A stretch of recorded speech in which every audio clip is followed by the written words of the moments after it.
No reasonable jury could find that Mr. Waldman acted with actual malice in making the allegedly defamatory statements. He was not present for the alleged incidents.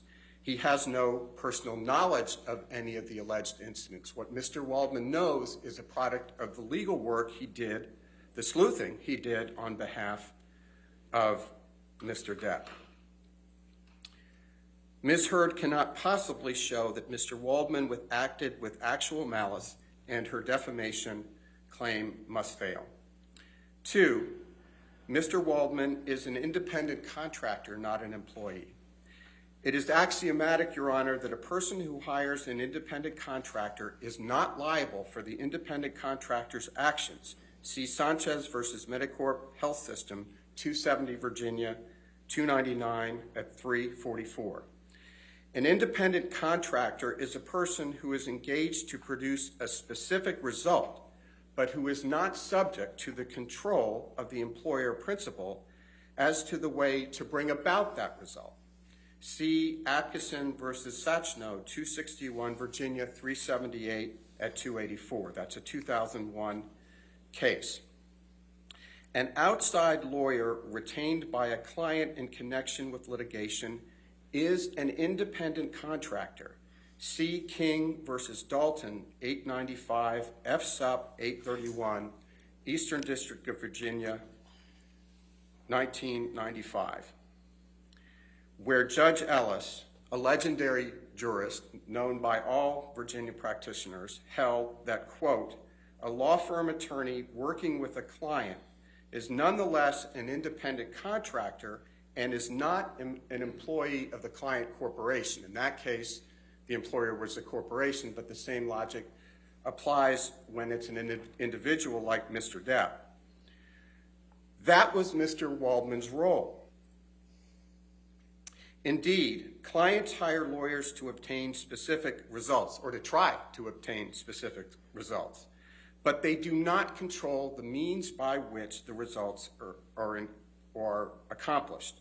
Lawyers, as Your Honor has reminded us, are subject to professional obligations to exercise independent professional judgment.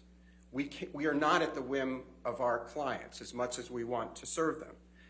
See Virginia State Bar Professional Guidelines, Rule 1:2 and 2.1. And just to quote 2.1, in representing a client, a lawyer shall exercise independent professional judgment, unquote.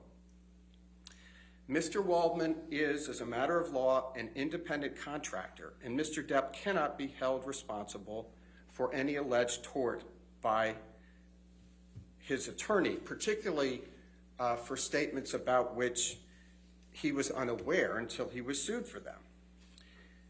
Mr. Waldman testified, and it's unrebutted, that he has his own law firm. He's not an employee of Mr. Depp. Mr. Depp or none of his loan-out companies have issued him a W-2, and Mr. Waldman provides legal services to clients other than and in addition to Mr. Depp, and that's found at the transcript, page 6020 through 21. All of that is unrebutted by Ms. Heard. Mr. Waldman's statements, the third reason for which we respectfully submit the counterclaim should be stricken, is that Mr. Waldman's statements were protected opinion. And I won't run through all of that, but very briefly, taken in their proper context, the counterclaim statements are non-actionable expressions of opinion entitled to protection under the First Amendment. See Gertz versus Robert Welchink, 418 U.S. 323 at 339. That's a 1974 case from the United States Supreme Court.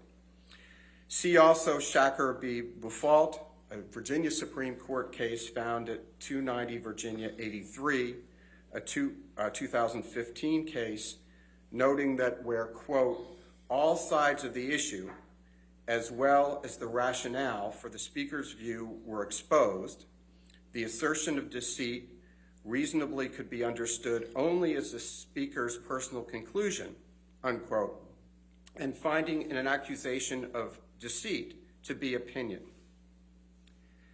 In context, Your Honor, any reporter or any reasonable reader would understand and expect a lawyer associated with Mr. Depp, as Mr. Waldman was, to challenge Ms. Heard's version of the inherently controversial events of the parties' marriage. Just as Ms. Heard's lawyers were quoted challenging Mr. Depp, and Your Honor will remember the context of these quotes that were in a British tabloid where Mr. Waldman's statements were buried well into article in which both points of view were clearly expressed, and Mr. Waldman was clearly identified not as an independent expert on the U.S. Constitution, but as one of Mr. Depp's attorneys.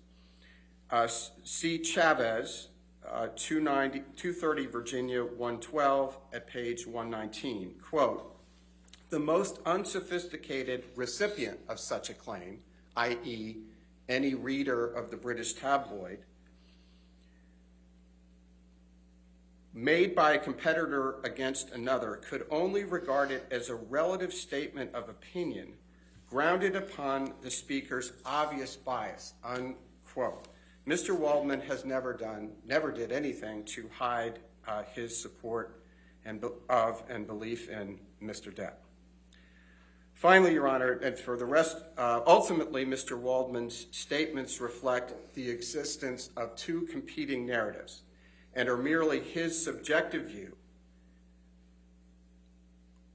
about events that he never claims to have witnessed, and there was no doubt about that. Turning to the second part of the argument, which will be more abridged, Ms. Heard is not entitled to anti-SLAPP immunity.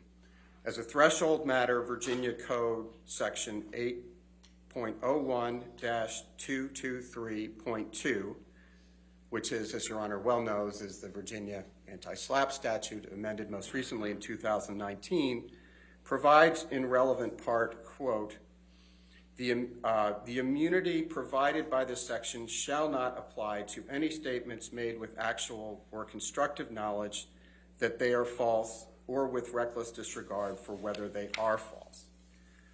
Here, in addition to Mr. Depp's testimony, several witnesses have testified that A, they never witnessed Mr. Depp abuse Ms. Heard, and B, that they observed Ms. Heard without any injuries, marks, bruising, swelling, etc., during periods when Ms. Heard claimed to have injuries, marks, bruises, etc. Such witnesses include, but are not limited to, Isaac Baruch, Kate James, Dr. David Kipper, Nurse Debbie Lloyd, Officer Sines and Haddon, Officer William Gatlin, and former U.S. Marine Starling Jenkins. Ms. Heard's request for anti-SLAPP immunity should be stricken, and even if there were disputed facts as to that, the anti-SLAPP immunity does not apply because the defamatory implication of Ms. Heard's statements are not solely relating to a matter of public concern as is required under the statute. As has become quite clear, Your Honor, Mr. Depp is not suing about any of the public policy commentary made by the ACLU when it drafted the op-ed, and Ms. Heard put her name to it. What he is suing about here are the three statements that were directed at him. He has no issue with women's rights. He supports women's rights. In fact, he was the one, Your Honor, as Your Honor knows, who made that first $100,000 contribution to the ACLU, and he made it also to the CHLA. Your Honor, at this point, I'm going to object. Mr. Chu has largely just read his brief and confined his arguments to those directed in the motion, but like we saw with the last motion to strike, he's now directing his arguments to something other than what's at issue here, and I would object because I think making an argument not to you but to the cameras, it's disrespectful to the court and to everyone's time, and it also threatens to undermine the integrity of this process and risk the jury being influenced by outside factors. Well, it's his argument. I'll allow him to do his Thank you. Thank you. Thank you, Your Honor. As I was trying to say, what Mr. Depp is suing about are the three statements, and it's very clear, despite the pious opening statement, that, about the First Amendment, that with the testimony of Terrence Doherty and the emails that were admitted as exhibits, that the ACLU and Ms. Heard were conspiring to make it very clear that those three statements were related to Mr. Depp, because otherwise nobody had any interest in the article. And it's crystal clear from that. They wanted to time this thing with the release of Aquaman, which was her first film of any significance in terms of popularity, and to do that. That's very clear. So the charade that this had something to do with public policy is risible, and that is not why the anti-SLAPP protections were enacted. They were enacted to protect the rest of the article, not what Mr. Depp is suing about. As generally analyzed by the courts, a matter of public concern is one which relates to, quote, a matter of political, social, or other concern to the community, unquote, as opposed to a matter of only, quote, personal interest, unquote. That's Connick versus Myers, 461 U.S. 138 at page 146. Instead, the defamatory implication at issue in each of the three statements at bar relate to the personal grievances between Mr. Depp and Ms. Heard, which does not rise to the level of a matter of public concern with broader implications for society beyond the two litigants in this action any more than Mr. Waldman's statements. I mean, adding the gloss of public policy might immunize the statements that relate to public policy, but those are not at issue here. Mr. Depp agrees with those statements. We're talking about the three statements that they very intentionally and very cleverly put in to make it clear the implication that it was about Mr. Depp. They had lawyers from the ACLU working around the clock with Eric George to be as clever about this as possible. And Your Honor remembers the testimony of Mr. Doherty about the consternation at the ACLU when they realized that USA Today and everybody else who read the article knew darn well that this was about Mr. Depp. This cannot be protected by the anti-SLAPP statute. It is a cynical runaround. And I think now that we have the undisputed evidence from the ACLU in the form of the testimony of Terrence Doherty, who is not only their corporate representative, he was their general counsel. He is a brainiac lawyer. They knew exactly what they were doing, Your Honor. And he referred to testimony of a woman at the ACLU who said she had nightmares about Ms. Heard, and he expressed no concern about that. Now, that was either because they knew about that was either a reference to this game they were playing with the op-ed or the conspiracy they had to cover up her failure to make the donations. The donations became pledges, but we have evidence that she refused to sign the pledge card. So she's caught either way.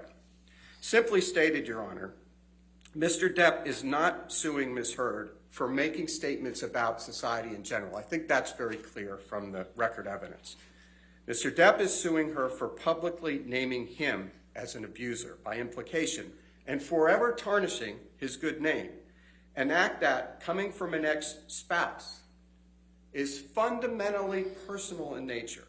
For that reason as well, Your Honor, Virginia's anti-SLAPP statute is not applicable. And based on the foregoing, Your Honor, Mr. Depp respectfully submits that the court should grant plaintiff's motion to strike the counterclaims and also strike her claim that she is immune under the anti-SLAPP statute. Thank you very much, Your Honor. Thank you, sir.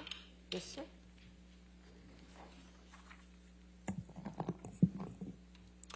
Thank you, Your Honor. As Your Honor knows, the trial court is required to accept as true all the evidence favorable to Amber at this point, as well as any reasonable inference a jury might draw therefrom which would sustain the counterclaim. That's the correct standard here. I'll address the actual malice argument first, the agency argument. Your Honor, there's plenty of evidence in the record from which the jury could determine that Mr. Waldman was Mr. Depp's agent. He made those statements. The statements referred to him as Mr. Depp's attorney, As Your Honor ruled on Friday with respect to the jury instruction conference, an attorney is an agent of his client. Mr. Waldman testified that he's been Mr. Depp's attorney since 2016. He freely admitted speaking to the press on Mr. Depp's behalf, and he refused to answer question after question about that agency, so we can't use that as a sword now. Mr. Chu puts a lot of emphasis on the fact that Mr. Depp allegedly didn't see the comments that were made that are the subject of the counterclaim, but as Your Honor well knows, whether he saw them or not is not the standard for agency. There's also evidence that Mr. Depp met with the Daily Mail with Mr. Waldman prior to the defamatory statements being made and released. I believe that was in February of 2020, just 2 months prior.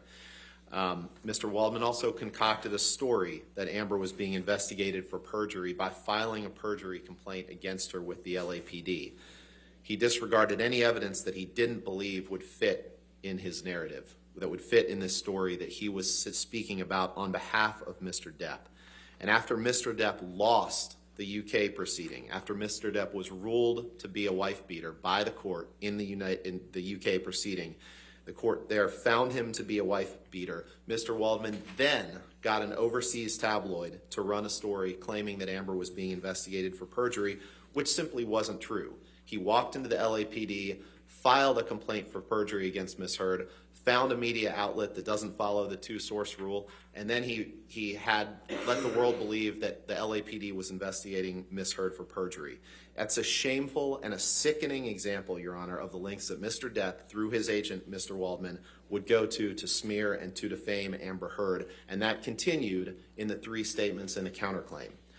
Your Honor has heard evidence, I won't go through all the evidence, but Your Honor has heard evidence from Ron Schnell, who's traced the negative hashtags toward Amber Heard online associated with those defamatory statements, and noted the staggeringly high number of them that were associated with Mr. Waldman. Under the principles of the agent-principal relationship in Virginia, Your Honor, when Mr. Waldman made those statements, he was standing in the shoes of Mr. Depp. They are one and the same for the purposes of those statements. As Your Honor discussed at length on Friday, Mr. Waldman made these statements with actual malice. There's plenty of evidence from which the jury could infer that, and his own, both from the actual malice from Mr. Depp and Mr. Waldman's own reckless disregard of facts that didn't support Mr. Depp, and his attempts to manufacture false evidence that did. As Your Honor found in the hearing, I believe it was on March 24th, after Your Honor denied Mr. Depp's motion for summary judgment, Your Honor said, as to malice, a fact finder could reasonably conclude that Mr. Waldman made the statements with malice because Mr. Waldman has no personal knowledge of the party's marriage and still made the statements at issue.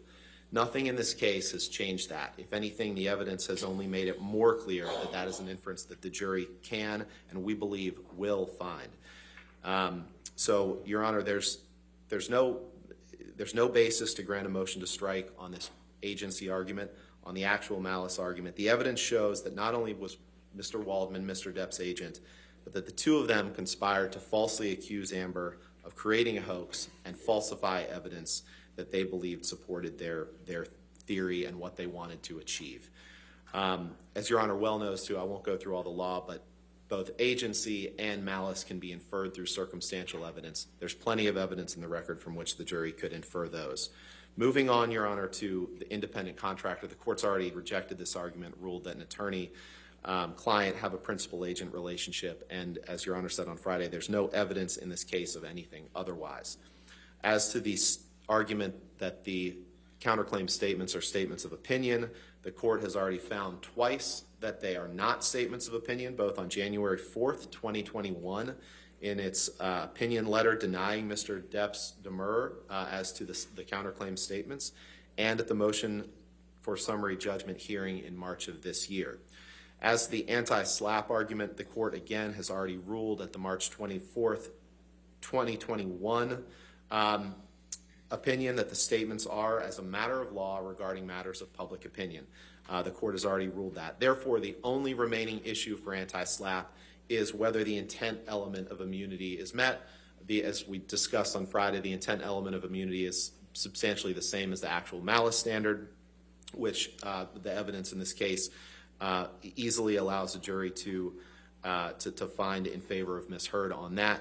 I won't go through the litany of evidence that supports that Mr. Depp is an abuser here, but I'll touch on a few things that relate to Mr. Chu's argument. One, Mr. Chu was totally misrepresenting Mr. Doherty's testimony. There's not a single piece of evidence, Your Honor, in this case suggesting that Ms. Heard and the ACLU were somehow conspiring to achieve a defamatory implication to Mr. Depp.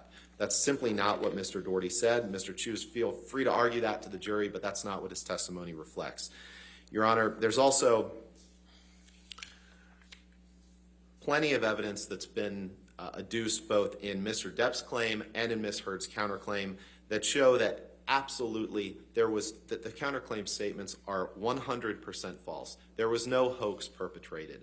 Mr. Depp is an abuser who abused Ms. Heard. She did not conspire with her friends to create a hoax. She did not create a hoax herself. And just very briefly, some of the evidence that's come up since the last motion to strike, Your Honor, that Mr. Chu conveniently disregards in his brief are the testimony of Rocky Pennington, the testimony of Josh Drew, the testimony of Elizabeth Mars, all of whom completely corroborate Ms. Heard's account of the events of May 21st, 2016. The testimony of Melanie Iglesias, who testified that she covered Ms. Heard's bruises with makeup right after the December 15th incident, that provided ample testimony to support that Ms. Heard often would cover her bruises that were caused by the plaintiff in this case, by Mr. Depp, with makeup. He ignores the evidence of Christy Sexton. He ignores the evidence of Io Tillett Wright. He ignores the evidence of Whitney Enriquez. All of these witnesses and others have testified extensively about Mr. Depp's abusive behavior toward Ms. Heard. Physical abuse, emotional abuse, psychological abuse, verbal abuse, Your Honor. Mr. Depp's own writings, recordings, pictures, and videos confirm that. The list goes on. There's abundant evidence in the record, Your Honor, from which the jury could, and again, we believe will find that Ms. Heard is not liable for defamation to Mr. Depp, and therefore, by definition, she has not acted with actual malice, and based on the court's rulings on March 24th, 2021, she would be entitled to anti-SLAPP immunity, which would permit her to ask the court to award attorney's fees against Mr. Depp. So with that, Your Honor, I'm happy to answer any questions the court has. That's but fine. that Thank you, covers sir. it. Thank you. All right. Yes, sir. Your Honor, I will be brief in deference to the court's time and the jury's time. What Mr. Rottenborn said about Mr. Waldman's allegedly going to the LAPD about perjury is a complete non sequitur. If they thought that that were somehow improper conduct, they could have included it in their counterclaims. They included everything else but the kitchen sink, and most of it was thrown out. There was nothing in there about Mr. Waldman going to the LAPD. So that is a very clear non sequitur, red herring distraction. Number two, when Your Honor ruled on summary judgment on the issue of the counterclaims, Your Honor was dealing with a different standard and a different evidentiary record. At that time, Mr. Waldman had not testified, which is material. Mr. Waldman has now testified for purposes of trial. We have his trial testimony. It's very clear that he did not act with actual malice. They didn't even argue that. So that's pretty clear.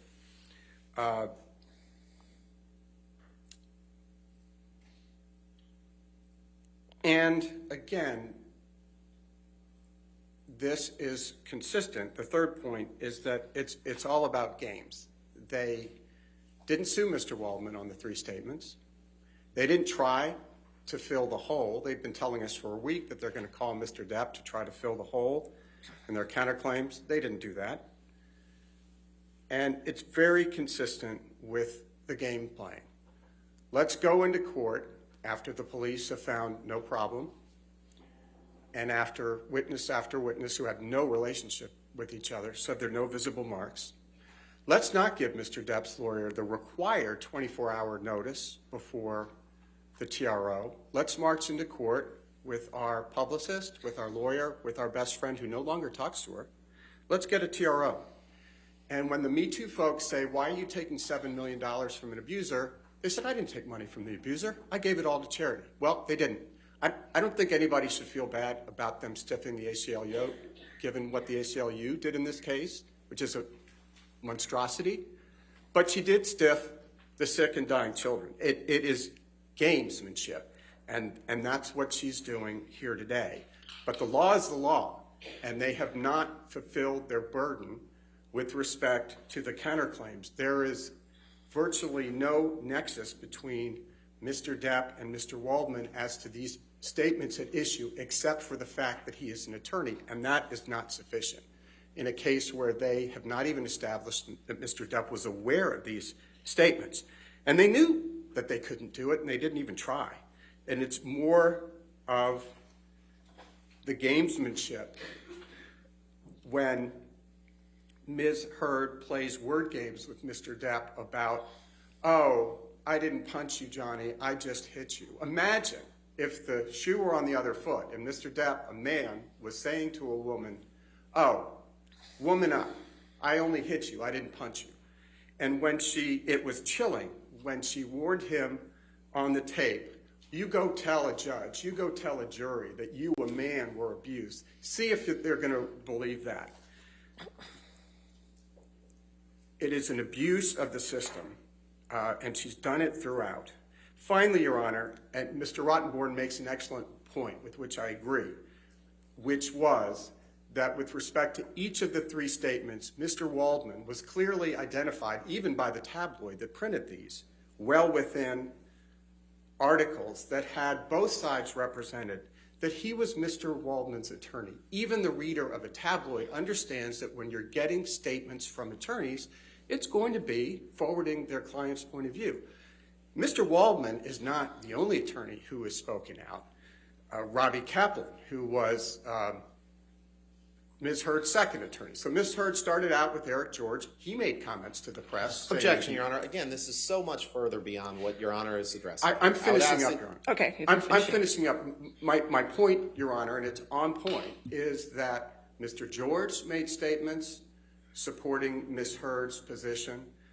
Ms. Kaplan made very clear statements supporting her client's position on the merits, and so did Mr. Waldman. But everybody knows when reading those that those are statements by partisans. So for the reasons that we've stated and the reasons set forth in the brief, we respectfully submit that the court should grant the motion to strike, or in light of the fact that Mr. Depp may reappear, at the very least, take these motions under advisement until the close of all evidence. Thank you, Your Honor. All right. Thank you, sir.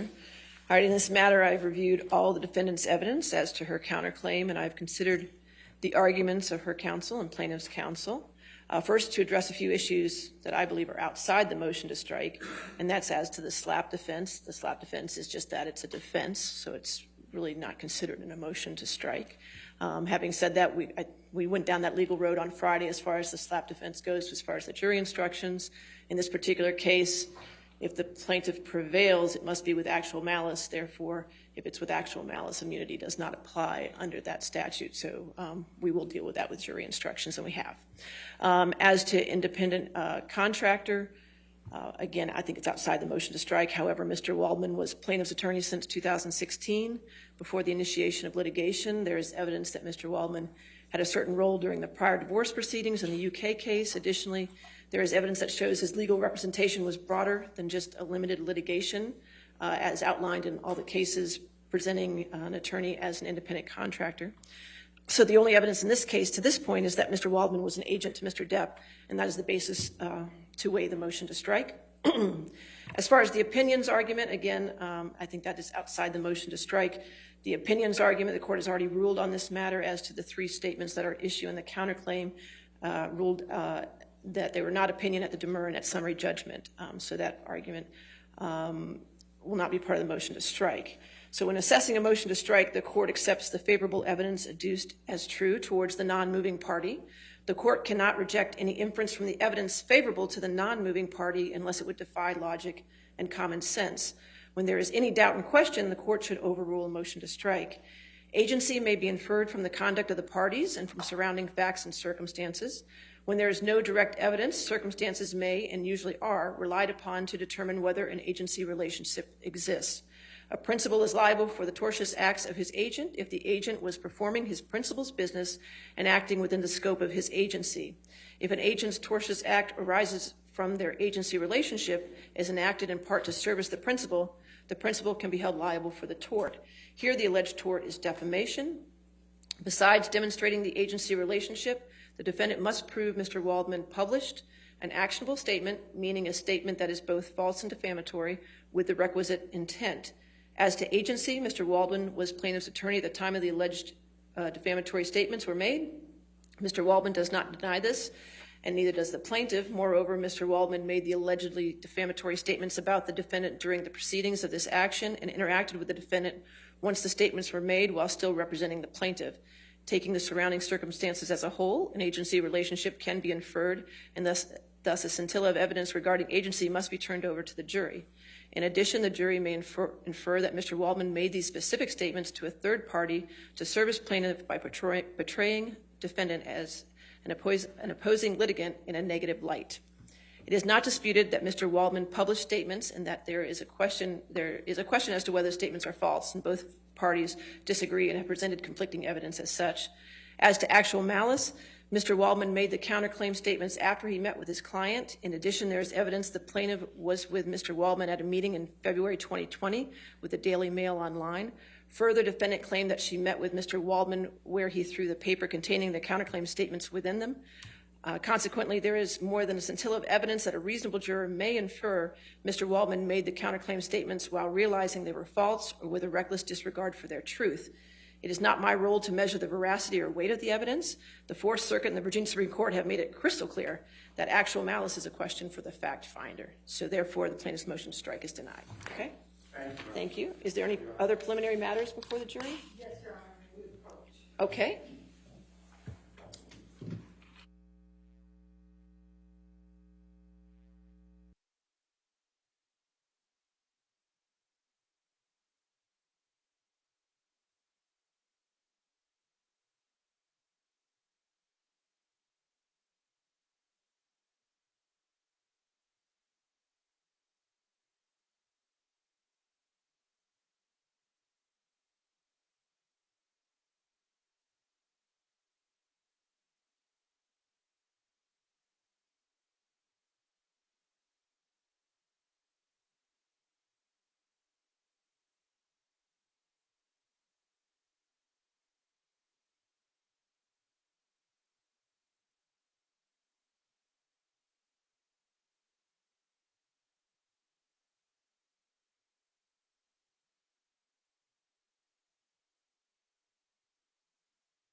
right, are we ready for the jury then?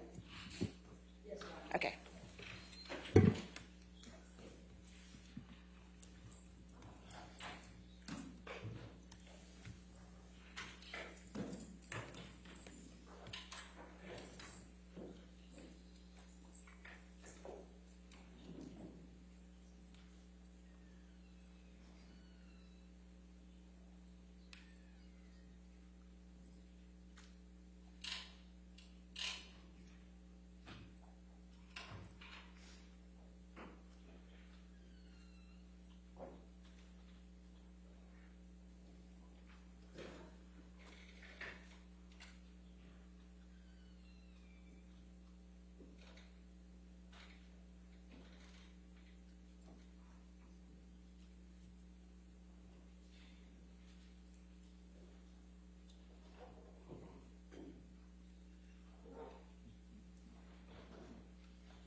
Good morning, ladies and gentlemen. I apologize. We had a few housekeeping matters to take care of, but thank you. You can have your seat.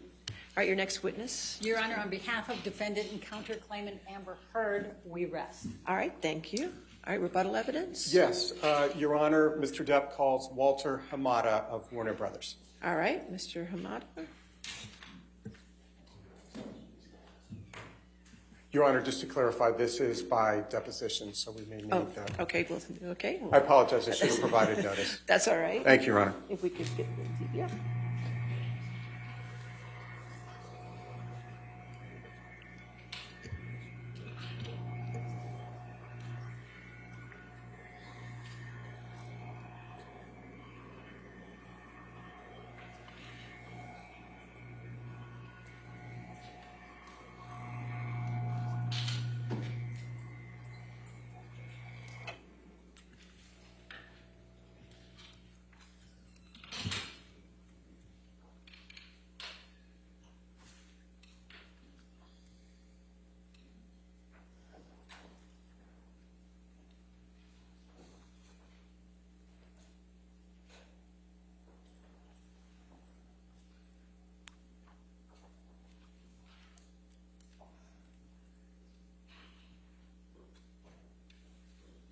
Hamada, what do you work for Warner Brothers Entertainment, Inc.? Yes, I do.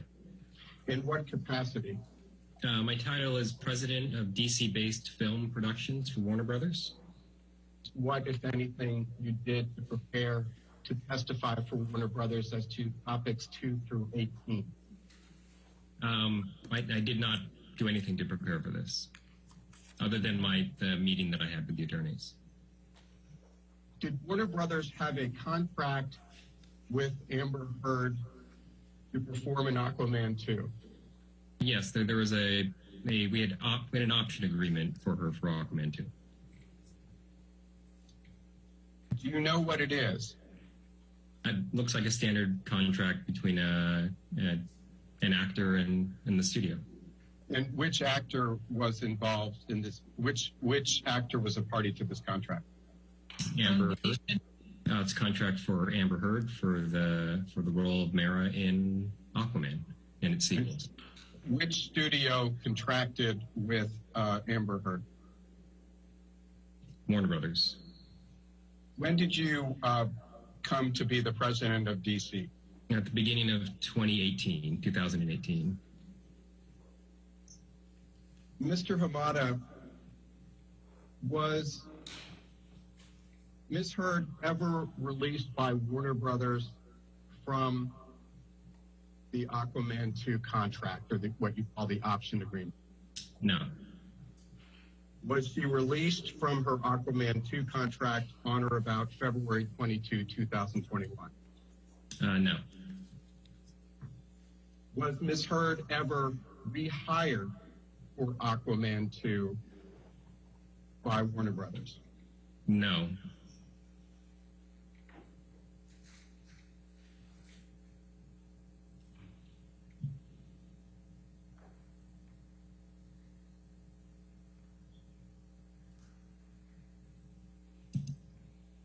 Did Ms. Heard receive a pay increase for Aquaman 2? No. Why not? As a rule, as a company, we go through a lot of trouble when we make our deals with our actors. We get options on them for subsequent movies. And I think traditionally, prior to me joining the company, every option was renegotiated. And one of the things that we were trying to put a rein in on was not renegotiating every deal, with the understanding that people come in and make these deals and they have an understanding that there will be options and that there is a deal in place.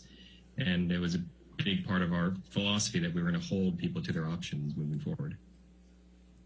But did Warner Brothers at any point in time reduce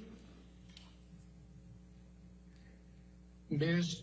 Heard's role in Aquaman 2? The role in the film the size of the role in the film that she has was determined in the early development of the script, which would have happened in 2018, I would say. Well, So and from there, beyond normal development, the role the character's involvement in the story was sort of what it was from the beginning. Was her role ever reduced for any reason? No, I mean, again, from the early stages of the development of the script, the movie was built around the character of Arthur and the character of Orm, Arthur being Jason Momoa and Orm being Patrick Wilson. So they were always the two co-leads of the movie. Did Warner Brothers ever plan to portray Ms. Heard as the co-lead in Aquaman 2? No, the movie was always pitched as a buddy comedy between Jason Momoa and Patrick Wilson. Was Ms. Heard cast in Aquaman? Yes, she was. Was Ms. Heard cast in Aquaman 2? Yes, she was. Was Ms. Heard paid for her services in Aquaman 1? Yes. Was Ms. Heard paid for her services in Aquaman 2? Yes. Was her compensation for Aquaman 2 affected in any way by anything said by Johnny Depp? No. Was her compensation for Aquaman 2 affected by anything said by Adam Waldman? No. Was her compensation for Aquaman 2 affected by anything said by anybody representing Johnny Depp? No.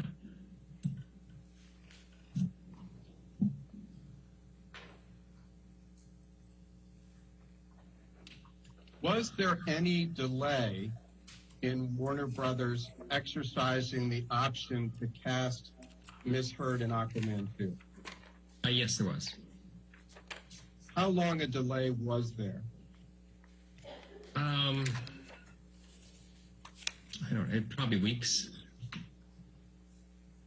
What was the cause of the delay? There were conversations about potentially recasting. Who was the producer? Peter Safran, Who was the director? James Wan. Did Warner Brothers believe that those concerns were legitimate? Yeah, I mean, I had no reason not to believe the director and the producer of the movie. And you are testifying today as a representative of Warner, correct? Yes, I am. What, if any, creative concerns did Warner Brothers have about casting Amber Heard as Mira in Aquaman 2? It was the concerns that were brought up at the wrap of the first movie, production of the first movie, which is the issue of chemistry. Did the two have chemistry? I think editorially they were able to make that relationship work in the first movie, but there was a concern that it took a lot of effort to get there, and would we be better off recasting, finding someone who had better, more natural chemistry with Jason Momoa and move forward that way. Did Warner Brothers take any steps affirmatively to audition other actresses for the role of Mira in Aquaman 2? No, we did not. other than the creative concerns and concerns about chemistry you testified about, was there any other reason Warner Brothers delayed in picking up Ms. Heard's option for Aquaman 2? No, it was all concerns about whether she was the right bit of casting for the movie. What role, if any, did Ms. Heard's dispute with Johnny Depp have in Warner Brothers' delay in picking up Ms. Heard's option for Aquaman 2? There was none from our end.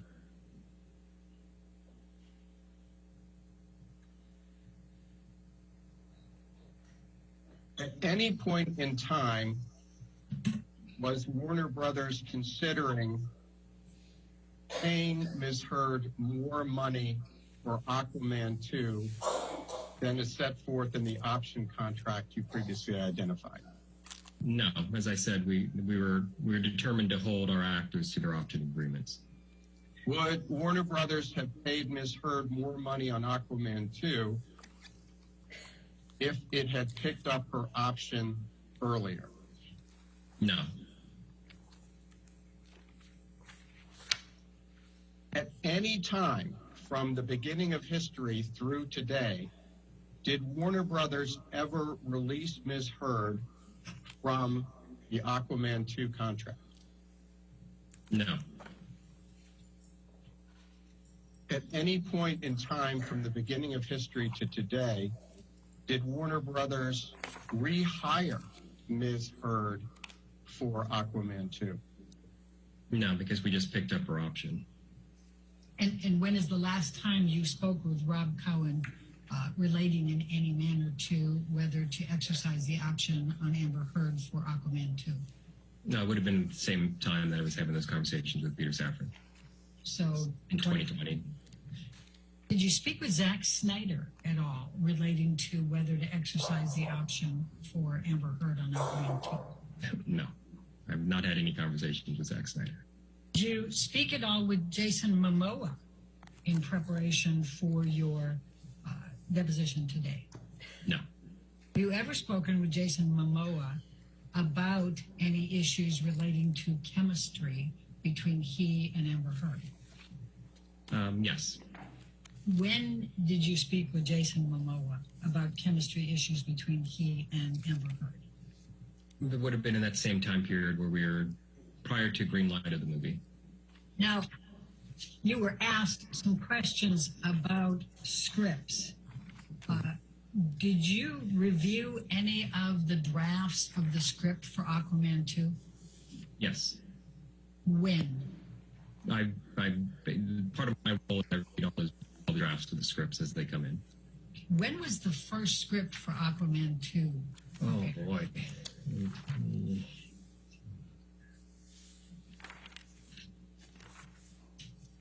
I cannot tell you. Probably in 2018, the latter part of 2018 would be my guess. And how many versions of the script had been written by the beginning of 2021 for Aquaman 2? Oh, there were probably half dozen drafts of the script. Brought up. All right, what, if anything, did Rob Cohen say to you about chemistry? What specifically about the chemistry between Amber Heard and Jason Momoa? Just the fact that they didn't really have a lot of chemistry together.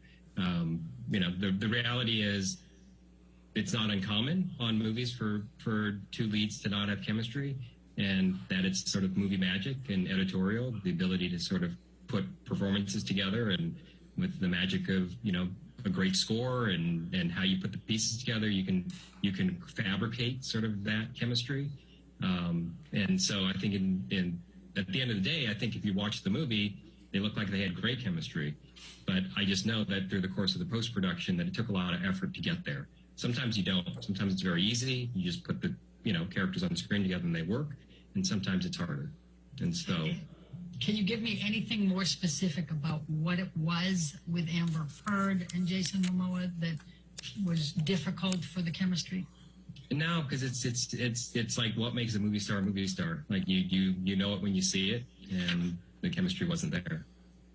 Now, you've used the term fabricated a number of times. What did you do to fabricate the chemistry between Amber Heard and Jason Momoa?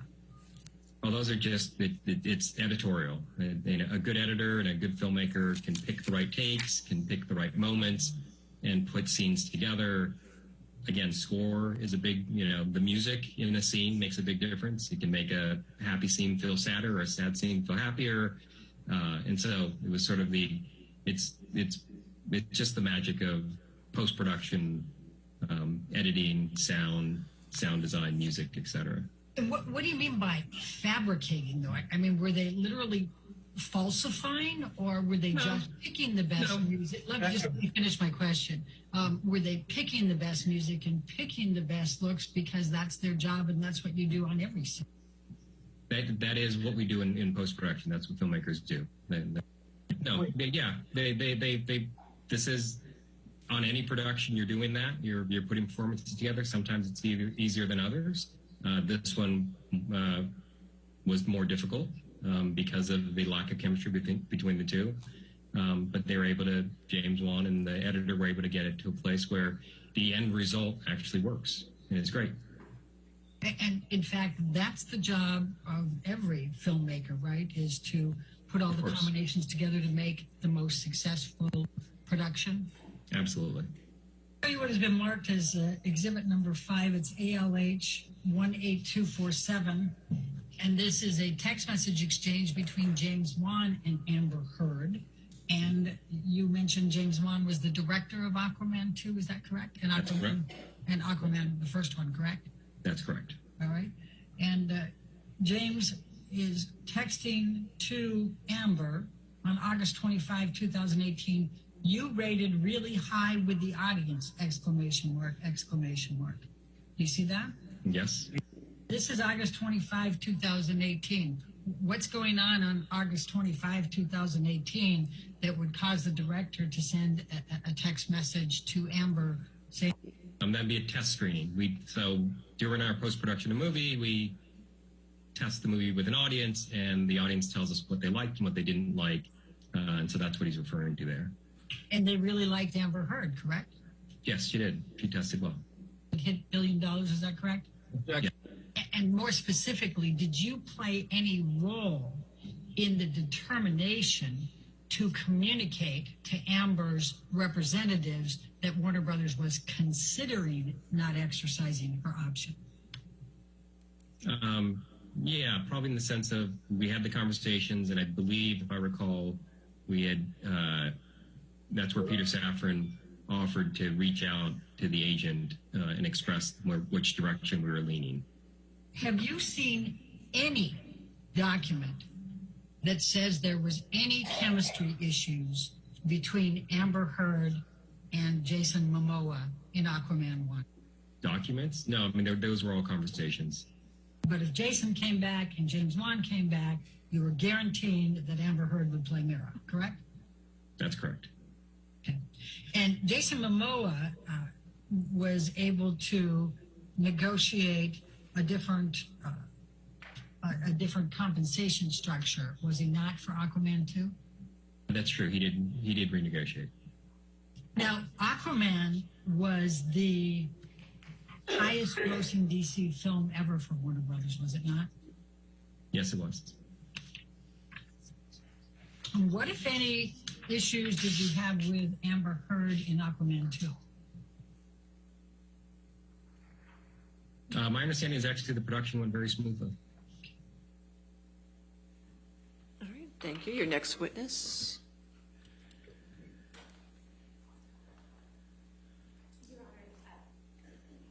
Your Honor, we call Dr. Colburn next, but I know we have a preliminary matter that we need to deal with briefly, if we may approach. Sure.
All right, ladies and gentlemen, I apologize again. We have a few things to take care of. We're just going to go ahead and take our morning recess now for 15 minutes. Do not discuss the case and do not talk to anybody, okay?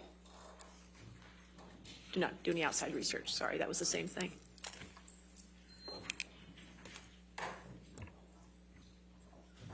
Take a break.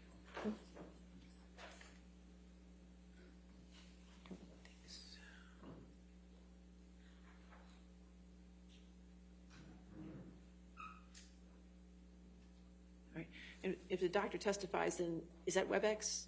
Okay, so I'll get that set up too while we take the break as well. All right, we'll go ahead and take a break. Let's make it 10:50 to give them time to look at everything, okay? Thank you. All right.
Yes, sir? Okay, approach. Ms. Myers?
All right, yes. Are we ready for the jury? Yes. Okay.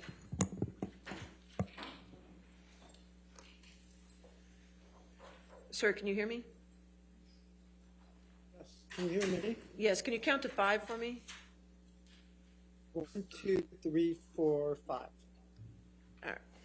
I'm just trying to get you on the big screen. We're waiting for the jury. Just give us a minute, okay, sir? Thank you.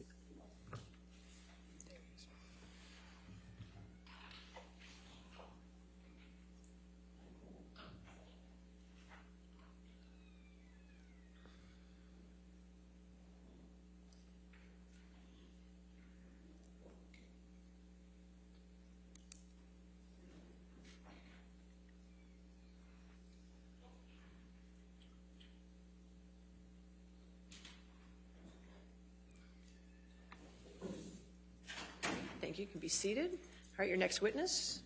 We called Dr. Colbert. All right, sir, if you could raise your right hand. Do you swear or affirm to tell the truth under penalty of law? Yes. Your Honor, I would just object that Dr. Culver appears to have a stack of documents right in front of him. All right, sir, you can put your hand down, and any documents you have, if you could put them away and just testify from your memory, okay, sir? Thank you. Thank you, Your Honor. All right, your question. Good morning, Dr. Colbert. Morning. Could you please state your full name for the record? David Allen Colbert. And what is your profession? I'm a plastic and hand surgeon. And how long have you been a plastic and hand surgeon? Been in practice for 26 years Where do you currently work? at Cedars-Sinai Medical Center How long have you worked there? for the past 26 years. Do you know the plaintiff in this action, Johnny Depp? I do. And how do you know Mr. Depp? I had taken care of him when he had injured his hand. When did Mr. Depp become your patient? Sometime in March of 2015. And what type of treatment did you provide to Mr. Depp?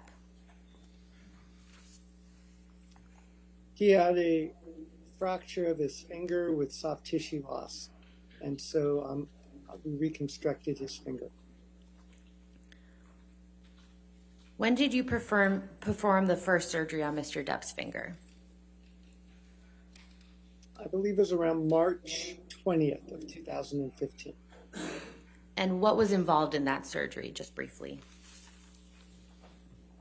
Debriding the vitalized tissue, putting a hypothermic skin graft, restore some of the soft tissue loss that he had, and then also putting a pin in because he had a displaced distal phalanx fracture. What was the state of Mr. Depp's hand immediately after that surgery?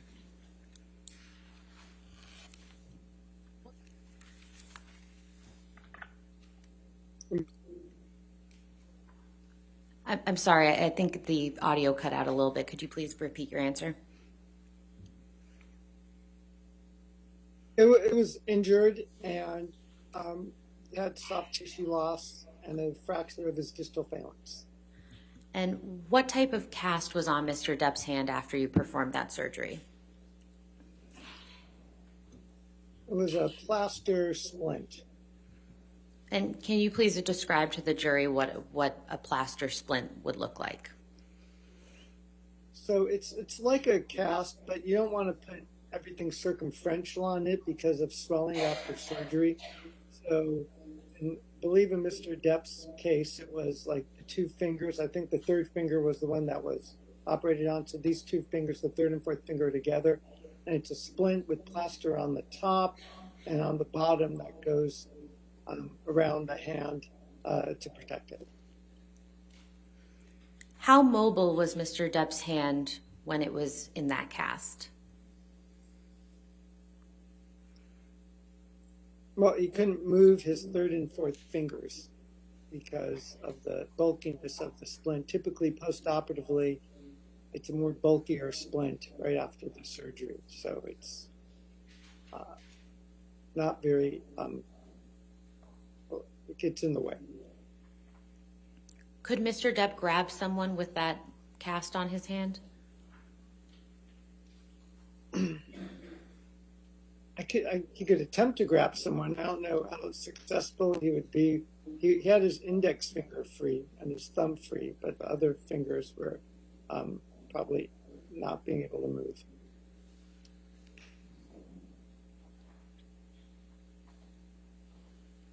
How long was the pin in Mr. Depp's finger?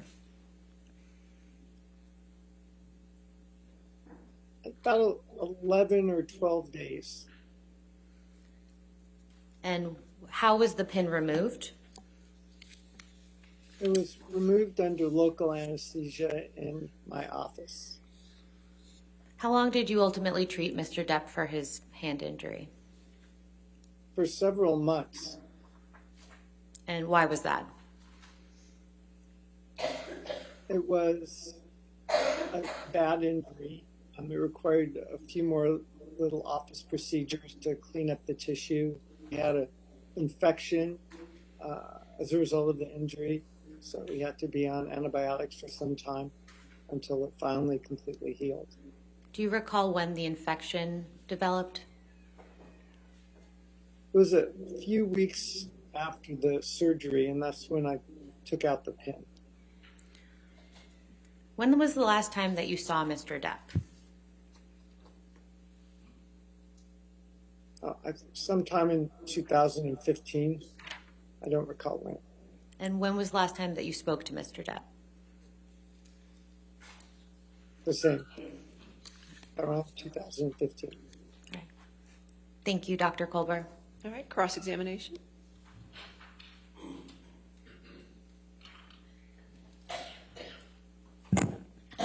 Good morning, Dr. Culber.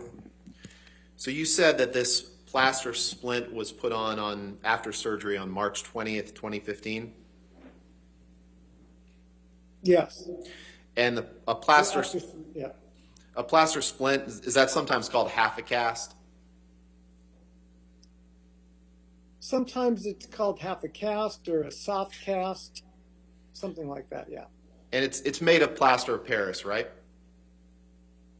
Correct. And plaster of Paris hardens like a cast does, correct? Yes. So other than the fact that it's a little smaller than a cast that goes around your whole hand, it's just as hard as a cast that would be put on a broken arm or a broken hand, correct? Well, it's softer on the side so the fingers can expand for swelling. So it's not fully, the plaster appears circumferential around everything. So there are areas that are softer to allow for swelling. But the parts that are covered with plaster of Paris are just as hard as any other cast, correct? Correct.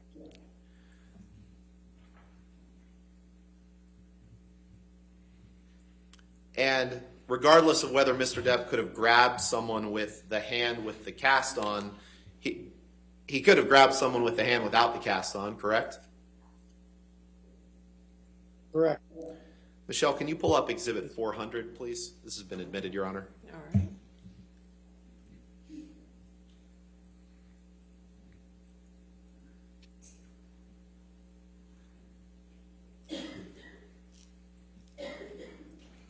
Permission to publish?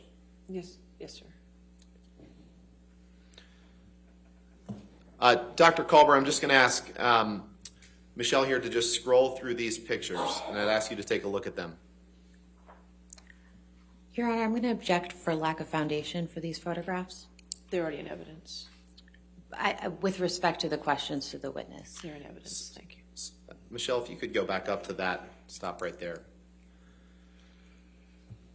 Is there anything about the cast that was put on Mr. Depp's hand on March 20th, 2015 that would have prevented him from doing this damage to Ms. Heard's closet on March 23rd, 2015? Objection calls for speculation. Overruled.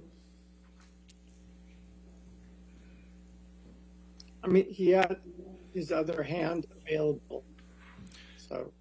No further questions. Thank you. All right, redirect.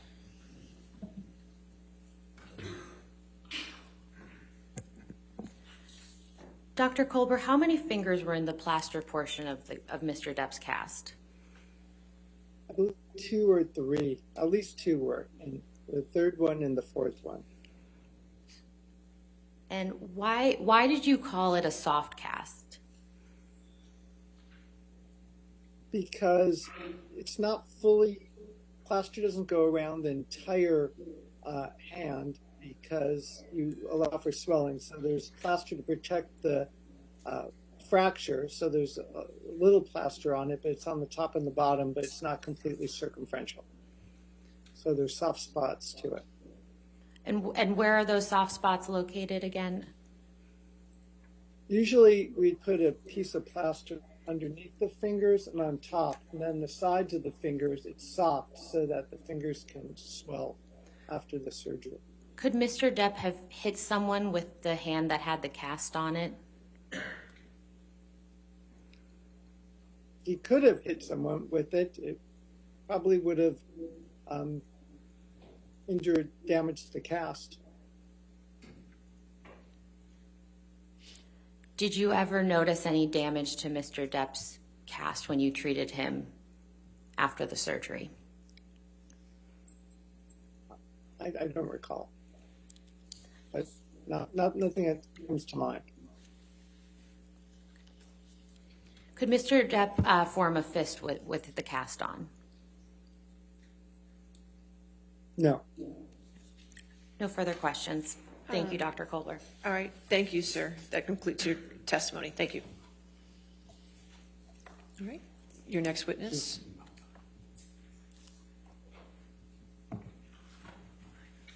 Plaintiff calls Richard Marks, Your Honor. All right, Mr. Marks. Sorry, just a reminder that you're. Hold on, we'll move it. Just give us a second. No, sir, you've already. Just a reminder that you're still under oath. Okay, sir.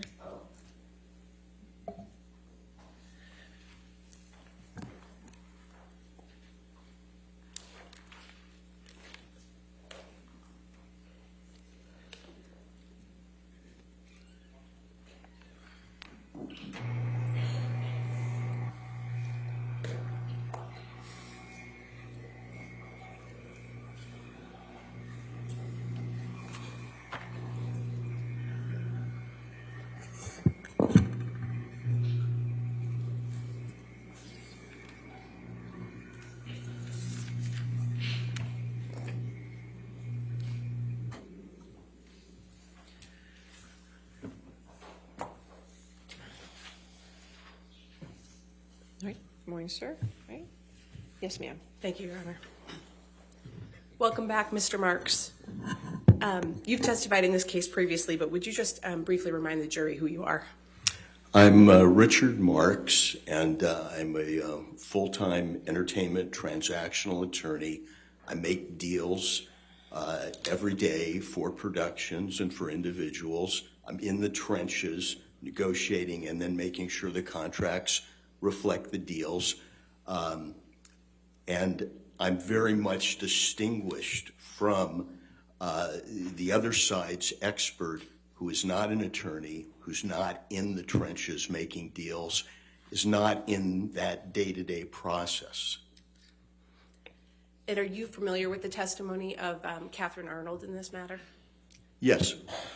Have you been asked to analyze that testimony and provide opinions in response? Yes. And generally, what are those opinions?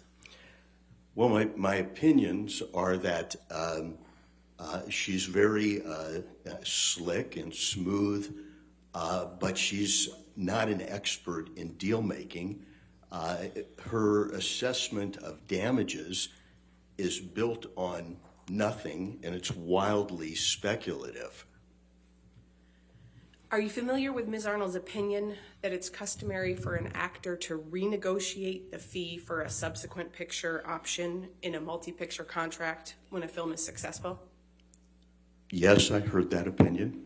And are you also familiar with her testimony that under those circumstances, an actor will renegotiate a 50 to 100% increase in their salary for the next optional film? Yes, I heard her say that. Do you agree with those opinions? Absolutely not. Why not, sir? Well, what we're dealing with in this case is a test option agreement. And that's an agreement, it's a multi-picture agreement, and it's the nightmare for people like me. The test is going to take place, let's say, for 10 actors the next morning at 9, and you have to fully negotiate a contract that might cover 4 movies and have it signed before they're allowed to test, so that if they're chosen for the part, we have the full contract. There's no renegotiation. So you've got a contract for a multi-picture deal. It's usually a franchise, and you negotiate the first movie. And normally, if they get the part, they're the chosen one. They're the Stars Born moment, if you will. They get the part. Normally, their salary is inflated from their normal salary, because now they're going to play a character that could go on for 4 movies. In this case, Ms. Heard's first salary when she got the part was $450,000. If Warner Brothers and DC Comics decided to make a next movie, they could recast her. They had no obligation. All they had was an option. But if they did cast her up front, that they had agreed to more than double her salary, like 2.25 times to get to the $1 million. These are large bumps, if you will. If an actor is on a series, say, they go, and they have 5 options. They go up in increments of 5%, 10%, 20%, not these multiples that you see in a test option agreement.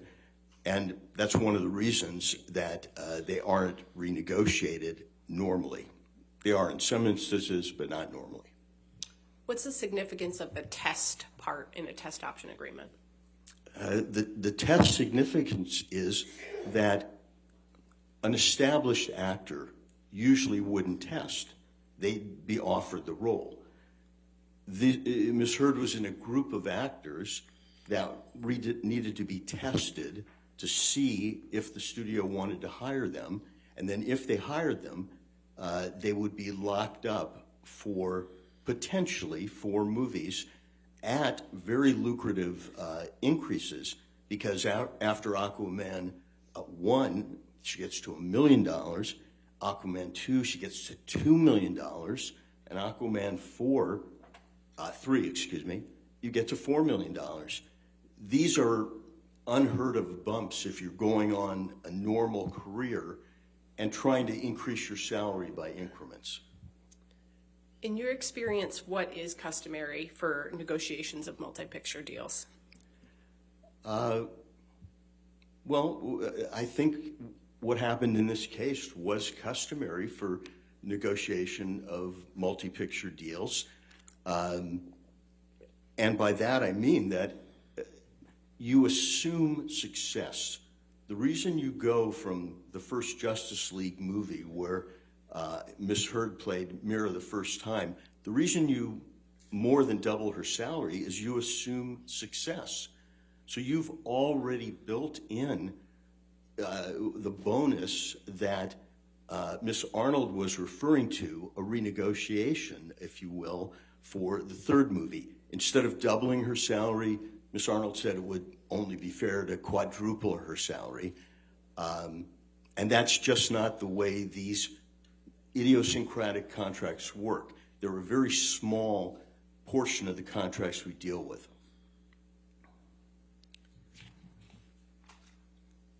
Are you familiar with Ms. Arnold's opinion that Ms. Heard's salary for Aquaman 2 could have been renegotiated to around $4 million? I am. Do you agree with that opinion? No. Why not?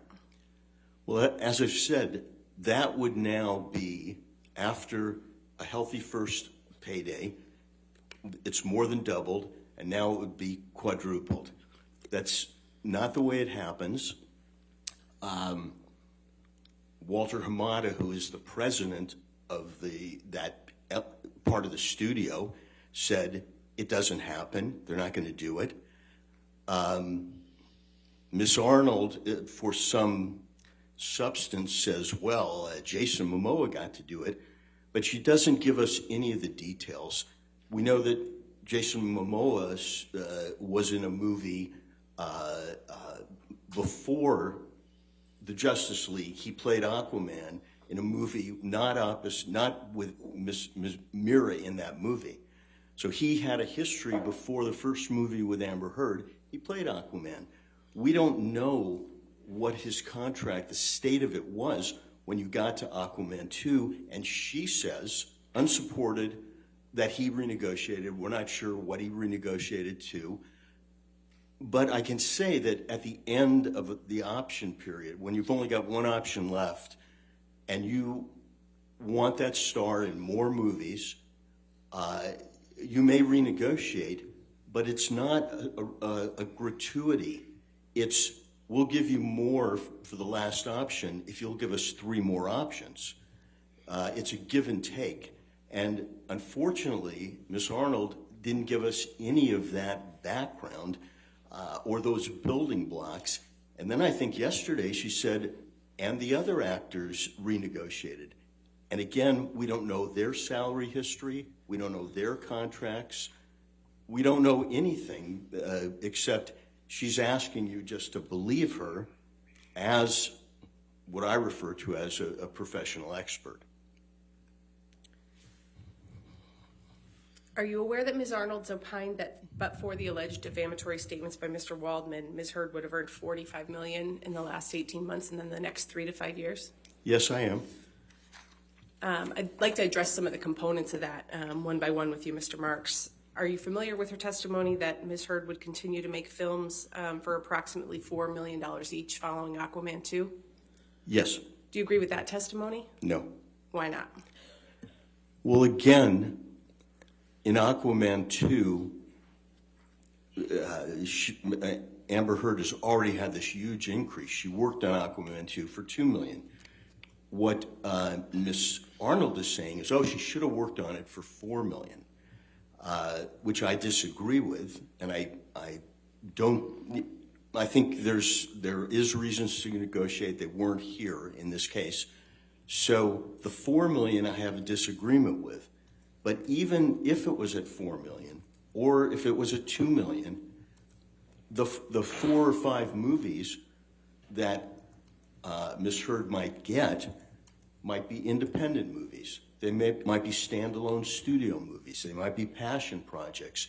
Every actor has a quiver full of quotes, and their highest quote is for the superhero fantasy journey. Their lowest quote might be for the independent passion project, where they'll defer their salary and almost take nothing to work, just SAG minimum.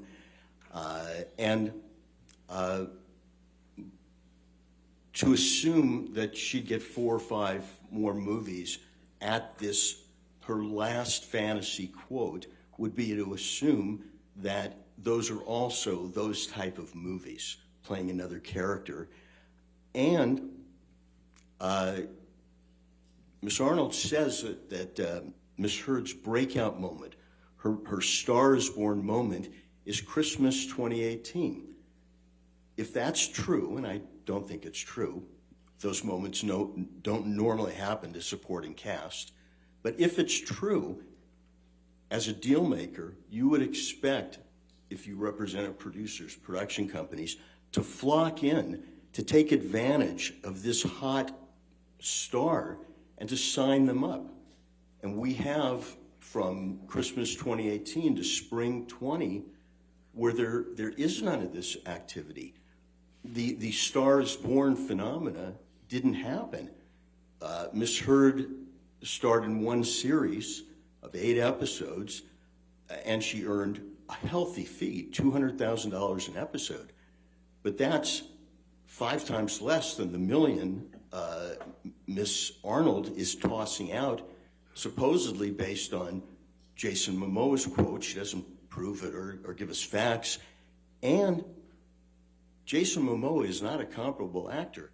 He's been in a series where they shot 78 episodes, 44 episodes, 21 episodes. He played Conan the Barbarian. He was in Game of Thrones. It's not a comparable. Unresponsive to. All right, I'll sustain the objection. Next question. Mr. Marks, we'll get to some of those issues in a moment, but I want to take you back for a second. I believe you testified a few minutes ago that your understanding is that the last option in a multi-picture deal might be renegotiated under some circumstances.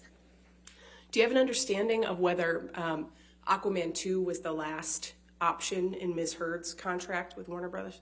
Oh, no. Aquaman 2 has not even been released, and Warner Brothers has a 4th option for Aquaman 3 or another movie where Mira appears, that character, and they've agreed to double the salary again. So it's in success, and that assumes that they recast and that they make the movie. Are you aware of Ms. Arnold's testimony that Ms. Heard would have made several $1 million on endorsement deals, such as the one she had with L'Oreal? I'm aware of that testimony. Do you agree with that opinion? No. Why not? Again, this is a business of personalities. We didn't, after the breakout moment that Ms. Arnold talked about, Christmas 2018, we didn't see endorsement deals flocking to Ms. Heard during that 16-month period before Adam Waldman made a few statements in the London Daily Mail, I believe it was. We didn't see those endorsements coming to her. We didn't. What Ms. Arnold shows you is these non-comparable actors, they had endorsement deals. But she doesn't show you, when she describes the breakout moment and why she's comparing Amber Heard to these, what I call uncomparable actors, but she's making the comparison. She's saying, well, they had all these deals, why wouldn't she? But for the statements that happened 16 months later, and I guess my primary question is what happened in the 16 months, even if you believe 3 statements in the Daily Mail are the stake through the heart of this Stars Born moment. Do you have an opinion about Ms. Arnold's testimony that Ms. Heard would have made $1 million an episode in a couple of streaming series following her A Star is Born moment? Yes, I heard it. I have an opinion. What's your opinion? Well, after Aquaman 1, this is a major coup. Amber Heard got that role. She tested for it. She could have been the other 19 actresses or 10 or whoever else tested. Didn't get it. She got the role. And she got her salary doubled for Aquaman 1 to $1 million. Now, Ms. Arnold wants you to believe that that $1 million would translate into, she'd get that for each episode of a series. We know what she got for a series. She got a series in that period after Christmas 2018, before spring of 2020. She got a series. It was 8 episodes, and it was $200,000 an episode. And Miss Arnold is from somewhere in a glib way saying she got a couple series and $1 million each. And I can tell you, as someone in the trenches, rarely does an actor get $1 million for a series episode. And again, in those 16 months, there were no offers for series at $1 million an episode. In fact, her only series is the $200,000. And if you look at her resume, the series that Miss Heard were in, I think the longest one ran 8 episodes. Jason Momoa, if you were to believe Miss Arnold, and somehow Jason Momoa's agent broke their confidentiality in the agreement, and he had a series at $1 million an episode, if you're to believe that, Jason Momoa has had a series with 78 episodes, with 44 episodes, with 21 episodes, with 18 episodes, with 21 episodes. He was in, again, there's not a comparableness there.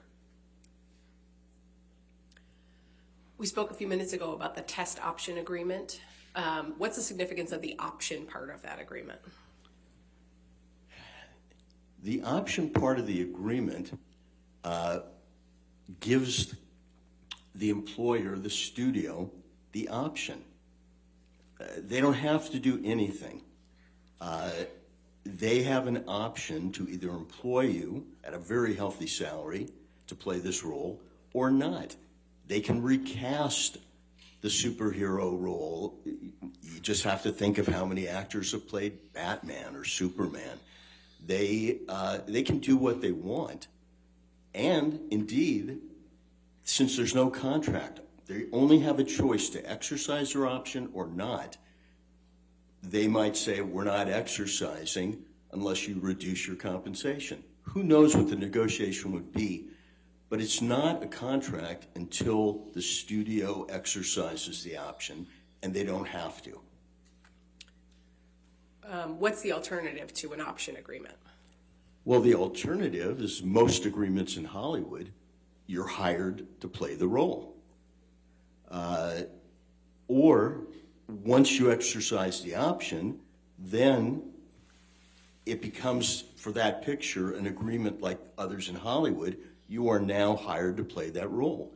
So most contracts are guaranteed, you're hired to play the role, In an option agreement, once they exercise the option for that movie, it becomes a guaranteed contract. Are you aware that Ms. Arnold testified that Ms. Heard was released from her Aquaman 2 contract and then subsequently rehired? I heard that testimony. Is that consistent with your experience of the film industry in connection with these multi-option contracts? No. Why not? Again, studios don't do things they don't have to do.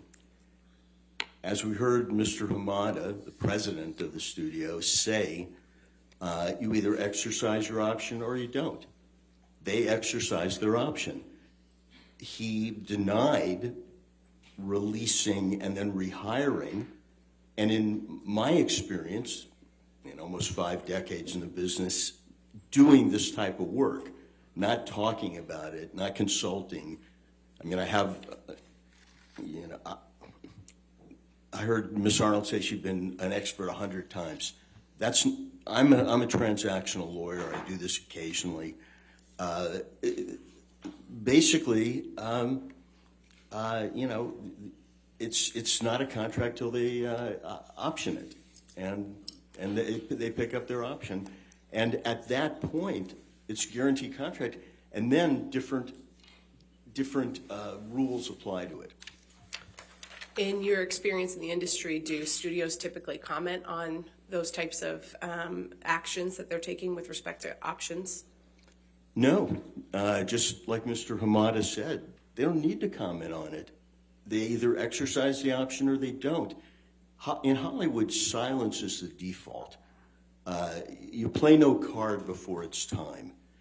And the cards there were exercise the option or not. And I was surprised by Mr. Hamada under oath basically saying that there was this discussion of chemistry. That Objection, Your Honor, hearsay. I think it was an in-court statement this morning, I believe, Your Honor. That's fine. It's the same hearsay that you were. It's hearsay like yesterday. I mean, it's hearsay. I'll overrule the objection. Go ahead. Thank you. I didn't hear. Go ahead, sir. Overruled. You can continue, Mr. Ferguson. I was surprised to hear Mr. Hamada say that they talked about chemistry. That would normally be behind closed doors because it can't help your relationship with the actor. You're either going to exercise or not. And that was quite a bit of candor from someone at his level. And so, therefore, I take it at face value. I think he felt that he was under oath and he was telling the truth, but it wouldn't Objection, be. Your Honor, is. I'll sustain the objection. Mr. Marks, are there circumstances where a studio would be more likely to say something about not using an actor again in a franchise? Yes. What are those circumstances? Once they've exercised the option, once the contract is guaranteed, the studio still has the right to pay the actor but not play them, pay or play them. And that is a rare condition because you've hired the actor, you've got to pay them, but you say, go home, we're recasting. In that situation, after you've exercised the option and the contract is guaranteed, if you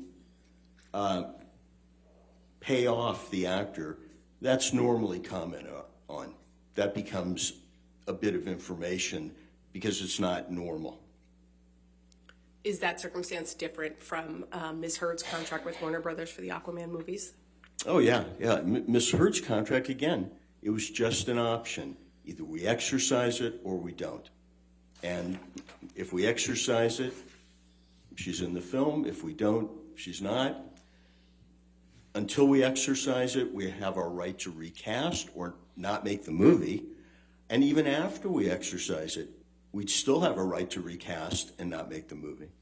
We just have to pay her salary.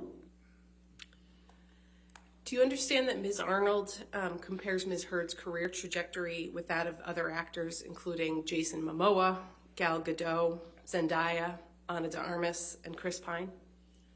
I heard that. And what's your opinion of those actors as comparables for Ms. Heard?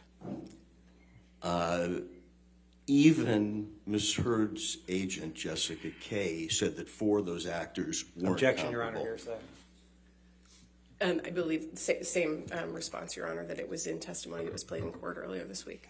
I mean, that's not what she testified to. I mean, he's characterizing testimony that was from days ago, and I don't even think she testified to that, Your Honor. You can cross-examine, overrule. Overruled. You may continue, Mr. Rose. Again, they are not comparable. Jason Momoa was Aquaman. Chris Pine was Captain Kirk. Gal Gadot was Wonder Woman. Zendaya has been working on Disney Channel since she was 13. She's in all the Spider-Man movies. She goes by one name. Ana de Armas, when she was in a movie that they call, her breakout, it was as a nude poster. She's been in an ensemble piece, Knives Out. These are not comparables. Now, Ms. Arnold stuck to Jason Momoa, who's the most non-comparable because of his history and his career, but she didn't give us the advantage of telling us what his contracts were, what he renegotiated to, what he earned. She didn't give us any of those building blocks. She just she set him up as a comparable and then said what Ms. Heard should earn, but she never gave us the salary of Jason Momoa or the other comparables. And she built like this house of cards on nothing. She showed us with her words, the beautiful clothing that the emperor was wearing, but we could see, if you know the business, Objection, Your Honor. that he wasn't. Beyond the scope of the question. All right, I'll sustain the objection. Next question. Okay.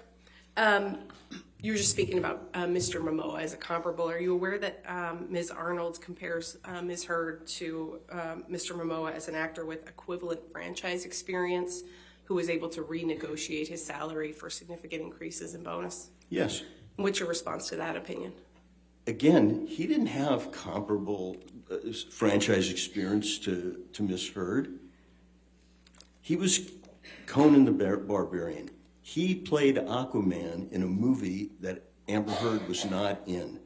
He played Aquaman, not a supporting character like Mira. It's just not comparable.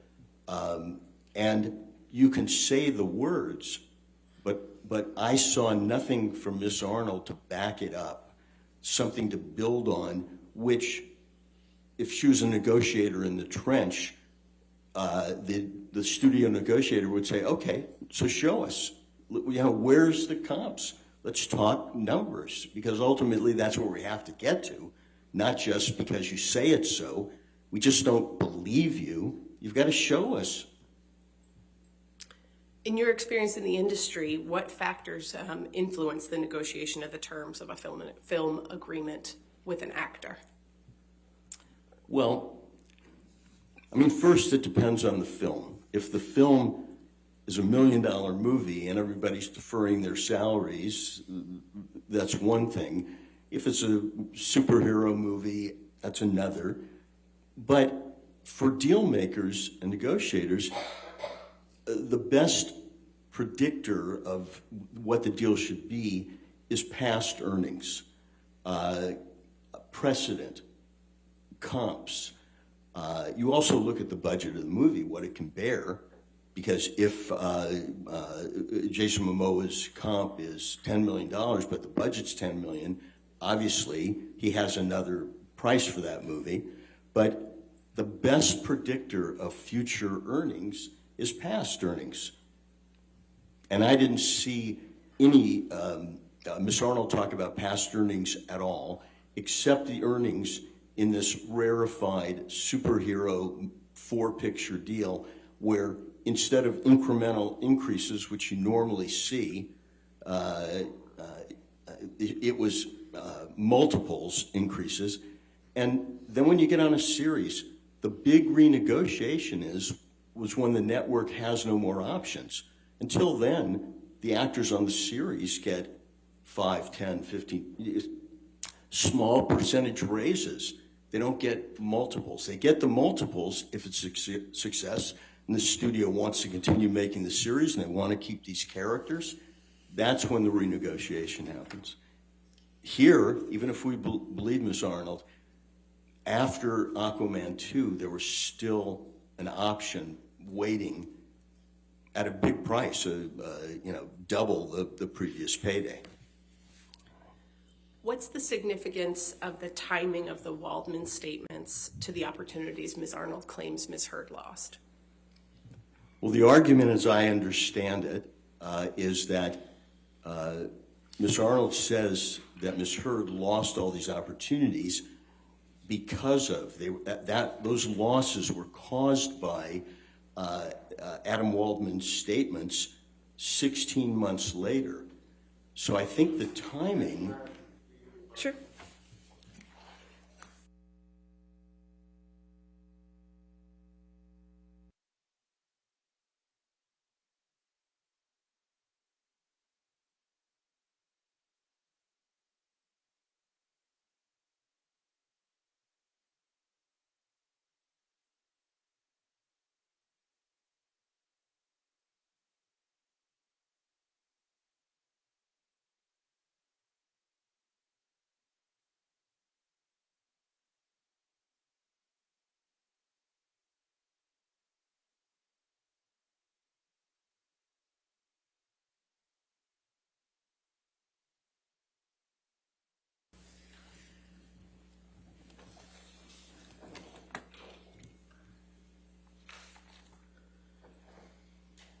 Mr. Marks, what's your overall assessment of Ms. Arnold's opinions in this case?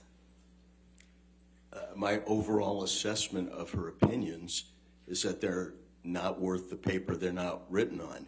She knows something about our business, but not about negotiating deals.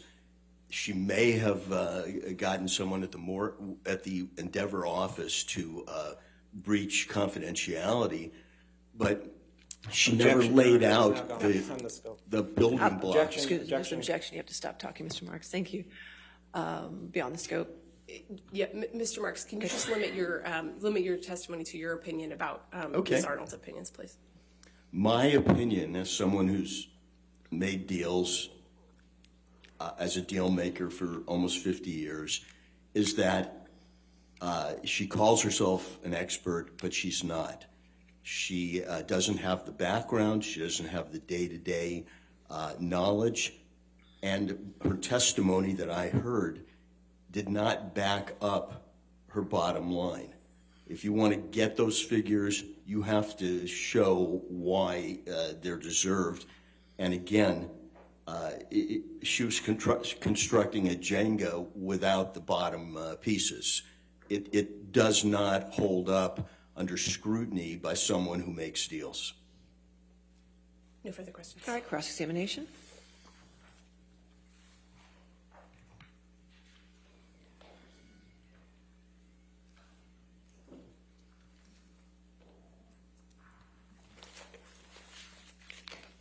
Good morning, Mr. Marks. Good morning. So you agree that studios use comps to negotiate deals, correct, with actors? Sometimes they do. Okay. And you have an issue with the comps that Ms. Arnold used, correct, as you testified to? I have an issue with the comps that she says she used that she didn't disclose. The comps being the actors that you just talked about. She did disclose, she disclosed the actors. She disclosed the actors and budget figures from their movies. She never disclosed their salaries and salary history as comps. You're not offering a different set of comparators that should be used, correct? I'm saying if you are going to... That's not my question. Are you offering a different set of comparators than what Ms. Arnold used? I'm not here offering comparators. I'm saying what she offered are not comparators. That was my question. You're not offering comparators, correct? No, I would say that Ms. Heard's comparisons are where you look. That was my question. motion to strike after the All no. right, we'll strike after that. Just answer the questions, Mr. Marks. Thank you. Now, you're a deal maker, correct? Yes. What actors have you negotiated for in superhero movies? Well, recently I've negotiated for Chris Pratt in a superhero series for Amazon. I've negotiated a deal for Michael Douglas, not in a superhero movie, but a historical movie. I've negotiated recently a deal for Paul Rudd and Will Ferrell on an Apple series. Billy Crudup on an Apple series. Those are the recent talent deals. What actors have you negotiated for in a superhero movie? As I sit here now, I can't remember a superhero movie that I've negotiated. I've certainly negotiated over my career franchise movies and fantasy movies. Your Honor, so it's no, you haven't negotiated with for any actors for superhero movies, correct? So you would define like, I don't know, Jungle Book isn't a superhero movie. It's more of a fantasy. Okay, so no, correct? Your answer is no. All right. So as I sit here, I can't think of a Marvel type superhero movie that I've negotiated. Although I know there's one or two in there. Now, you testified and you agree that Mr. Malmoa negotiated his multi-picture contract for Aquaman 2, correct? I heard Mr. Hamada say there was a renegotiation, but no facts were pro-offered, such as he didn't have an option. His options were out. What he was earning and what he renegotiated to, and he is Aquaman man. So yes, I did hear there was a renegotiation. And you understand that his salary went from $3 to $4 million to $15 million. If you tell me that, I haven't seen his contract and I haven't heard any testimony under oath that that's where the leap was. Now, Ms. Heard's contract. Did he get more? Did they get more options for when they made that leap? Did they get more options? Ms. Heard's contract was a talent option contract, correct? Yes. Okay. And you agree that for if there's an Aquaman 3, Ms. Heard would have an option to receive $4 million, correct, for the movie? Well, actually, you would language it. Warner Brothers would have the option to engage her. And if they engaged her, she would receive $4 million, correct? She doesn't have the option to refuse. They have the option to engage her. And she would receive $4 million, correct? Yes, $4 million. Would you agree that the money Amber was making on Aquaman 2 or 3 would be her market rate for future studio movies? I would think it would be her rate for future studio superhero movies, but not necessarily studio movies that aren't superheroes. That could be standalone. That could be other type of studio movies. But for studio superhero movies, it would be $4 million, correct? If I was Ms. Heard's agent, that's where I would start. Okay. Assuming everything was equal, the budget of the superhero movie, that she was in the ensemble. There's a lot of ifs to look at, but all things being equal.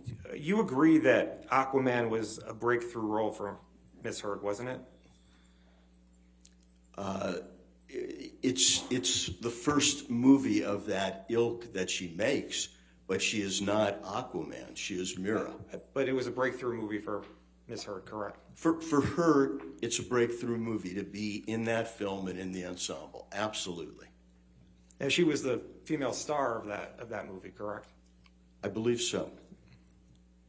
You would agree that for all of the actors Ms. Arnold listed as comparables, their career trajectory went up after their breakthrough, correct? She didn't give us the raw materials to look at, but I'll take your word that all those unrelated actors in unrelated films, except for Jason Momoa, they went up. as did Miss Arnold's when she went from 1 to 2. In your experience, can you identify an actor or an actress who's not been able to get a new studio movie after a breakthrough performance in a superhero movie? As I sit here now, I haven't been asked to opine on that, but there are lots of supporting characters in movies that don't appear in the next movie. But a female star in a breakthrough movie, in a superhero movie, can you identify any actress who's not gotten another studio movie after that? Well, after Miss Heard's breakthrough in 2018, she did get Aquaman 2. Aquaman 2 was already, she already had the option for Aquaman 2, all right. correct? So she did. Miss Heard did not get any movies after 2018, long before the Adam Waldman statements. Other than Miss Heard, can you identify any actor or actress who's not gotten another studio movie after their breakthrough in a superhero movie? As I sit here now, I haven't been asked to research that, and I can't. That would be a normal thing. And you're not providing an alternative number for Miss Heard's damages, correct, for the jury? Correct. I'm not providing an alternate number. I think, she's been more than adequately paid. I'd move to strike after no, I've not been provided another number. That's all. I mean, my question was you're not providing another number. I think it's in fairness and the full answer of the question, Your Honor. It was a yes or no question. He said his answer was no. I'm not going to strike it. Okay. All right. No further questions. All right. Redirect.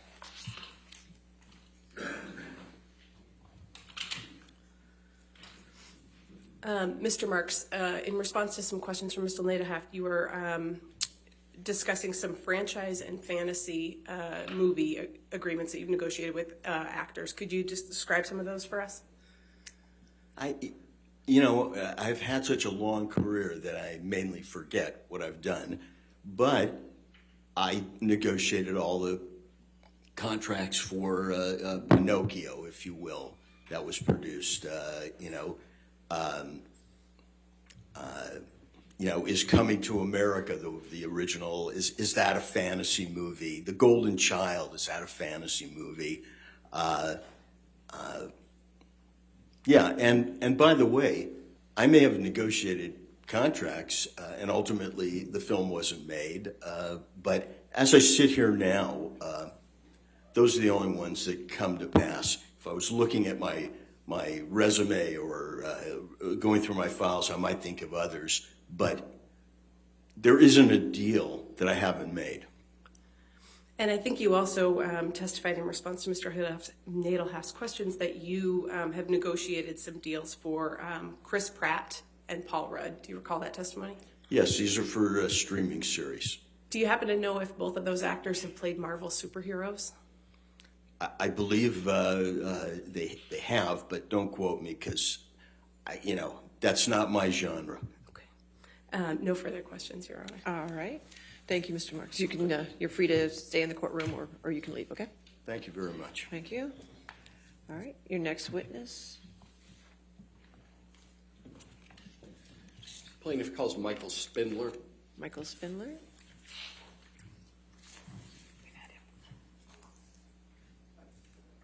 You've testified previously, correct, Mr. Spindler? All right. Just a reminder that you're still under oath, okay, sir? Yes. All right, thank you.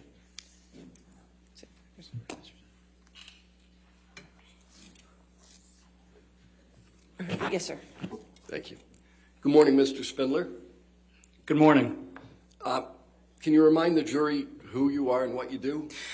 Yes, I'm Michael Spindler. I'm a forensic accountant. I'm a CPA, a certified fraud examiner, amongst some other certifications.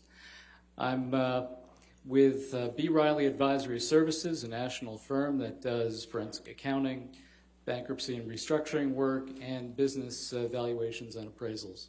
I've got over 40 years of experience. Are you familiar with the testimony rendered by Ms. Arnold in this matter? Yes, I am. Do you understand that Ms. Arnold testified that Ms. Heard has suffered economic damages resulting from 3 statements made by Mr. Waldman? Yes, I do. Do you have an opinion of that claim? I do. Objection, Your Honor. May we approach? All right.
Thanks, Mr. Spindler.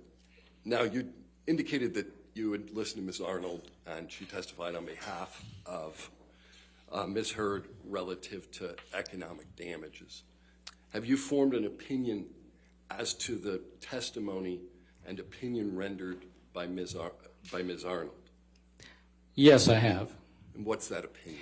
It is not adequately supported, and it is unreasonable.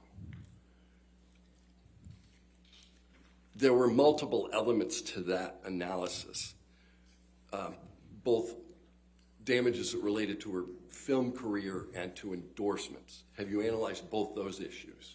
Yes, I have. What is your opinion of the claims that have been asserted relative to the film career and endorsements? Okay, well, first of all, with respect to her damages calculation, there was no calculation per se. She initially looked at these comparable actors and seemed to use that as a basis for numbers. She didn't provide the underlying calculation. She didn't provide underlying support. And then it appeared as though in her testimony, she backed away a little bit from that, but she still suffers from the issues of not providing detailed calculations or support for where those numbers come from. And she still, to some extent, appears to be using some kind of comparable analysis. All right. What is the type of analysis that you think is appropriate here? Well, I think, and as you heard from the last witness, I think that something that is anchored in facts, taking a look at historical compensation as a basis for anticipating future compensation. Had you looked at Ms. Heard's prior compensation? Yes, I have. I've looked at tax returns that were provided for the period of 2013 through 2019. Why do you want to use historical earnings? Well, once again, you want an analysis that's anchored in fact. I don't believe that Ms. Arnold has done that in her analysis. So here we've got some actual data, we've got some historical compensation, and as the last witness mentioned, that often provides somewhat of a basis for future anticipated earnings. In addition, I believe that Ms. Arnold herself said that she had hoped to be able to look at a renegotiated salary for Aquaman 2 and then use that as a basis for future compensation, that being the new kind of base, if you will. All right. Were there any years in particular that you focused on in your analysis as to Ms. Arnold's testimony? In terms of the historical compensation? Yes. Well, for 2013 through 2019 in total, her compensation was around $10 million for all those years combined. In 2019, the last of those years, her compensation was somewhere between about $2.6 million and $3 million. Now, that's a good year. That's known as a clean year. What do you mean by a clean year? Well, for example, 2019, you had Aquaman was released in December of 2018, and that was a successful film. So in 2019, you've got the benefit of that kind of success, and you also don't have any potential impact from the alleged defamatory Walden statements that occurred in April of 2020. So 2019 is clean of all that. What did you understand Ms. Arnold's methodology to be? Her methodology initially appeared to be based on these comparable actors that she had identified, and theoretically, the compensation that they earned, although she doesn't identify what that compensation is or provide any support for it or any calculations. What is your opinion of that methodology from an accounting perspective? That methodology was unsound. It's just unsupported. There are no numbers. There's no data that she provided and support for that. What methodology did you understand Ms. Arnold to adopt at trial? Okay, well, it looked like somewhat of a mix and match approach. She used different approaches, I believe, for different elements of the damages, although it's still a little bit unclear to me, a little bit vague. But there are 4 basic components that she was looking at, and we can go through those in any order you wish. All right. With respect to the television series portion of her analysis, what do you understand that methodology to be? Okay. Objection, Your Honor. May we approach? All right.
earnings from television shows.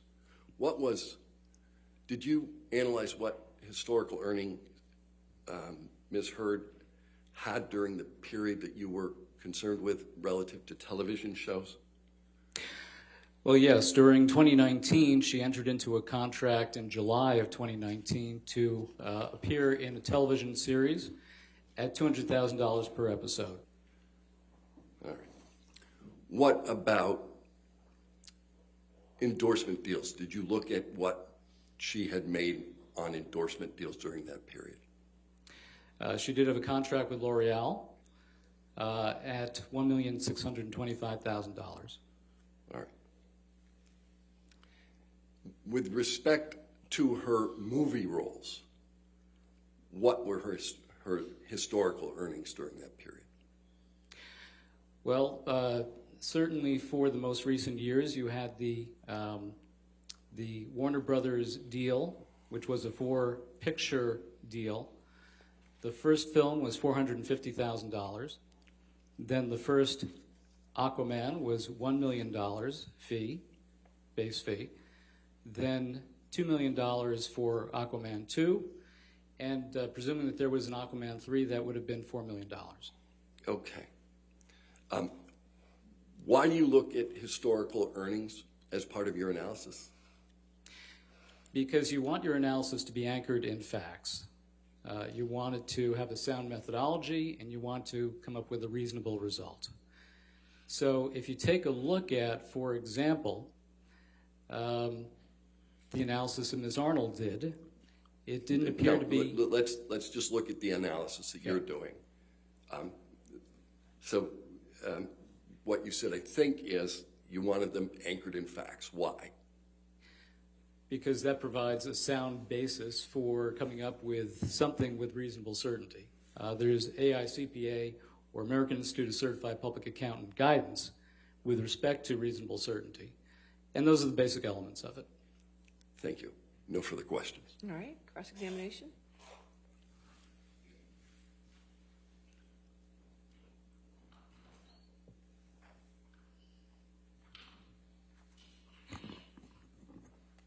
Hello again, Mr. Spindler. Good morning. I'm going to ask you a few questions that may refer to the statements in Amber's counterclaim against Mr. Depp. When I refer to those statements, I'm going to refer to them as the Depp-Waldman statements. Do you agree that we can both be on the same page what I'm referring to when I say that? That's fine. You can use your terminology. I'm sorry, there's an objection, sir. If you hold on. Can we approach? Okay.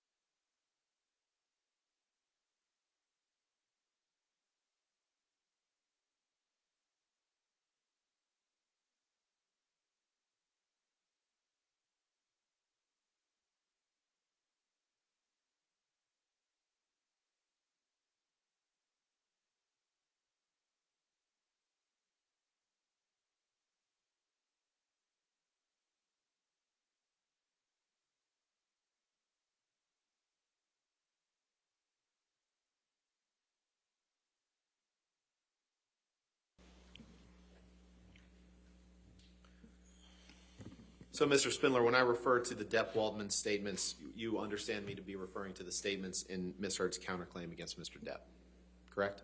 I'll understand that, yes. Now, you're here to provide a rebuttal opinion to Ms. Arnold's, part of Ms. Arnold's testimony, correct? Correct. You're not providing opinion on whether Ms. Heard suffered defamation by Mr. Depp, correct? That is true. You're not offering an opinion as to what any of the underlying facts relating to whether Mr. Depp abused Amber, correct?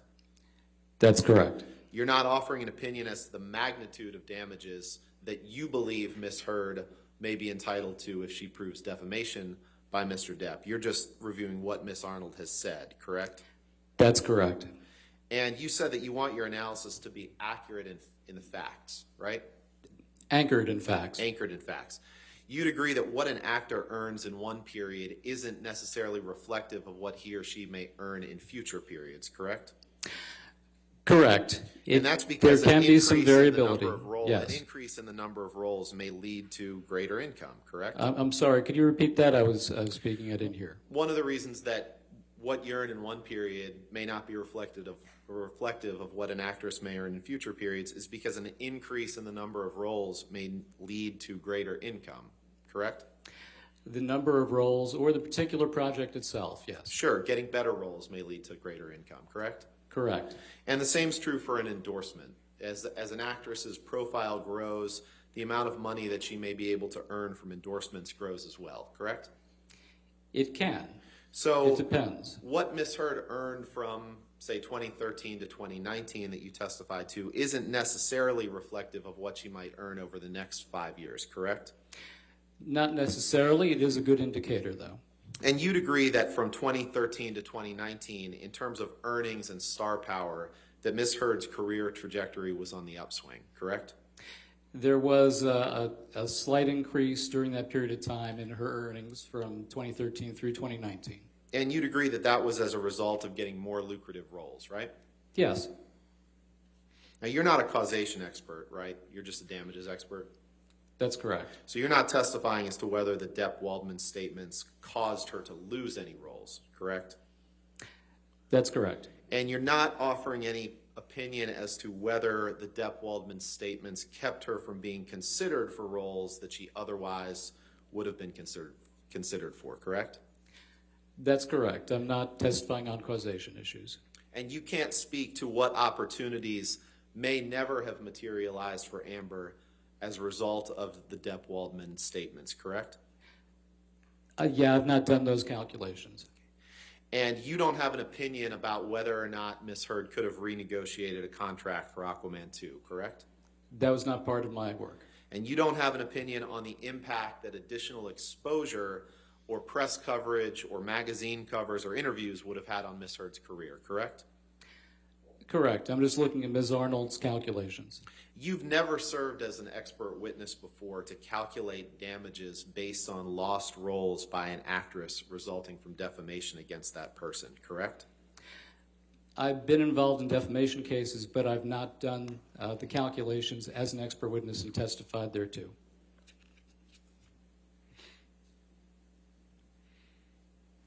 And there's never been an instance in which you have served as an expert witness in a case to calculate damages based on alleged defamation against an actress, correct?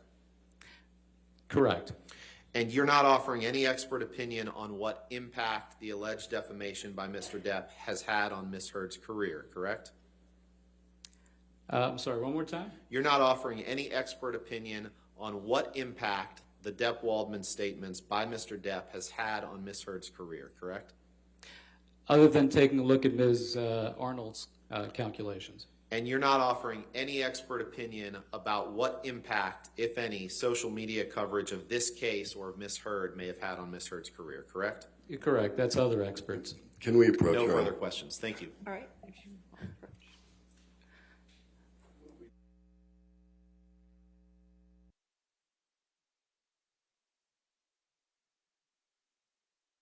For you. Okay. All right. Thank you, Mr. Spindler. You can have a seat in the courtroom, or Thank you, you're free to everyone. go. Thank you.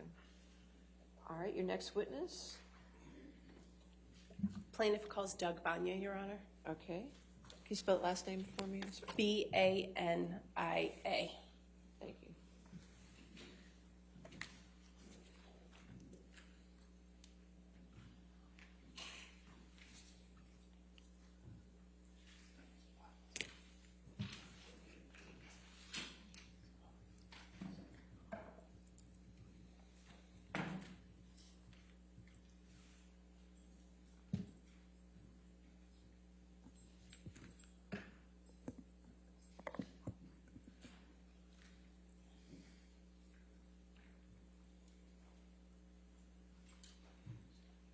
All right. So you can. So just a reminder that you're still under oath, okay, sir? Thank you.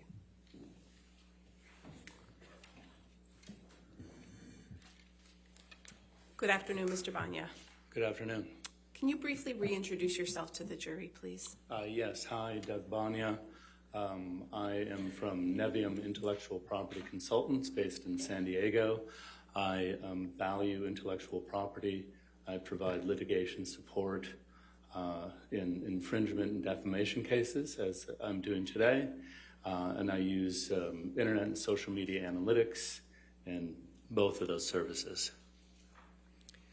Since you last testified in this case, the jury has heard testimony from Ronald Schnell and Catherine Arnold.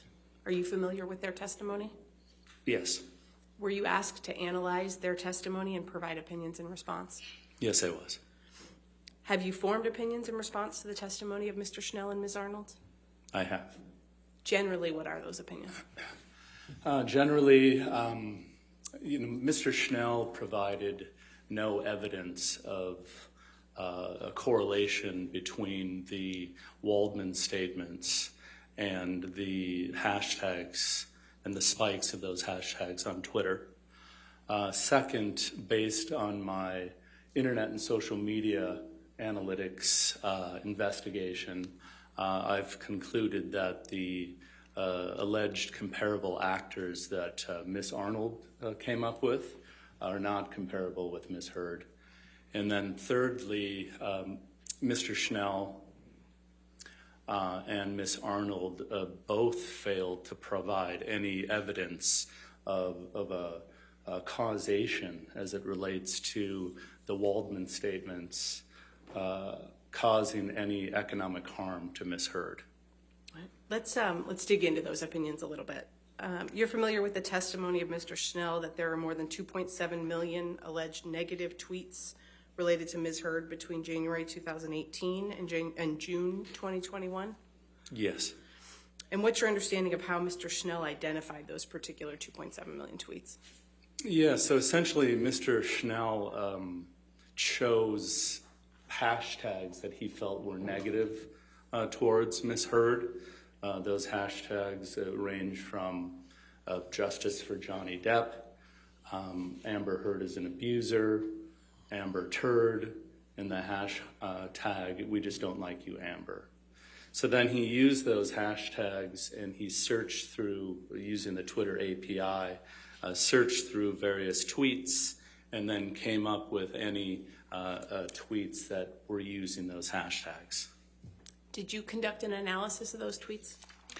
Yes, I was given that exact, the data that Mr. Schnell used on a hard drive. So yes, I dug into that data as well. And what was the purpose of your analysis? So what I'm trying to do, and what's at issue of the case today at this point is, were these tweets, did they contain the Waldman statements? That's what where we're at right now, are the Waldman statements. So I wanted to analyze those tweets to determine which ones, and if any, contain the Waldman statements.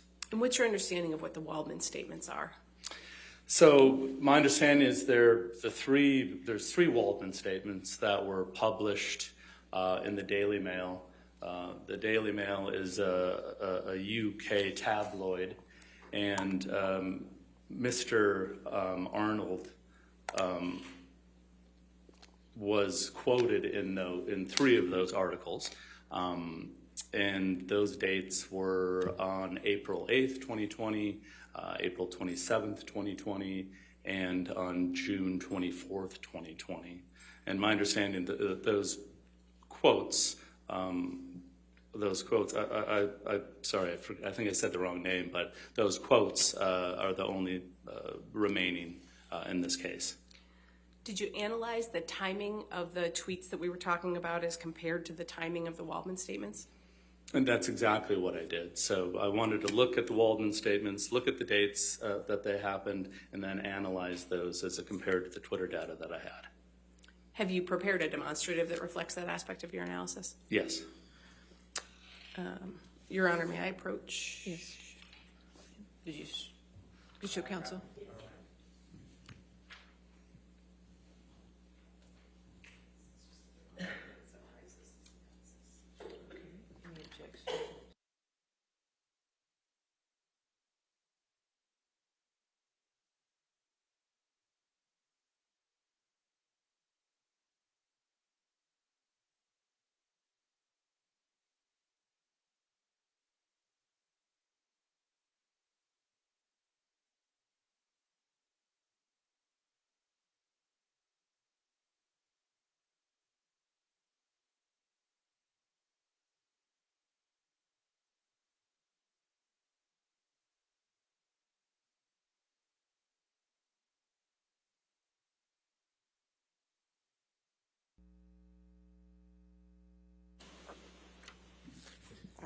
So 1293 will just be marked for identification as demonstrative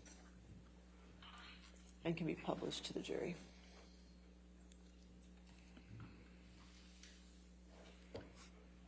Mr. Vanya, can you explain to the jury what this demonstrative shows? Yes. So this shows the total hashtags and tweets that Mr. Schnell was analyzing. This is the summary data. There are tweets that are running from January 2018 to June of 2021. And again, these are related to the four hashtags that I discussed.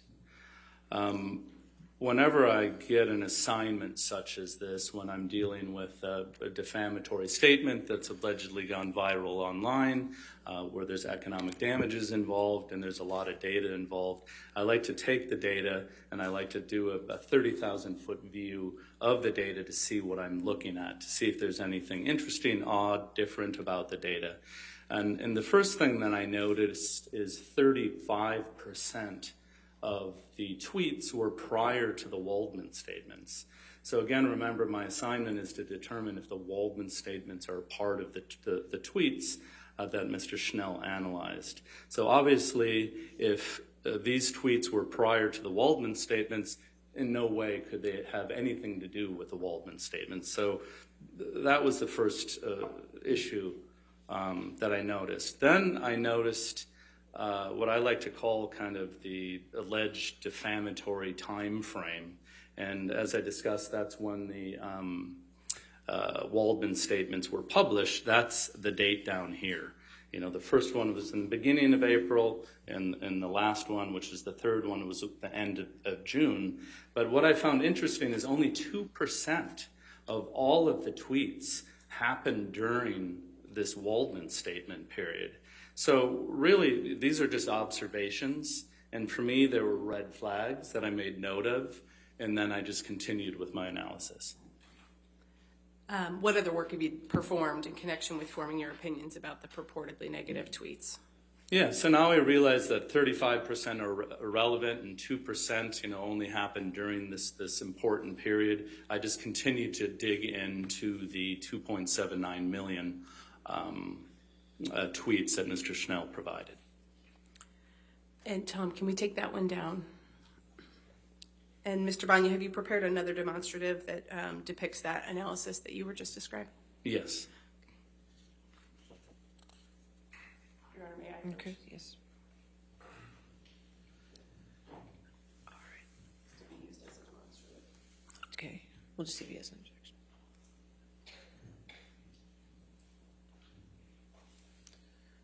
No, I'll give you time to look at it, sir.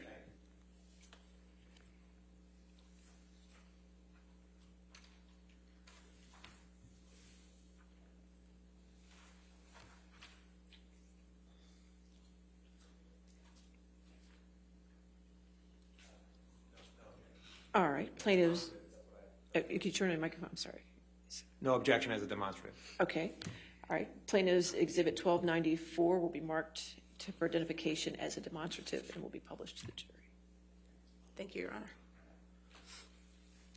Mr. Banya, can you explain what this demonstrative shows? Yes, this is showing the various spikes as it relates to the hashtags that Mr. Schnell testified about.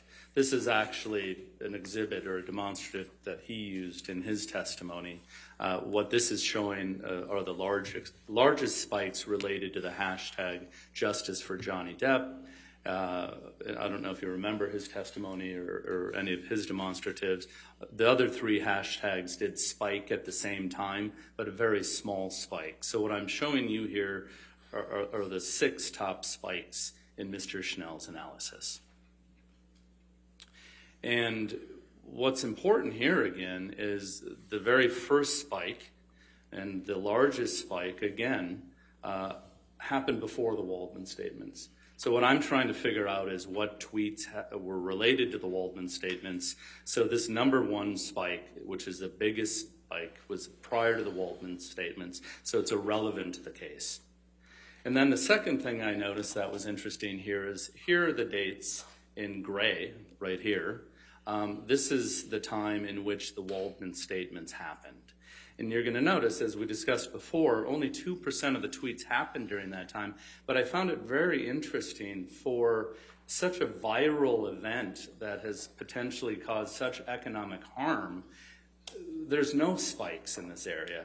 And actually, you're going to see that Mr. Waldman, his statement came out here in the first April 2020 article. Then the second one came out here.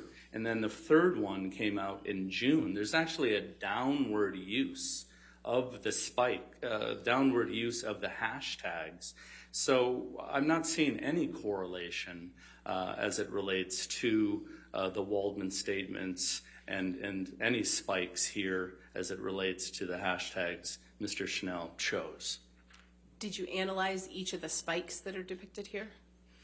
Yeah, so what I did is I looked at the 6 different spikes, and you're going to notice that each spike represents a month. So the second spike, is July of 2020, and so on to the 6th spike going to April 2021. And what I did is, I don't know if you remember in my last testimony when I went into Google search, and I'm able to go into Google search, I went in and I typed in Amber Heard. And then after you hit search, you can use the tool and you can go back in time. And I chose each 6 of these dates to go back in time to see what was the media talking about back then. What was the general public being fed as it relates to Amber Heard back during those spikes. And what I found is none of them, well, actually I analyzed the top 3 search results because they represent 50 to 70% of what people click on. And I realized that none of them had anything to do with the Waldman statements. Are you aware of Mr. Schnell's testimony that the tweets using the 4 hashtags he looked at were mathematically correlated? Yes. What does that mean? So what Mr. Schnell is saying, which is irrelevant to this case, is the 4 hashtags that he randomly chose, they tend to go up and down together. And that's why he had these spikes here. So the correlation there is how those 4 hashtags work or dance together going up and down. But first of all, the hashtags have nothing to do with the Waldman statements. And the fact that there's a correlation with the hashtags is irrelevant to this case because we're dealing with the Waldman statements, which none of that correlation analysis he did had to do with. How do you know that the correlation doesn't have anything to do with the Waldman statements? Can I clear this at all? No. Oh, yeah. Well, first of all, I know because that would happen right here. If when Mr. Waldman, one of his quotes was published, you would see a big spike right here.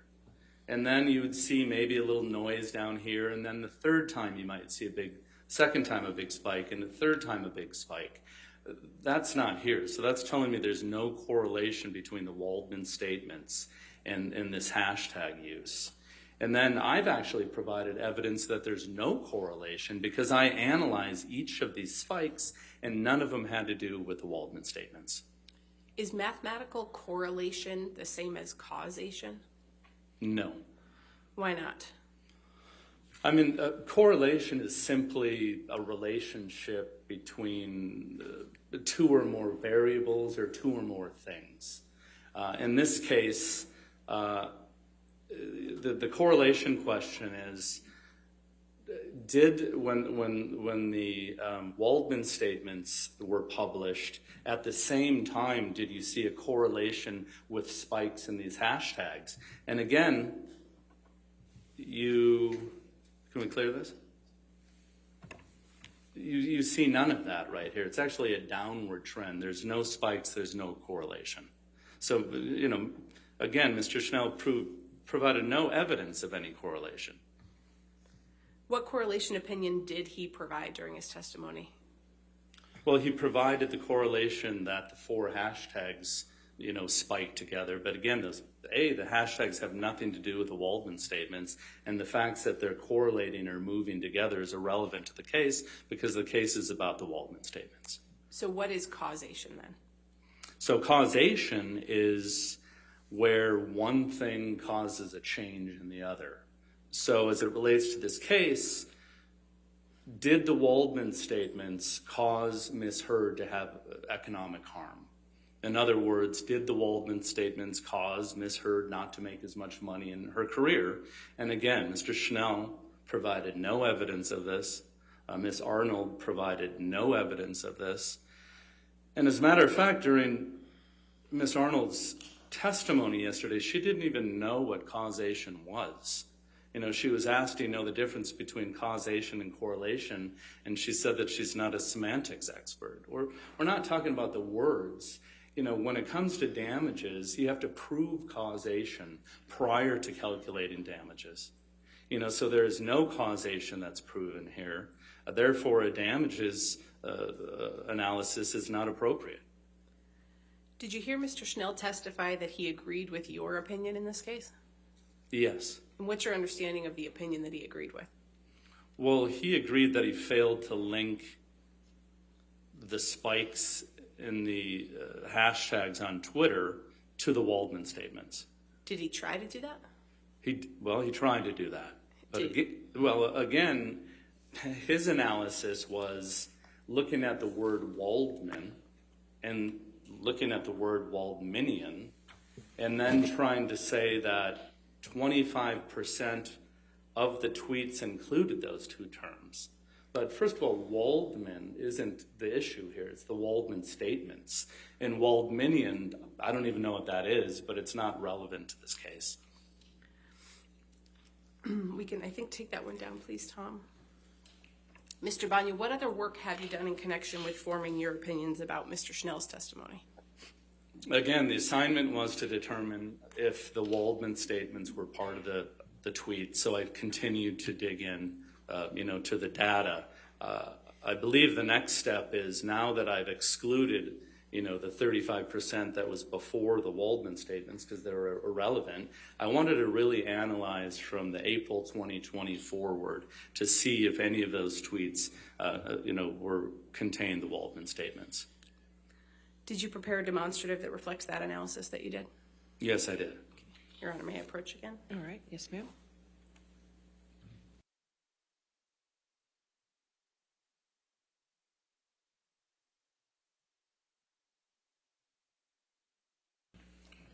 Any objections, sir?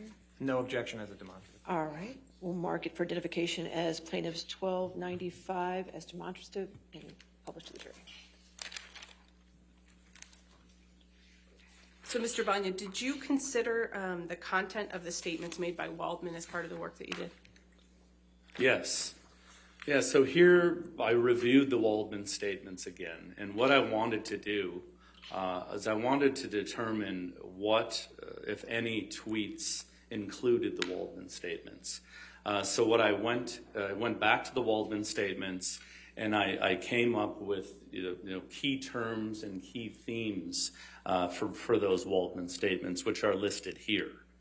The Waldman statements were about abuse hoax, sexual violence hoax, and fake sexual violence. So what I did is we're now dealing with a 1.2 million tweets because we're starting in April 2020 because that's when the Waldman statements started. And what I did is I searched the 1.2 million tweets, for these three phrases, and I determined that there were 751 tweets that included those key terms, which is 0.06% of the 1.2 million.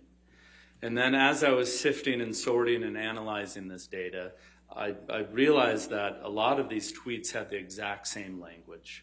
It was interesting to see it was the exact same tweet because I'm analyzing the language to see if it matches one of these three. I realized that a lot of these tweets were retweets, likes, or shares. So therefore, I eliminated any of those, and it came down with 95 unique tweets. And then what I did from there is I analyzed those to determine if any of these terms were in there, and I identified 5 tweets that were related to the Waldman statements. Do any of the hashtags Mr. Schnell analyzed include the words from the Waldman statements? No, they don't. And, because I am rebutting Ms. Arnold, her testimony yesterday, she was saying that the Waldman statements caused these hashtags. Then throughout her testimony, she walked that back and admitted, no, none of these tweets have anything to do with the Waldman statements. They don't include the Waldman statements. These hashtags are only hashtags that Schnell, in his opinion, felt that they were negative towards Ms. Heard.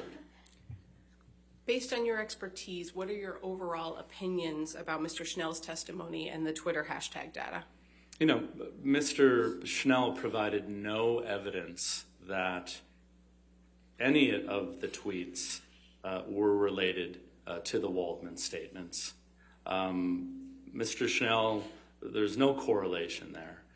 He also provided no evidence that there's any causation that, the Waldman statements caused any economic harm towards Ms. Heard.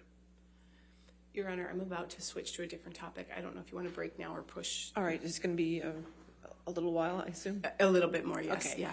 Let's go ahead and break for lunch, ladies and gentlemen, okay? Do not discuss the case and do not do any outside research, okay?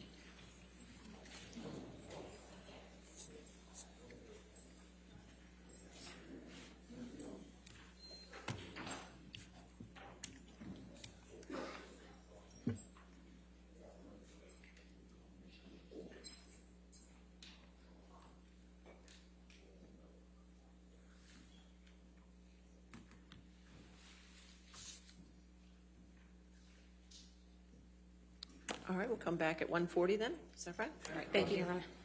All right.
Thank you, sir. All right, are we ready for the jury? Oh, okay, sure.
All right, so we ready for the jury then?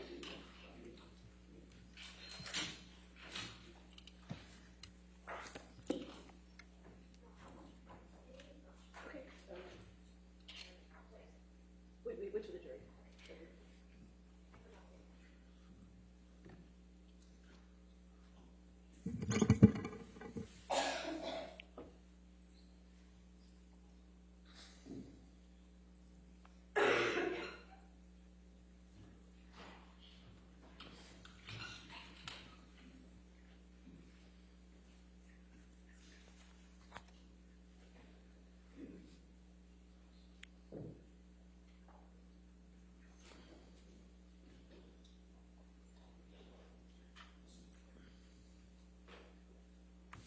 All right.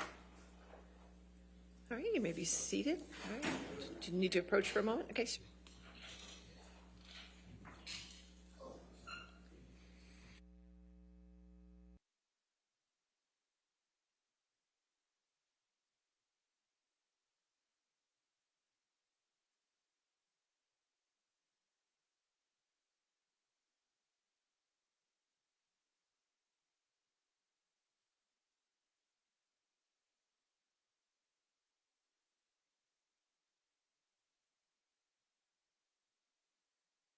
Your next question.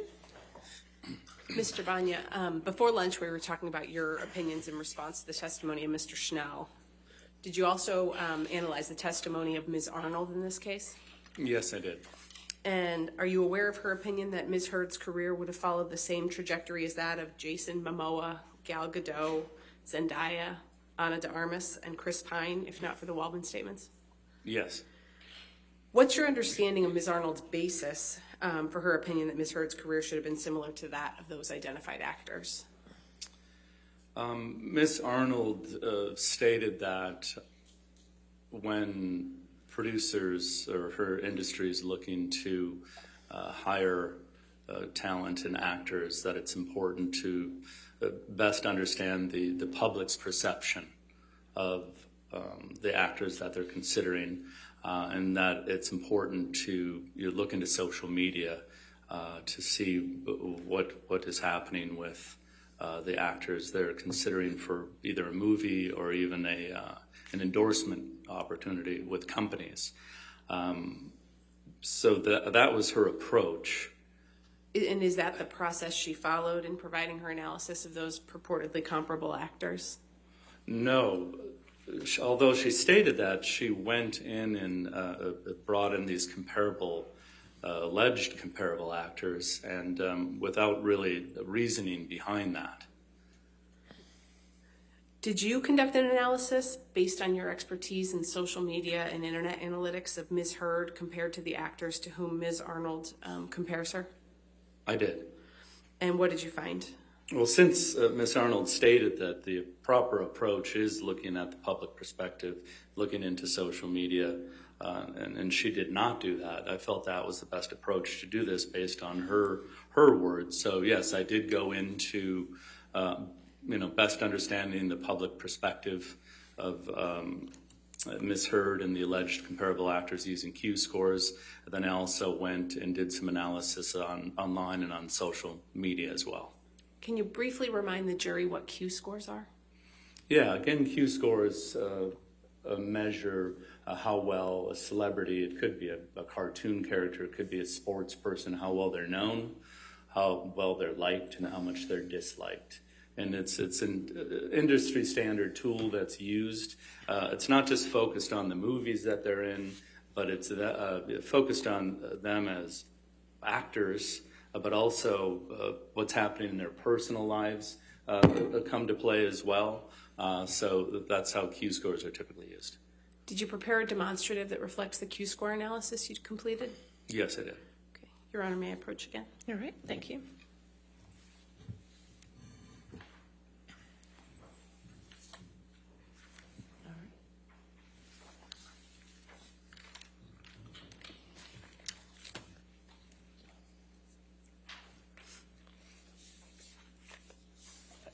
No objection to the demonstrative. All right, we'll identify plaintiffs 1296 for identification and publish to the jury. Mr. Banya, what point in time do these Q scores represent that are reflected on your demonstrative? So these are the winter 2019 Q scores that are reflected here. And what was important for me is I wanted to find Q scores that represented Ms. Heard after Aquaman. And remember, Aquaman is December of 2018. These Q scores were gathered January and February of 19, but before the Waldman statements. And what did you find based on the Q scores that you looked at?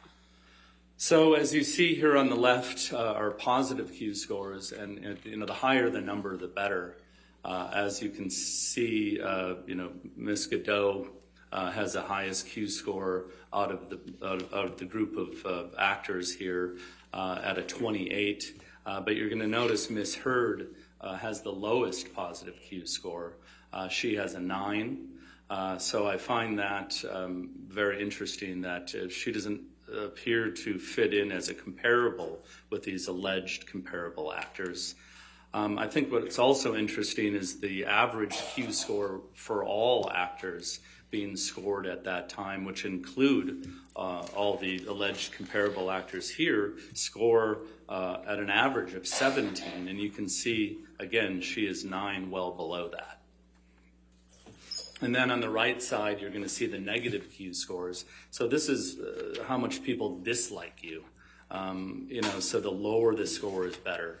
You can see Mr. Malmoa is over here with the lowest at an 8. But you can see Ms. Heard is over here at a 28, which was quite a difference. A 20-point difference from Mr. Malmoa, and also a 10-point difference, from the average of all actors. So she is very, very much her positive score is very low, and her negative score is very high, which tells me that she does not fit in as a comparable as it relates to these alleged comparable actors. What opinions did you form based on that Q-score analysis? My opinions as it relates to these Q-scores is, Miss Arnold used these actors as allegedly comparable actors. But really, listening to her testimony yesterday, it appears that she's abandoned this approach. I don't think she's using these comparable actors or these alleged comparable actors anymore. She's more relying on her experience, and I agree with that. Did Ms. Arnold offer a criticism of your use of the Q-scores here? She did, yes. And what's your understanding of what that criticism is? Well, what I believe she was saying is that I should have ran Q-scores for these allegedly comparable actors after each of their breakout films, which I disagree. First of all, Q-scores doesn't work like that. Q-scores are available twice a year, so it's not that I could pick a month or a different month for each of the Q-score actors.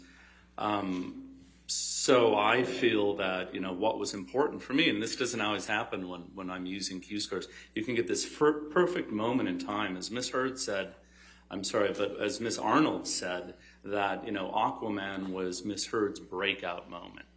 So these scores reflect that breakout moment, and they're terrible Q-scores. How would your analysis change if you had used Ms. Arnold's logic with respect to the timing of the Q-scores that you looked at? I mean, if you really think about what Ms. Arnold was saying, is she's saying that she thinks Q-scores are the highest for each actor right after their breakout moment. So I would think, if anything, these Q-scores could have been a bit lower, because it's not right after their breakout moment. But what's important for me is the fact that these scores reflect, who Amber Heard was at the time before the Waldman statements, but after the Aquaman release. We can take that one down, Tom. Thank you. What other work have you done in connection with forming your opinions in this case? Again, taking the advice from Ms. Arnold, it's important. She says the industry looks into social media, what their followings are like, with the numbers as it relates to their followers. Again, what is the public perception of them? So I analyzed their social media accounts, but prior to the Waldman statement. And how did you do that? Yeah, so what I did, I don't know if you're all familiar with the archive.org.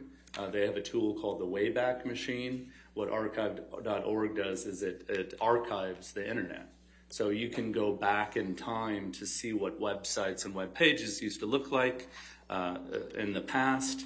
Not all the time can you actually get a celebrities' social media accounts to have been archived, but we were fortunate that each of the alleged comparable actors' social media accounts were in archive.org. So I was able to go back in time prior to the Waldman statements to see what the following activity was for each of the alleged comparable actors.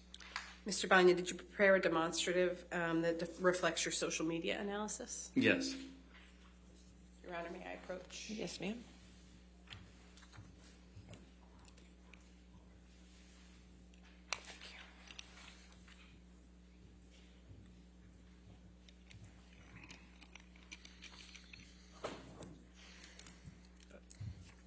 No objection to the demonstrative.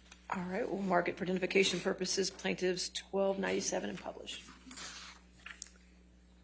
Mr. Banya, could you tell the jury what you found when you looked at the social media? Yeah, so what I found, again, this is prior to the Waldman statements.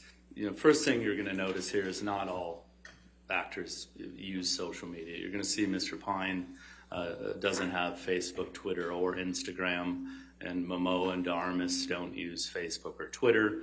But what's important to look at is you have Ms. Heard prior to the Waldman statements with 3.8 Instagram followers and 142,500 Twitter followers.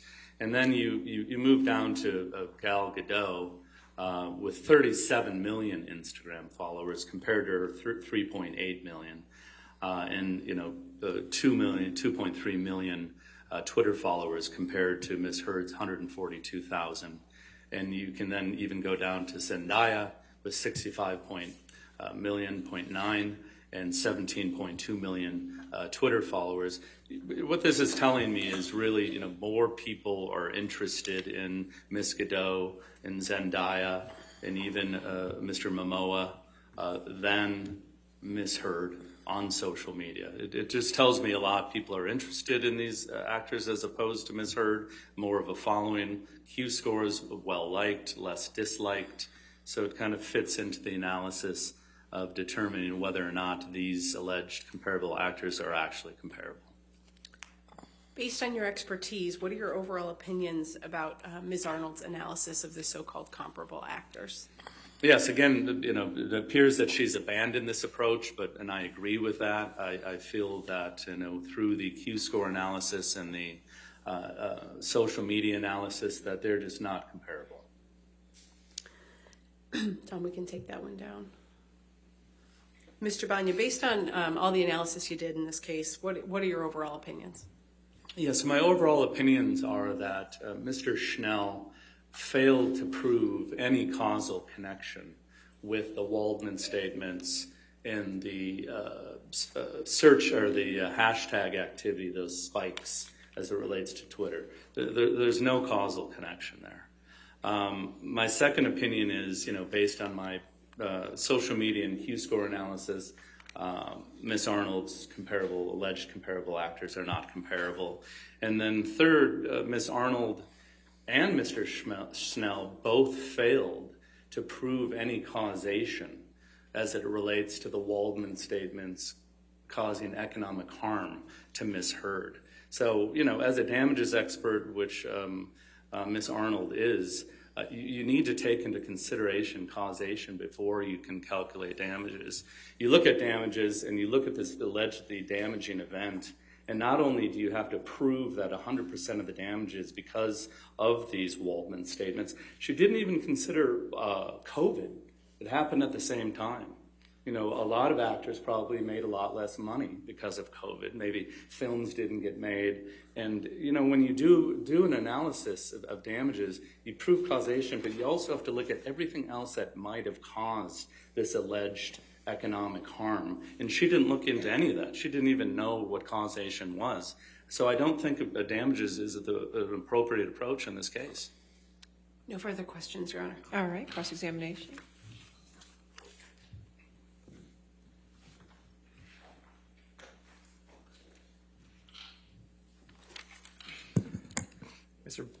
Good afternoon, Mr. Banya. Hi. You're not a damages expert, correct? I am a damages expert, but not providing any quantitative damages opinions in this case. In this case, okay. And is it your testimony that only if a person repeats the Waldman Depp statements could they be related to the defamation? Say that one more time? Are you saying that a person literally has to repeat the Waldman Depp statements in a tweet for them to be related to the defamation? No, if you looked at my analysis, I did pick the 3 themes as it relates to the tweets, and I analyzed those themes, and I came up with 5 examples of when those themes were used. And you ran searches for, quote, abuse hoax, sexual violence hoax, and fake sexual violence, and you ran all those in quotes, correct? I did. So only if a person used a tweet with those words in that order and with that spacing would they hit on your searches, correct? Objection, compound. Overruled. Yeah, so I used them in quotes because, hoax could be used in many other contexts. So I wanted to make sure I was fitting my search with the theme of the Waldman statements. So if someone tweeted Miss Heard faked sexual violence, that wouldn't appear in your searches, correct? Faked with an ED. It would not. Okay. And if they use 2 spaces between abuse and hoax, that wouldn't fit in your search. That's correct. Okay.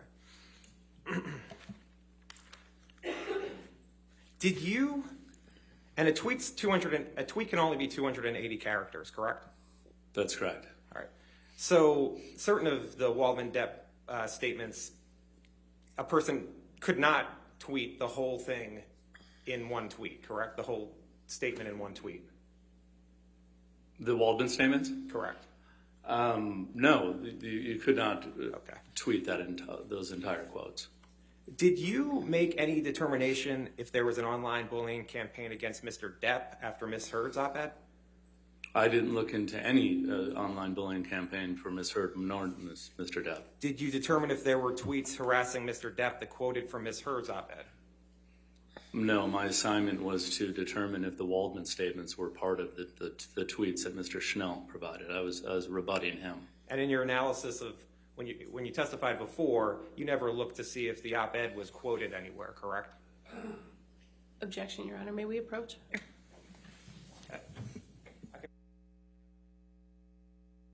All right, questions withdrawn. Next question. Now, you have no objection to Ms. Arnold's use of comparables, correct? Just the use of comparables in general. I listened to her testimony and my understanding that she abandoned that approach. But as it relates to my testimony today, my opinion was related to those specific alleged comparable actors, that they were not comparable. You're not offering an opinion as to who the appropriate comparables should be to Ms. Heard, correct? Correct. Okay. And you testified just before about the Q scores of Ms. Heard and the comparables. That was Plaintiff's Exhibit 1296, correct? I don't know what 1296 means. Okay. The demonstrative in front of you. Mine? Yes, that's correct. And you said that those were all for the winter of 2019? I said Ms. Heard's were from the winter of 2019. Because isn't it true that none of the rest of these people were from the winter of 2019, correct? That's correct. Okay. In fact, Mr. Malmoa's was from the summer of 2020? Of 2020? That's correct. Not all alleged comparable actors had Q scores for that date. What was important for me is to get Ms. Heard's Q scores right after Aquaman, but before the Waldman statements. So you weren't comparing apples to apples, correct? I wouldn't say that. I'm saying that it's not the exact same years. Well, so in the winter of 2019, that Q score comes out. That the field work dates for that is from January 22nd, 2019 to February 7th, 2019, correct? That is correct. So that would be so the field work would be starting almost immediately after Aquaman just came out, correct? Yeah, in her Star is Born moment, yes. You'd agree that for the winter of 2020, where you took Jason Momoa's Q score, would have more time to account for the rise in popularity of the film Aquaman, correct? Well, actually, if I use Ms. Arnold's suggestion, these celebrities tend to have, the celebrity moment right after they have their breakout film. So I disagree with that. I think maybe his Q scores could be lower as it relates to when I use them. You'd agree that for the winter of 2020, Mr. Momoa's Q score would have more time to account for the rise in popularity of the film Aquaman? I don't know if it accounts for the rise of popularity. Again, using Ms. Arnold's words, usually a Q score will be the highest right after the film, like I did measure Ms. Heard. All right. Do you show? All right. Thank you.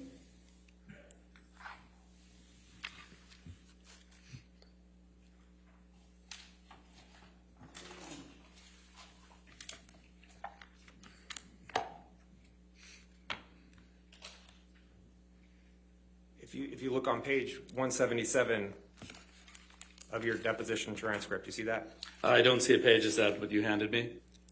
You don't see page 177? I think 4 pages. 4 pages per. Oh, yes, thank you.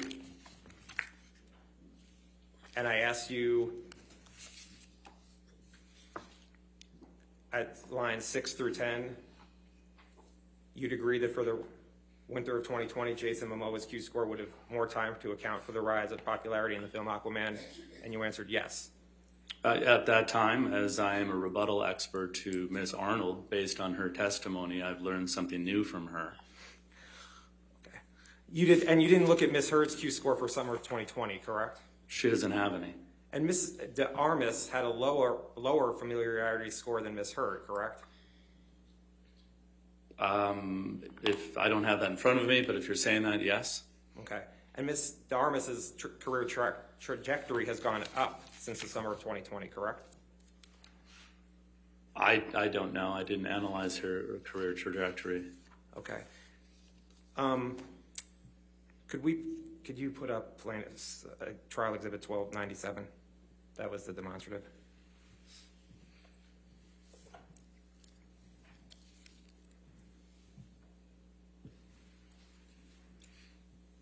Ms. DeArmas has less Instagram followers than Ms. Heard, correct? Correct. And Ms. Heard has more than double the Instagram followers of Ms. DeArmas, correct? Yes. Okay. And isn't it true that you get more social media followers the longer you're on social media? Not necessarily. It doesn't work that way. It depends on many other factors. So Ms. DeArmas had a lower familiarity score and less Instagram followers, yet your testimony is that she would not be a proper comparable to Ms. Heard? That's correct. Okay. And you're not offering a different set of people who should be comparables, correct? That's correct. Okay, thank you. You can take that down. Now, you understand that Mr. Waldman has been banned from Twitter for life for harassing Amber Heard, correct? I don't know that, but if that's the case. And you understand that Mr. Waldman appealed the decision to Twitter and they have confirmed his ban for life? Objection, Your Honor. May we approach on this one? Okay, sure.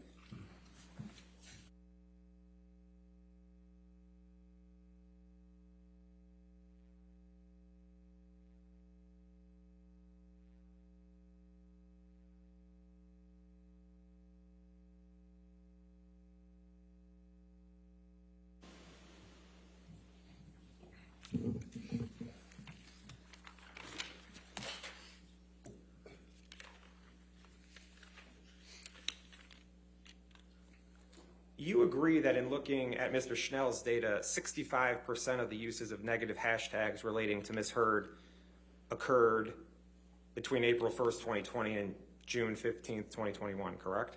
Correct. Okay. And you would agree that 5 of the 6 highest spikes of the negative hashtags were after the Depp-Waldman statements, correct? Correct. Okay. And where you talked about the February 2020 spike, and the 65%, by the way, even includes the February 2020 spike of tweets, correct? That's correct. Well, there was no spike in Feb 2020 during the Waldman statements? Well, the spike in February 2020 was before the Waldman statements, right? I would have you. Can we pull up the chart again if you want to talk about the spikes? Sure. Can you put up 1294? Number one. Number one. Yeah, that spike happened before the Waldman statements. Okay. And there was hardly any activity in negative hashtags until February 2020, correct? That's correct. And you understand that the spike in February 2020 was related to the partial tape that Mr. Waldman and Mr. Depp leaked to the Daily Mail, right? I'm aware that the articles were related to Heard admitting to hitting Depp. And you understand that Mr. Waldman testified that Mr. Depp and Mr. Waldman met with the Daily Mail in person to provide the partial tape to the Daily Mail. Objection, Your Honor. Okay, he talked about what the number one related to. What's the objection? Sorry, lack of foundation and. I'm asking if he knows or he doesn't. All right, we'll rule. So what's important to me is the fact that this spike is prior to the Waldman statements. Do you know if Mr. Waldman testified that Mr. Depp and he met with the Daily Mail in person to provide the partial tape? No. In February of 2020. You don't know one way or the other. It's irrelevant to my opinion. Okay. And the spike in July of 2020 came right after the last defamatory statement by Mr. Depp and Mr. Waldman, correct? The July spike, which is number 2, is not related to the Waldman statements, and there are articles related to abuse between Heard and Depp and feces found in Depp's bed. And that's based on Google searches you did? That's correct. Okay. And the July spike in time came after the June 27th, 2020 defamatory statement by Mr. Depp and Mr. Waldman, correct? That's correct. Okay. And 5 of the 6 spikes came after the defamatory statements, correct? After the Waldman statements, yes. Okay. Now, you testified before that you eliminated shares and likes of the Depp-Waldman statements from your analysis, right? Repeat that, please. Did you say that you eliminated shares and likes of tweets that included the Depp-Waldman statements? That's correct. When I was doing my analysis, I noticed the exact same text was a part of many of these tweets. Don't shares and likes disseminate the negative information? That's quite possible. Okay.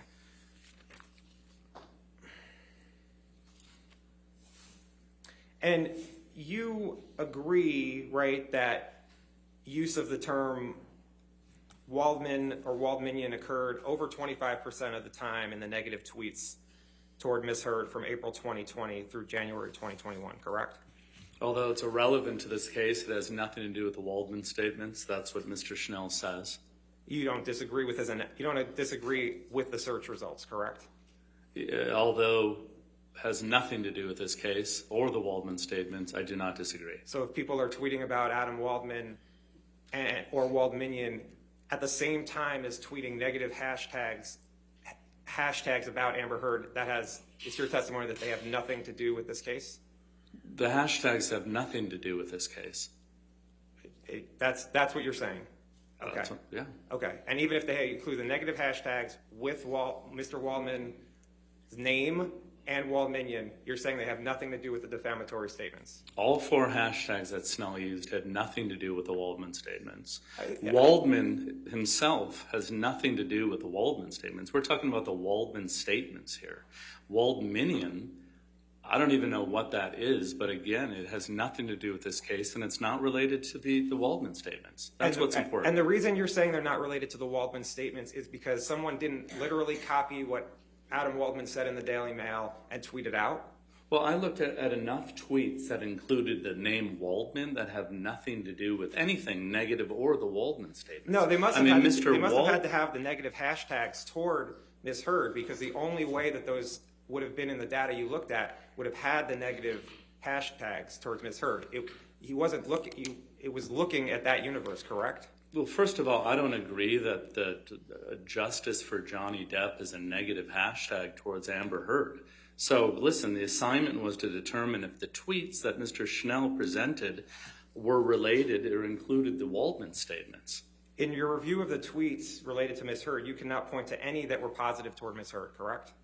Again, I was not looking for that. And you did not review the hashtag Justice for Johnny Depp during the time frame from April 1st, 2020 to January 1st, 2020 to see if there were any that were not negative toward Ms. Heard? I did not look into anything as it relates to anything other than what relates to the Waldman statements. That's what's at issue here today as we sit in court. Okay. And you didn't form any statistical analysis to rule out the Waldman statements' impact on the hashtags, correct? Correct. You did not analyze whether media and press coverage other than the Waldman statements affected Ms. Heard's career, correct? Correct. Okay. Looking at the exhibit that's in front of you, where you have the numbers here, those you said are related to Google searches? The 1 through 6? Correct. Yes. Okay. And can we put up plaintiff's 888?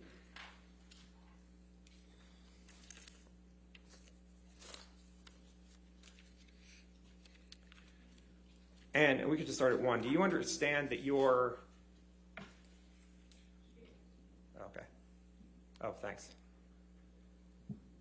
And 888, it's page 76. These are the documents you relied upon for your opinion today?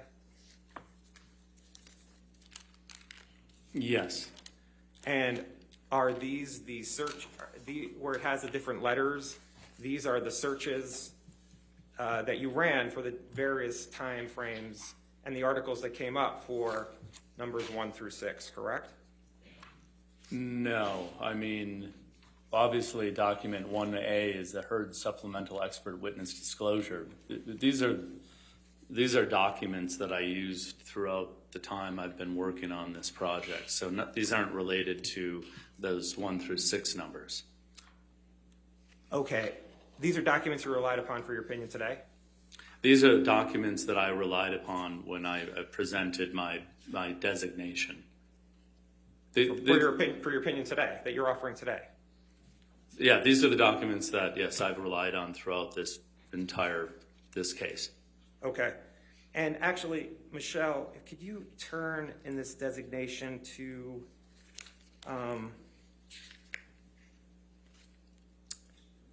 let's see.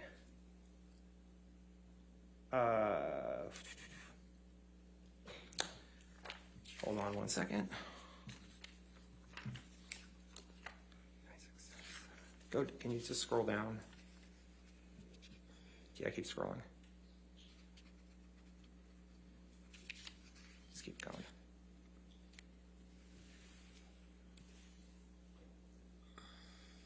Keep going.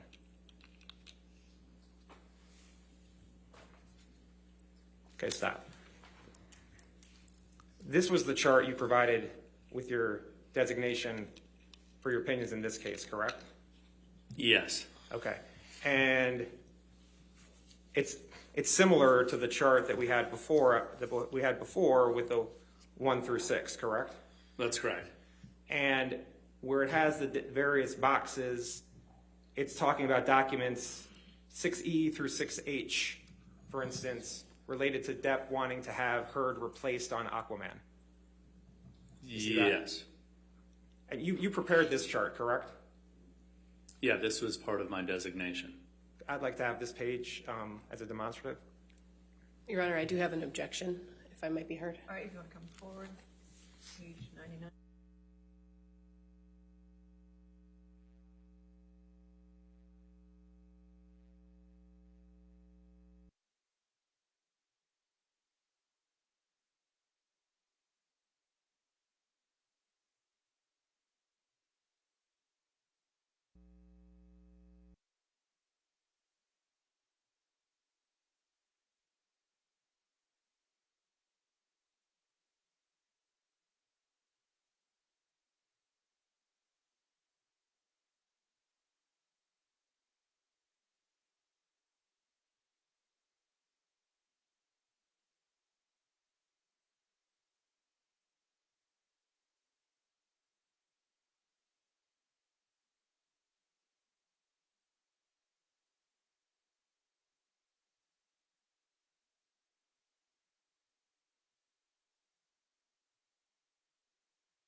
Mr. Banya.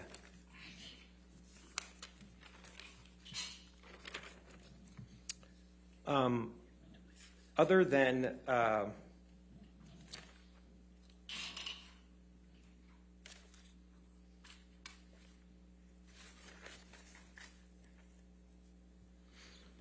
so as I understand it, the way you determined that the tweets were not related to the Waldman statements was that you looked at time and then you ran certain Google searches, correct? Correct. And then the top 3 hits came up. Correct.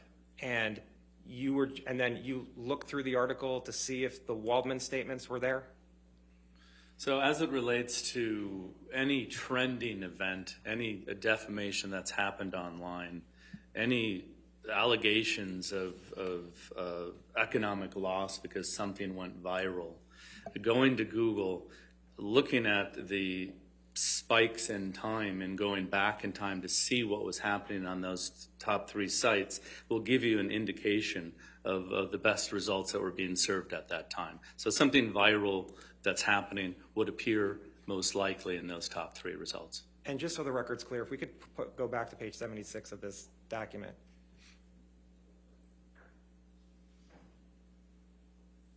Numbers 6A through 6N, going to the next page, those are the headlines of the searches that you found? Correct. And you don't disagree that that negative tweets toward Ms. Heard have continued throughout the analysis of the tweets, correct? I'm not looking at whether they're negative tweets or those hashtags are negative. I'm determining if those tweets are related to the Waldman statements. Well, okay, and you have no opinion whether the tweets were positive or negative towards Ms. Heard. That's what you're saying? Yes, I'm just analyzing whether or not they're related to the Waldman statements. Okay, thank you. Nothing further. All right, redirect. I have no further questions of this witness, Your Honor. Thank you, Mr. Banya. Yes. Sir, you can leave the courtroom or you please. Thank you. All right, your next witness.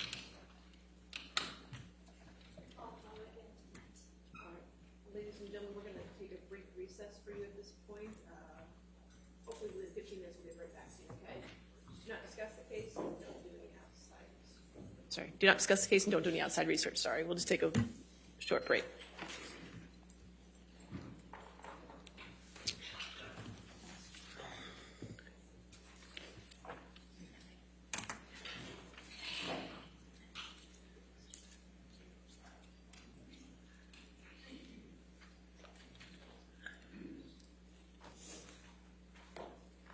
All right, so just so that we're on the same page, you can have a seat. Keep standing the whole time. All right, just so we're on the same page with Mr. Knight's testimony. Actually, could Mr. Knight go back out, please?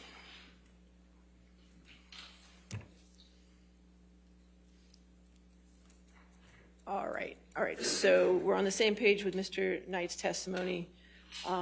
There is a rule on witnesses, however, Mr. Knight's a rebuttal witness. The purpose of excluding witnesses from the courtroom, usually it's a courtroom, is to deprive a later witness of the opportunity to shape testimony to correspond with that of an earlier witness.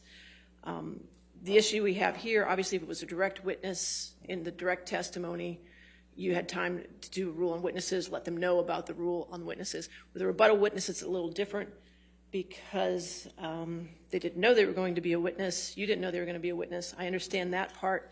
The problem is the courtroom in this particular case appears to be the world. So what we have to do here is I'm going to do a voir dire, and I'll allow both sides to ask questions as well of Mr. Knight to see what he has seen of the case.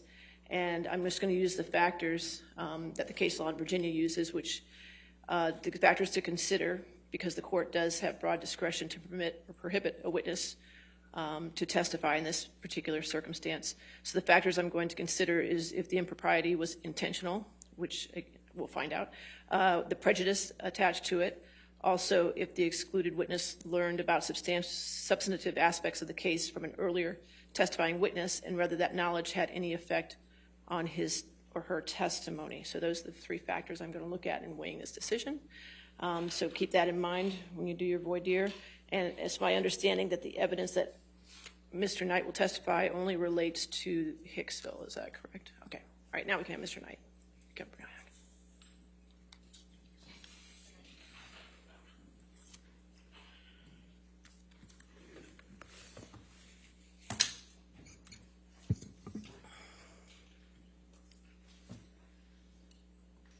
All right, sir. Mr. Knight, if you could come forward to be sworn.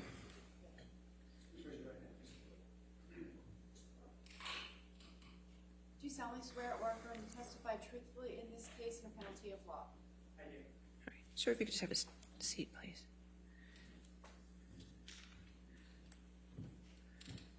Sir, what we're doing is I'm just going to ask you a few questions outside the presence of the jury, and then the attorneys are going to ask you a few questions, okay? Sure. Then I'm going to have you step back outside after that, okay? No problem. All right, what's your full name, sir? Morgan Higby Knight. Okay, you don't have to be that close. All right. All right, how do you spell your last name? N-I-G-H-T. Okay. All right, and sir, before I can allow you to testify, I just want to ask you a few questions. Have you seen any of the trial that's been going on for the past 6 weeks? Approximately 5 weeks ago, a friend of mine texted me that Hicksville was mentioned, and I watched a little clip where it was mentioned. Which clip did you watch? I believe it was somebody testifying about, I think it was the security guard testifying maybe about Hicksville, or I forget exactly who was testifying, but it was something where Hicksville was mentioned, and it was about something about a wrist or something like that. All right, and what did you do after that? At some point, did you get in contact with attorneys? So I didn't reach out to them. I didn't really care. The innkeepers that worked at Hicksville before reached out to them and said, we saw some stuff that wasn't true, and then they asked, is it okay if I give the attorneys your phone number? So the attorneys reached out to me. Okay, and when did the attorneys reach out to you? May 3rd. May 3rd. And you talked to the attorneys at that time? Yeah. Okay. Not Camille, but Geraldine. Okay, and then have you seen any other parts of the trial? No, she instructed me not to watch anything about it, regardless of if it was about Hicksville or not. So I've been keeping off the internet and turning off anything that seems to be like it's on social media. So I just don't watch any of that. Okay. All right. And questions, Ms. Prater? So, Mr. Knight, you were contacted by an attorney for Mr. Depp on May 3rd? Yes. Okay. And you said it was Carolyn? Geraldine. Oh, Geraldine. I got it. Okay. And what? I think it's pronounced Geraldine. Okay. Can you tell us the conversation you had with her at that time? Yeah, she just asked me my recollection of the evening, and I told her, and she said, okay, would you mind testifying? And I said, sure. And she said, okay, well then, we're not sure if we're going to call you or not, but just in case, please don't watch anything having to do with the case. And I said, I will do. Now, how is it that, to your best knowledge, how is it that Geraldine was able to get hold of you? How did she know that you knew something? So, like I said, two of my innkeepers, my innkeeper and my manager, had reached out to her team, I think through email, and one of them texted me and said, hey, do you mind if we give Geraldine your phone number? Now, you also communicated on Twitter, did you not, about this case? Yeah, 2 weeks prior to Geraldine reaching out to me, someone had made a comment about something that happened by the fire pit, and I said, that's not my recollection. I didn't see, that's not what I saw. So who was it that made a comment about something that happened at the fire pit? So once I was told about the fact that Hicksville was mentioned, I went and did a Twitter search of Hicksville trailer. So it was, I don't know who it was, but I was just like, what are they saying about Hicksville? And so that was why I did a search, just to see, because it was weird and fascinating, because the night to me wasn't that remarkable in the context of all the different experiences I've had at the Trailer Palace. So explain to me, please, what you mean by you did a trailer search. So if you go to Twitter and you put in keywords and do a search, all the tweets regarding that subject come up, or anything with those keywords in it. So that is how I found the tweet that I replied to. Okay. And how many tweets did you find that mentioned Hicksville when you did that trailer search? Probably like 5 or 6. I only replied to one of them. Okay. And what do you recall those tweets saying about Hicksville? The one that I replied to said that there was some incident by the fire pit, and Johnny was yelling at Amber, and I replied that I didn't see that. I was there all night, and I was working that night, so I didn't see anything like that. So your best recollection on that one was that somebody said somebody was testifying that Johnny was yelling at Amber? Yeah, and I believe grabbed her or something along those lines. Do you recall who said Johnny was yelling at Amber and grabbed her?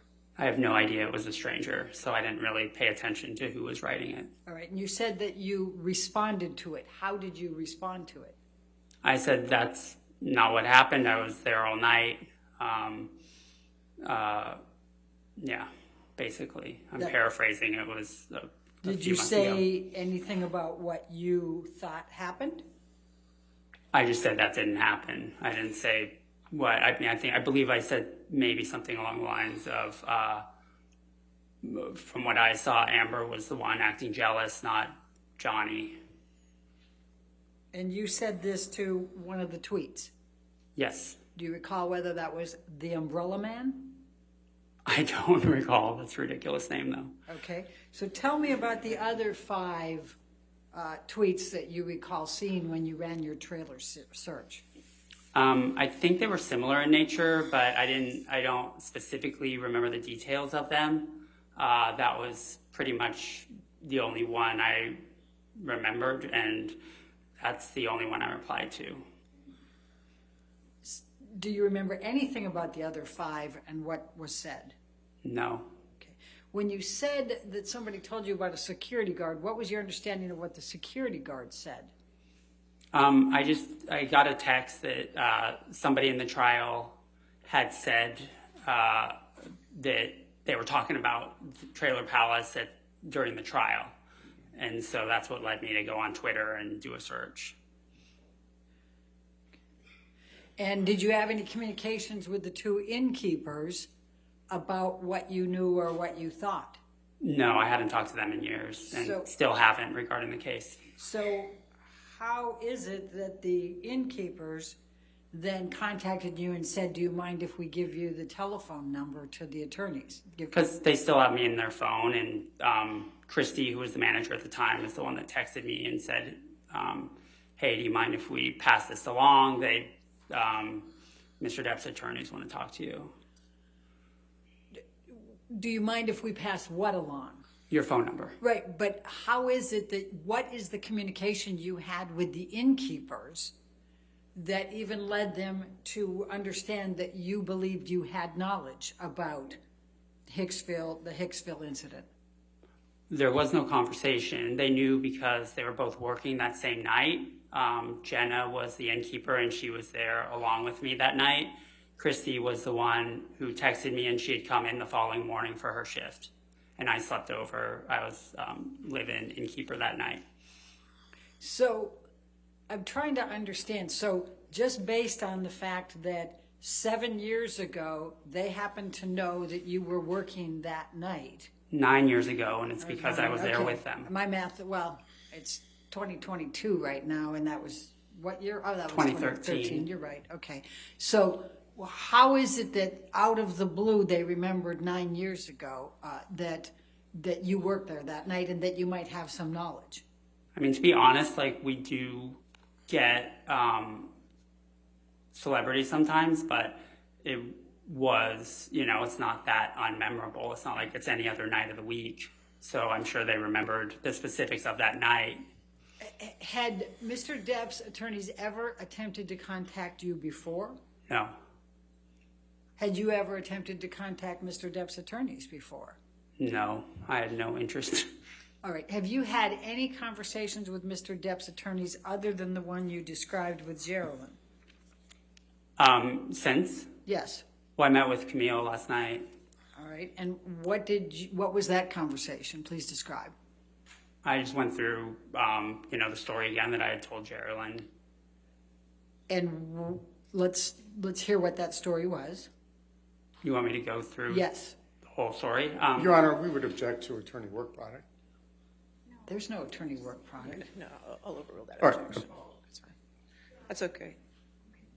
Go ahead. Go ahead, sir. Yeah, Please sure. continue. That I described like them getting to the trailer palace, me showing them around, the interactions I had when I was on duty with Mr. Depp and Miss Heard, how the evening progressed throughout the night, the levels of drinking and drug use that I witnessed, what the state of the damaged trailer the next morning, and basically just, the details that I had only, spent total 45 minutes to an hour with Mr. Depp and Miss Heard throughout the entire course of the night. So it was my recollection of those events during that time. And what did Ms. Vasquez say to you?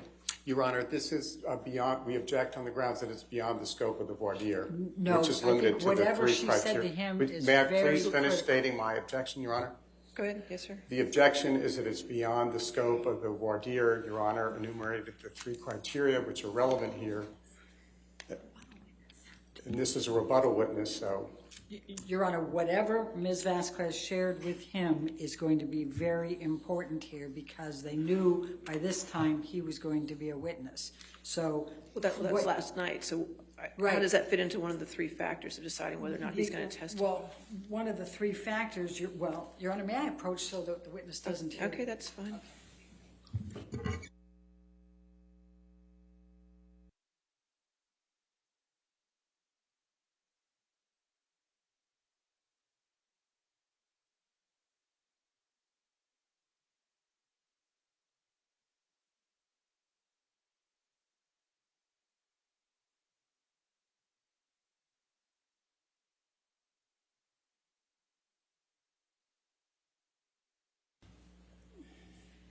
Mr. Knight, did Yes. Ms. Vasquez provide you with any information that anyone had testified to or said at any point? No, she didn't talk about anything except for asking me my experience and just getting a clear understanding of what my experience was. She didn't mention anything outside of the scope of what I saw and just asked me for the facts and told me just tell the truth and let me know, Do you know what any of the witnesses said in this trial? about, outside of what I described earlier with a friend of mine texting that someone was talking about Trailer Palace, I do not. Do you know whether any of the witnesses testified about any jealousy? Other than the tweet that I replied to, no. All right. Thank you. Your Honor, may we approach? All right. Well, do you have any questions? All right. Sir, if you could have a seat back outside the courtroom. Sure. Thank you. Can I leave my water? Yes, you can leave your water.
All right. So based on weighing the factors, I'm going to allow Mr. Knight to testify. If we could get Mr. Knight back in. And if I knew you were going to do a sidebar, I wouldn't have made him leave. I never know.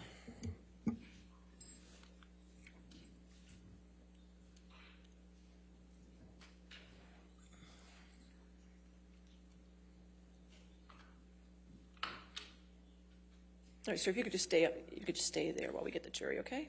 All right, are we ready for the jury? Yes. Okay. Yes, Your Honor. Thank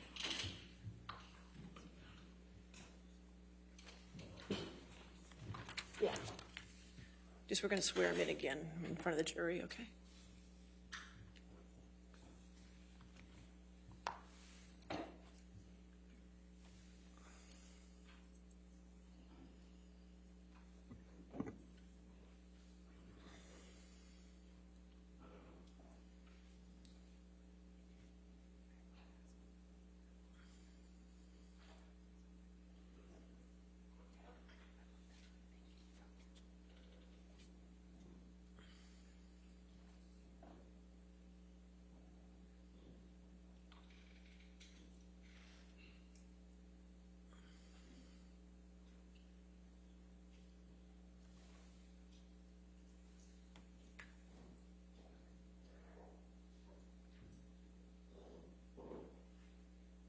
All right, you be seated. All right, thank you, ladies and gentlemen. I apologize for the interruption. You're going to notice as we get closer to the end of the testimony, you're probably going to have some more interruptions, and I apologize for that, but there's just some matters we have to take up outside your presence, okay? All right, thank you. All right, your next witness. All right, Mr. Knight, if you could come forward to be sworn. Do you solemnly swear or affirm to testify truthfully in this case under penalty of law? I do. Sir, if you could have a seat.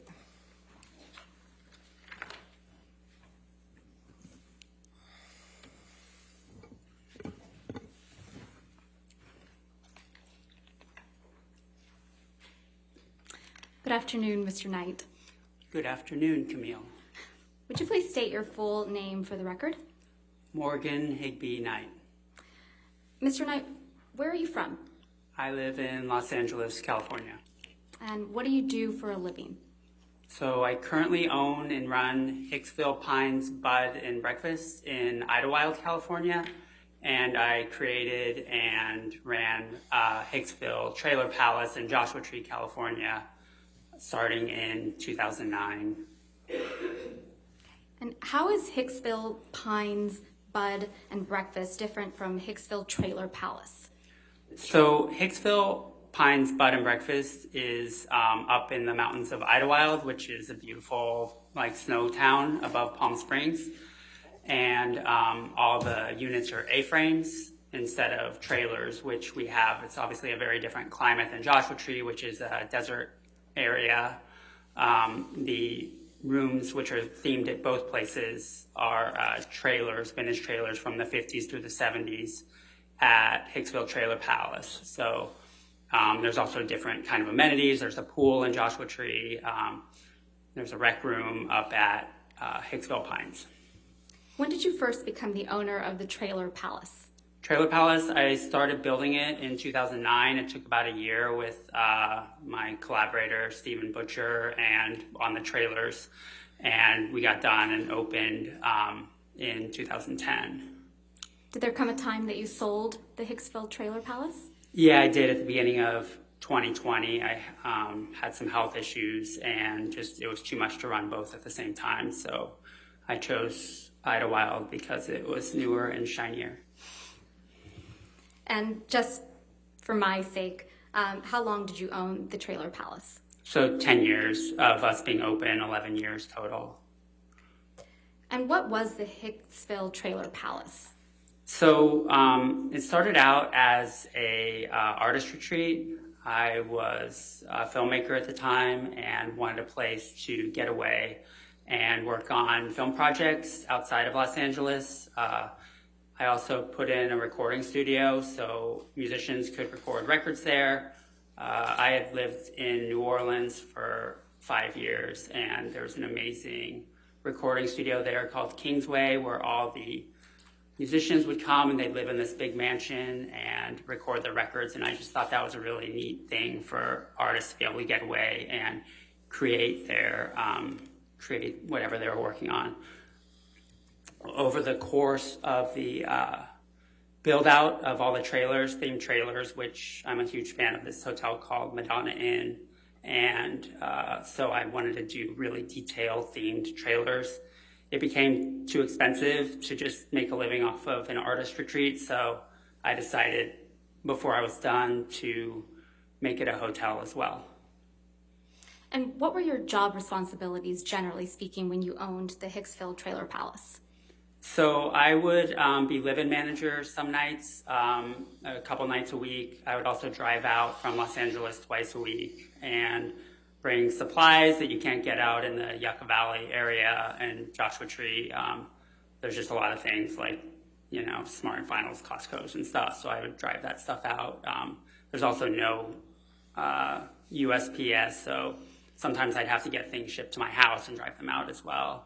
I would also just do constantly building and creating new stuff at Trailer Palace, whether it's new trailers or amenities. So I would be working on that stuff as well. I'm a big fan of the fact that Disneyland is always making it better and better.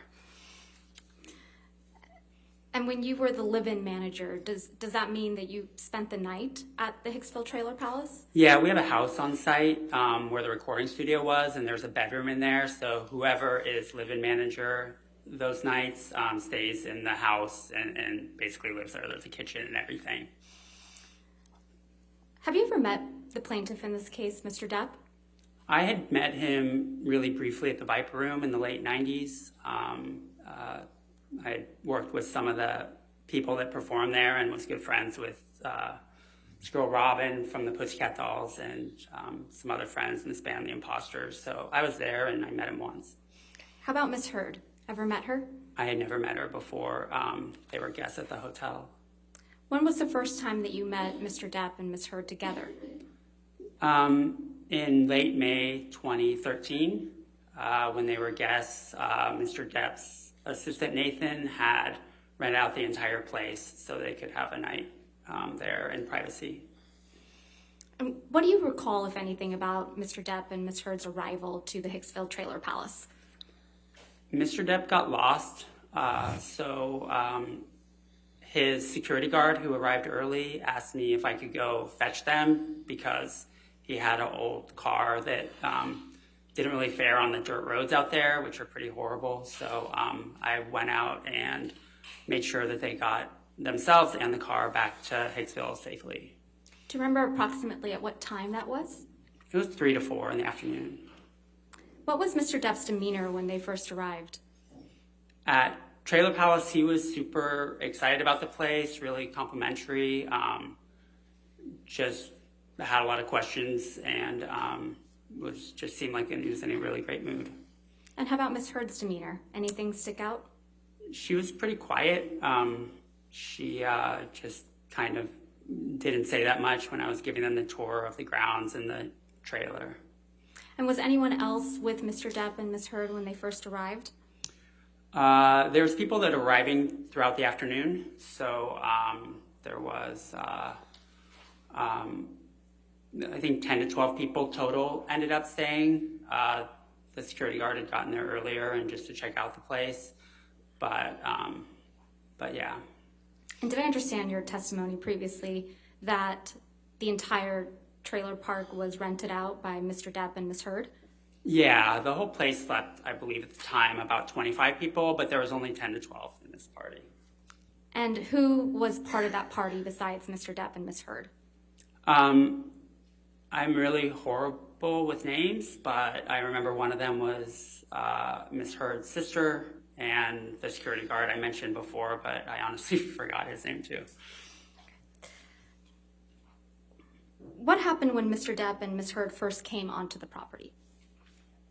So I gave them a tour of, we give all guests a tour of their specific trailer and the grounds and show them around the, when someone rents the whole place, they get another trailer called the bar trailer, which is basically a place to set up their alcohol and stuff. And some people in the group were just putting their beverages in that area.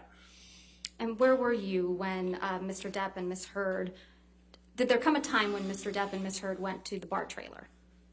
I didn't notice most of the time that my interactions with them, everything's kind of centrally located. So there's a fire pit, bar trailer, and picnic tables all right in the same area. So they were generally around that area the entire evening that I saw them. And what did you observe of Mr. Depp and Ms. Heard as the evening progressed?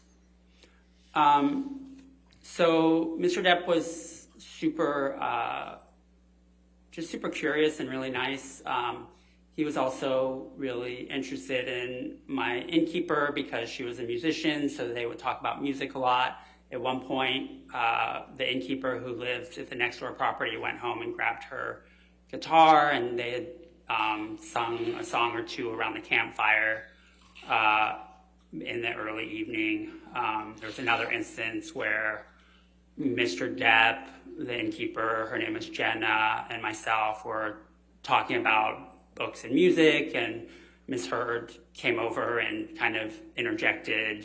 She seemed a little annoyed that Mr. Depp wasn't spending time with her. What about Ms. Heard's demeanor made you think that she was annoyed? I think just generally she, it's hard. Like I think,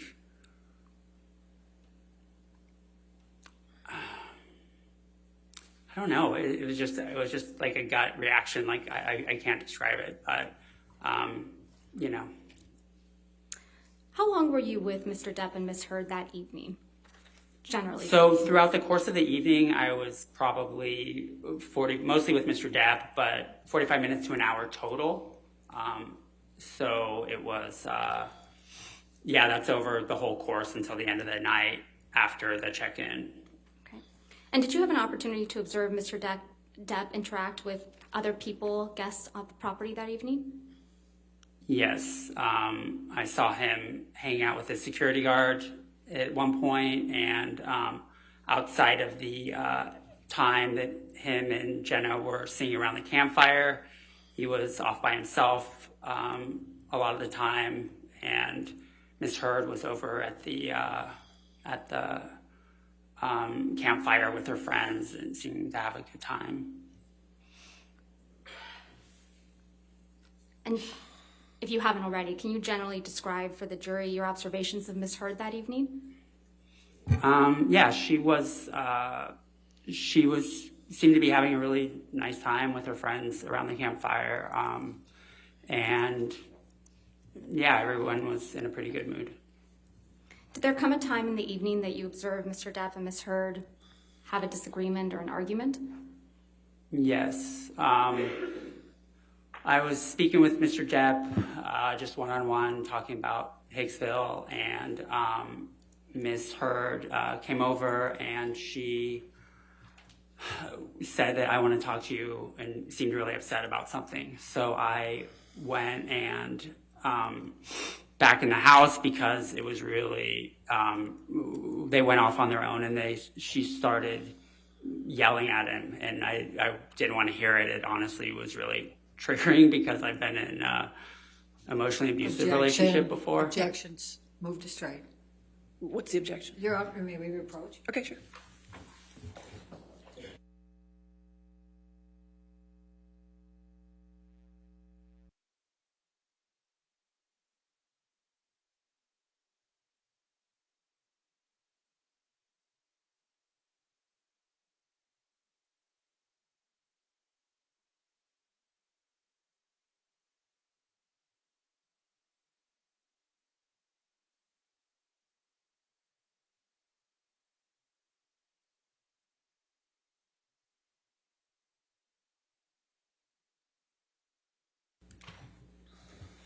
Mr. Knight, will you please just explain for us what you observed when you saw Mr. Depp and Ms. Heard having an argument? Yes. So Ms. Heard asked him to go talk off to the side, and she was upset at him, and she was yelling at him. And I personally had been. Objection. All right, I'll sustain the objection. Okay. If you could just explain to the jury what you observed when you saw Mr. Depp and Ms. Heard having an argument. Okay. He was kind of cowering and seemed almost afraid, and it was really like odd to see because he was older than her, obviously. So, but I just went back in the house because I didn't want to. Objection. To what he did. All right, I'll sustain as to. Understood. So after you observed the argument, fair to say you went back to to your house on site? Yes, I did, yeah. Okay. What happened after that? So when I saw Mr. Depp on my next rounds, he apologized profusely and said, "I'm really sorry about that." She was upset. Objection, Your Honor, hearsay. Sustain. Next question. What, if any, type of reaction did Mr. Depp have? He was just really... Objection, Your Honor, hearsay. He's going to say it again. It's the reaction. It's not the statement. All right, if you could make that clear, that's fine. Just what type of physical reaction did Mr. Depp have after the argument between Mr. Depp and Ms. Heard?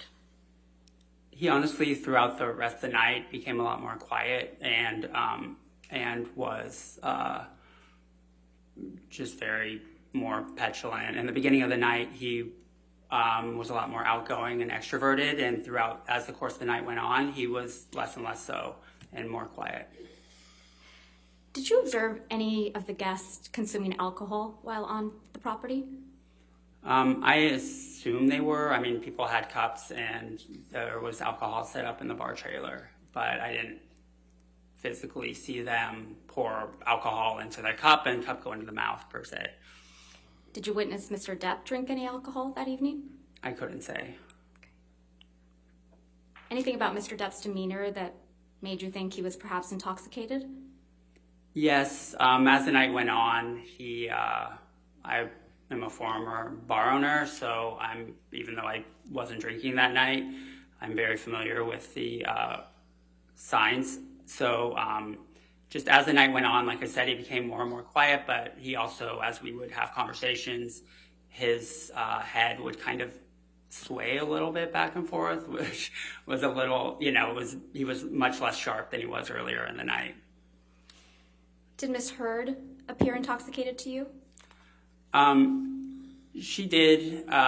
She seemed, I think when she was angry at him, it seemed like she was intoxicated, but that's just based on my experience and my own personal trauma dealing with abuse.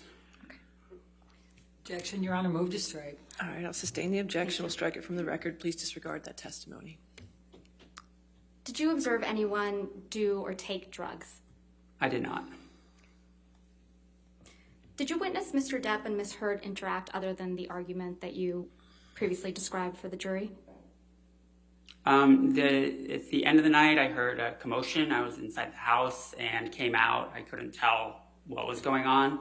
And Mr. Depp and Ms. Heard were having a discussion about I'm not sure what, but then they went to their trailer. At that point, a lot of people had already gone to bed. So it just kind of petered out. Everyone went to bed, including myself, and I didn't hear anything else the rest of the night. What time did the evening come to an end? I'd say it was almost around 3 a.m. Did you ever see Mr. Depp grab anyone? Objection, leading. Sustained. Did you ever see Mr. Depp become physical with anyone? Objection, leading. Sustained. Next question. Did you ever witness Mr. Depp get angry that evening? Objection, leading. Sustained. What, if anything, happened the next morning? The next morning, we have checkout at noon at the time, before COVID. And so around 11 o'clock, one of my innkeepers let me know that there was some damage. Objection, hearsay. Did something happen that caused you to go to Mr. Depp and Ms. Heard's trailer? Yes, I was informed that... Objection, hearsay. It's not being offered for the truth, Your Honor. I mean, may we approach on this one topic? Sure. Thank you.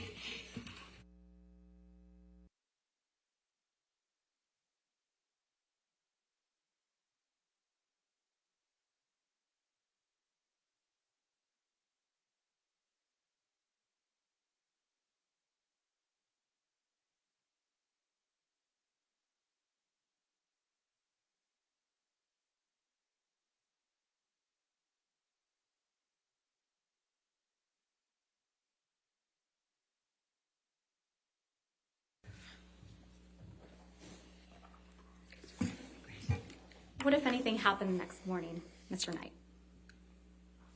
The innkeepers let me know that there was some damage in one of the trailers, and it happened to be Mr. Depp and Ms. Heard's trailer. So I wanted to inspect the trailer because I was extremely worried. All those trailers that Steve and I worked on were like my babies, and the one they were staying in was the only one that was mostly original and restored 1950s style, and so I was very concerned. So what did you observe when you went to the trailer? I observed that there was a light sconce by the bathroom in the bedroom that had been broken off the wall, and a couple pieces were on the floor, and they were, it was basically just broken. The light fixture was hanging on the wall still, except for the pieces that were on the floor. Did you come to understand how that happened? Objection, foundation, and All right, light. foundation, I'll sustain it's a foundation, how he knew. Did you ask how the sconce was broken? Objection, hearsay. Sustained.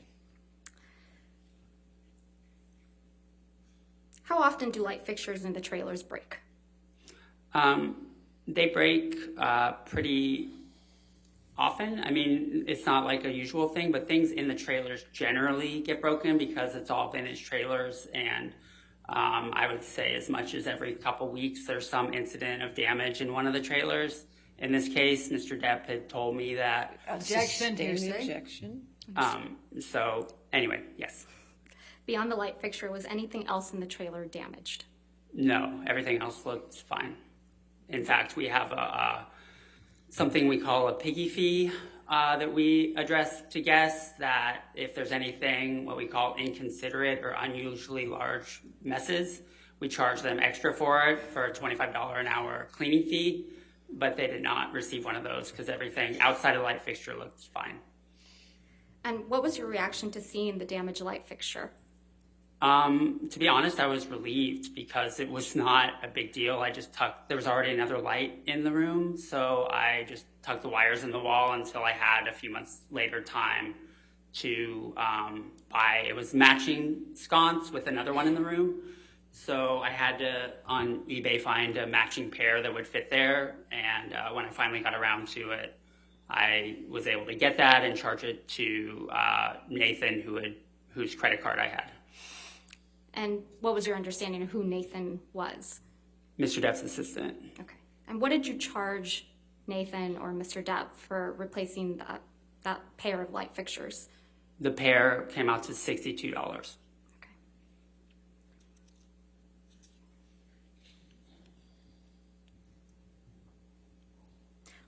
While you were on site, Mr. Knight, did you ever wear a mesh shirt? No, I would absolutely never wear that.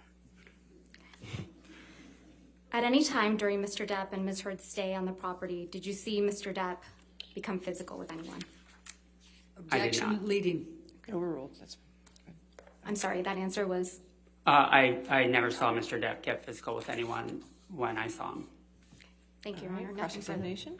Thank you, Your Honor. Mr. Knight, you are a pretty big fan of Johnny Depp, aren't you? I am not. To be honest, throughout the evening, I just asked you one question. Oh, I didn't apologize. ask you the rest of that. I You apologize. wanted to participate in this trial, didn't you? I did not. I You was knew- asked by the attorney, and I wanted to, they asked me, and I said, I'll be happy to come and tell the truth. You knew this was on camera, that it was being broadcast to a lot of people, and you saw testimony, did you not, in this case? And you seized the moment and responded to the umbrella guy, the lead person for Mr. Depp's Twitters. Did you not? Objection, Your Honor. Argumentative compound. Overruled. Mr. Umbrella Guy is the lead. You what? know that he leads one of the most predominant pro-Depp Twitters out there. I have no idea. I don't care or follow the Umbrella Guy. In fact, you do follow a Twitter called Johnny Depp Fan, don't you? Absolutely not. You don't? That's your testimony under oath? It is my testimony under oath. All right. And on April 21st, Mr. Depp testified in this case about Hicksville, didn't he? I wasn't here.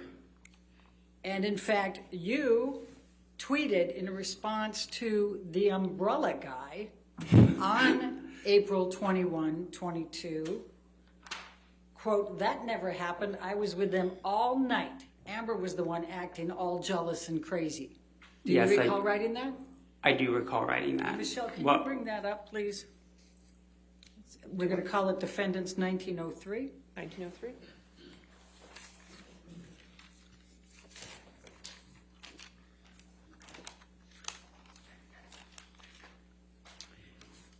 And I'm going to go ahead and ask you to redact, leave in the umbrella guy and the date and the bringing in the Hicksville. Your Honor, I'm sorry. I'm just...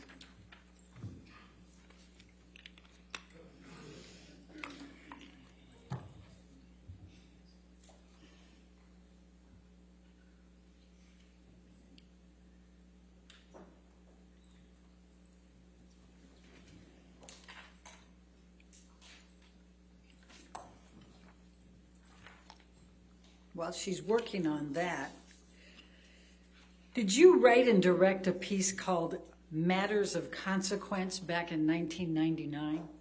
I did. And didn't Mr. Depp's first wife, Lorianne Allison, work as a makeup artist on that?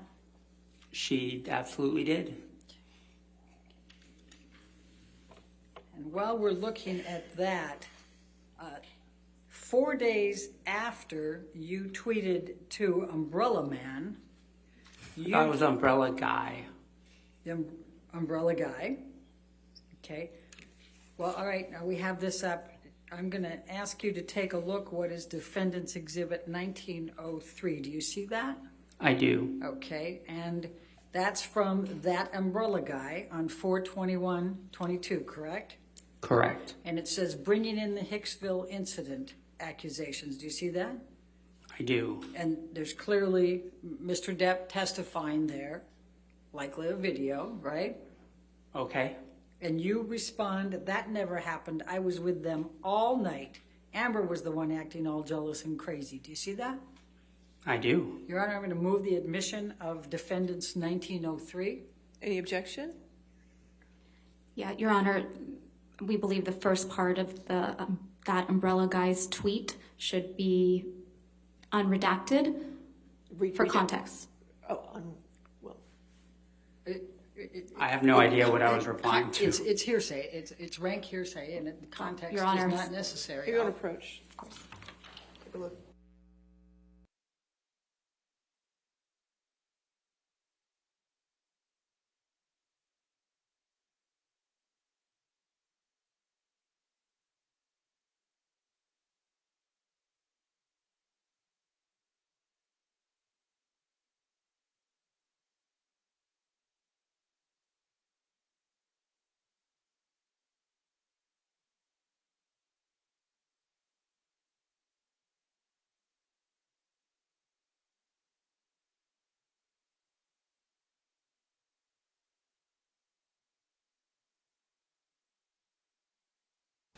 All right. Can make that redaction. With that redaction, any objection?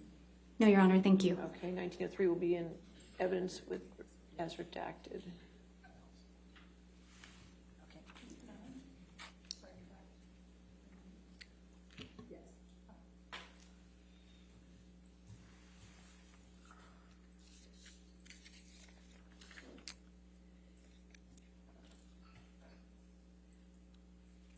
Now, so you reached out to the Umbrella Guy in this text, this Twitter, right? I wouldn't call it reaching out. Okay. And in fact, the Umbrella Guy is in Mr. Adam Waldman. Do you know who Adam Waldman is? I have no idea. Well, he's testified earlier that he talks to the Umbrella Guy. That he what? He talks to the Umbrella Guy? Yeah. Were you aware of that? I honestly, this sounds like schizophrenia. Okay. Now, 4 days after this event where you texted, Your Honor, yeah, it's in, okay, good. 4 days after that, you tweeted something pretty nasty about Elon Musk, didn't you? I did. Okay, thank you. So you don't like Elon Musk, right? Objection, Well- relevance. Oh, I don't know Elon Musk. Overruled. thank you. So that was the context of that is that he had. I didn't ask you for the context. I apologize. Okay, but you texted something that had swear words in it. Would you agree about Elon Musk? Yes. Okay. Now, let's talk about your recollections here. 45 minutes to an hour. Your recollection is that Mr. Depp actually drove there? Yes. What type of car was he driving? An old one that was a convertible. An old convertible? I'm not a car guy, so I couldn't express the model. All right, and your recollection was this was May of 2013? Yes. Okay, do you recall when in May? Late May. Okay. Now, you said that you spent a total of 45 minutes to an hour with Mr. Depp and Ms. Heard. Is that correct? After mostly Mr. Depp, but that's after the tour and after they were checked in throughout the course of the night. Okay. And you don't recall any of the people that were there other than Ms. Heard's sister and the security guard, correct? I don't recall any of their names. Do you remember how many of them were female? I believe it was predominantly female. Do you remember how many males were there? I don't, outside of the security guard. Do you remember what any of the other people looked like? They honestly just seemed like youngish hipsters, like for lack of a better term. I know that previously a couple of them had stayed at Hicksville Trailer Palace. That's how they knew about the place. Okay. So you don't recall seeing how much anybody had to drink that night, correct? I did not witness that. And do you recall the use of drugs at all? I did not witness that. Okay. Were you sitting at any point with these people at the campfire? I was not.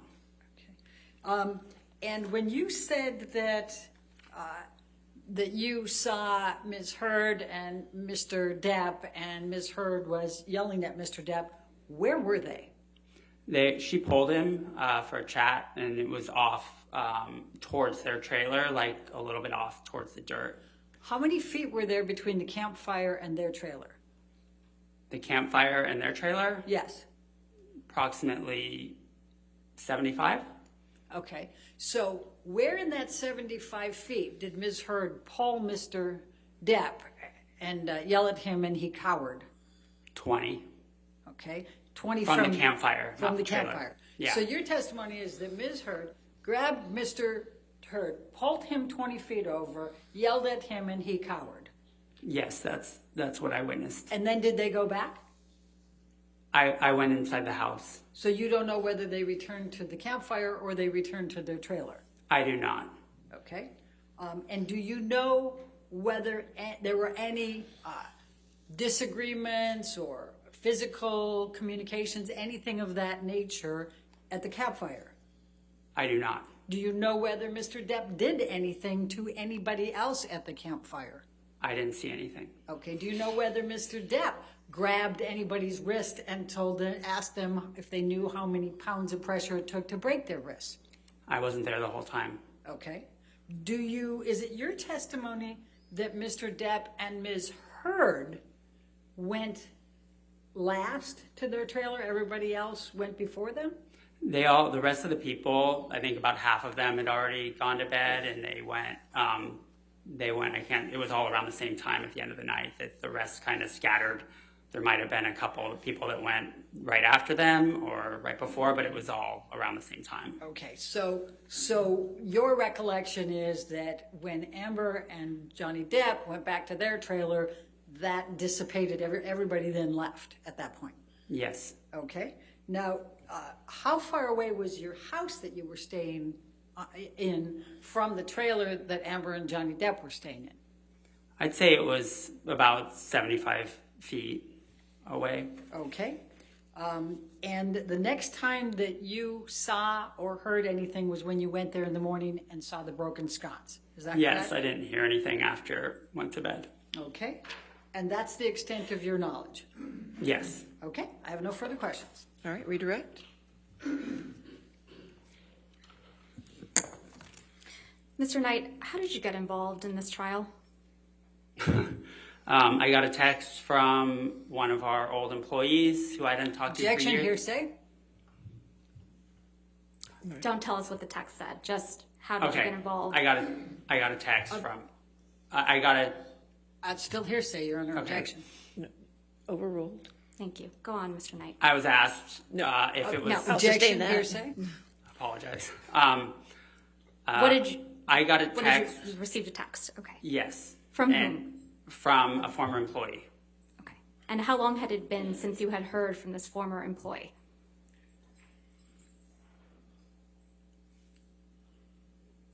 Approximately 5 years. And did you contact Mr. Depp or any of his attorneys? Objection, leading? Overruled. I did not. How did you get in touch with Mr. Depp's attorneys? They got in touch with me. Objection, hearsay? Overruled. Go on, Mr. Knight. They reached out to me. Okay. Sorry. It's okay. I don't have an objection right now. Thank you. Only if he talks more. Next question. And how do you feel about participating in this trial? Objection, relevance? It's extremely relevant considering that they have accused him of being... Overruled. Thank you. How do I feel about it? Yeah. I'm happy to tell what I saw, and that's the extent of it. I really don't care outside of that. Thank you very much, Mr. Knight. Nothing All further. right. I assume this witness is not subject to recall. Is that correct? All right. Sir, you're free to go. Thank you. Thank you. All right. Your next witness? Or is it going to be a deposition, or is it going to... Apologies, Your Honor. Thank you. Dr. Shaw. Okay, Thank you. Dr. Calls Shaw. Dr. Shaw. Okay. Dr. Shaw? Do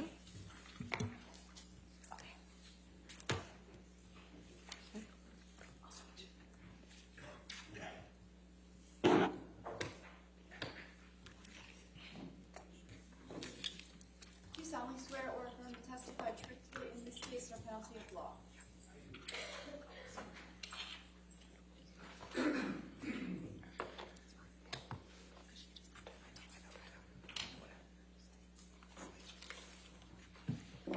Thank you, sir. All right. Yes, ma'am. Good afternoon, Dr. Shaw. Can you please state your name for the record? My name is Richard John Shaw. Dr. Shaw, can you please describe your educational background? I'm a psychiatrist. I went to medical school at the University of London in England. I went straight after high school. That's actually the system in the British medical system.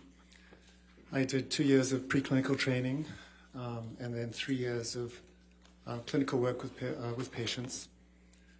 Following that, I moved to New Zealand to do an internship. It was an internship in neurology, medicine, surgery, and psychiatry. I spent 3 years in New Zealand, and I did a year of psychiatry residency training. Excuse me. And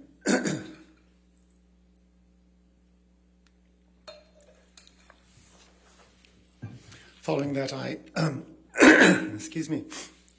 Following that, I moved here to the United States for the first time and did a residency in adult psychiatry at the Albert Einstein College of Medicine, which is in New York. That was 4 years of training in the Bronx. And I also did some subspecialty training in family therapy, couples and family therapy as in my 4th year. And after that, I moved to California, and I've worked at Stanford. I studied at Stanford. I did a fellowship in child and adolescent psychiatry, and I've been at Stanford pretty much since then. Dr. Shaw, what is your current position? I'm a professor of psychiatry in the Department of Psychiatry at Stanford. I also run what's called the Psychiatry Consult Service at the Children's Hospital at Stanford. What, if any, professional certifications have you received? I have what's called board certification in adult and general psychiatry. I obtained that from the American Board of Psychiatry and Neurology in 1991. And then I obtained subspecialty board certification in child and adolescent psychiatry in 1993. Are you a member of any professional organizations in the field of psychiatry? Yes, I am. I'm a member of the American Academy of Child and Adolescent Psychiatry. I'm also a member of the Academy of Consultation Liaison Psychiatry. How long have you been practicing psychiatry? If you include my training in psychiatry residency in the US, that would be since 1985. Is that approximately 35 years? Yeah, I think so. What percentage of your practice involves treating patients? Yeah, approximately 3/4 of my time is working with patients. I work in the pediatric hospital, treating a combination of mainly children and adolescents with severe medical conditions, but also working with parents of children who have severe medical conditions. I also consult to the pediatric emergency room, and we evaluate patients who show up with suicide attempts and other serious situations. What does the remaining quarter of your practice entail? Well, as a professor, I have to do a number of academic activities. So I do research, I do a lot of teaching, I give lectures, I supervise residents, medical students, and fellows in psychiatry. I do some administrative work. Yeah, so it's a pretty diverse, varied day and week. Can you tell the jury a little bit about your research and academic work? Yeah, a lot of my research has involved looking at the issue of trauma and PTSD in parents who have medically fragile children. A lot of these parents are naturally really affected by their child's illness and develop trauma symptoms. So I've developed some interventions to try to help parents, provide support and treatment to reduce their symptoms of trauma. Have you published articles or books in your area of expertise? Yes, I have. I've published approximately 70 or probably closer to 80 peer-reviewed manuscripts in different scientific journals. I've also published a number of book chapters on various topics, approximately 30. And I have published 3 textbooks, one of which has gone into a second edition on topics that are related to my area of expertise. And one of them actually is about the treatment of PTSD in parents of premature infants. Have you published a book through the APA? Actually, all of those books were published through the APA, the American Psychiatric Association. They have a publishing house, and that's been my publishing company. What is the APA? The APA, the American Psychiatric Association, not to be confused with the American Psychological Association, is a professional organization that represents psychiatrists in the U.S. The last time I looked at this, I think there's about 37 or 38,000 members. And the APA has many different roles. One of it is advocacy in psychiatry in the U.S., but it also has an important role in terms of education. So they host an annual scientific meeting every year in which psychiatrists will present their research. It publishes a number of journals in the field, and fairly frequently it publishes guidelines for professional practice or about ethical guidelines that they hope that the members will follow as part of their practice. What ways are you involved with the APA? Well, I mentioned my publishing. I also present at the scientific meetings. I last presented in 2021 during COVID. It was virtually, but on the topic of group therapy for parents with trauma symptoms.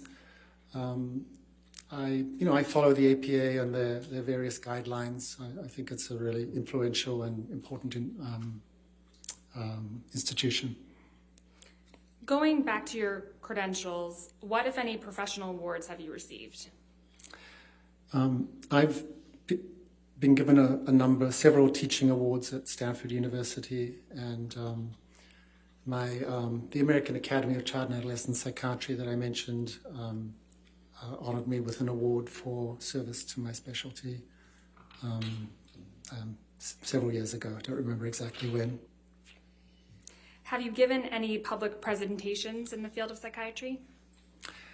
Yes, that's part of our work as an academic psychiatrist, is to lecture, to give presentations.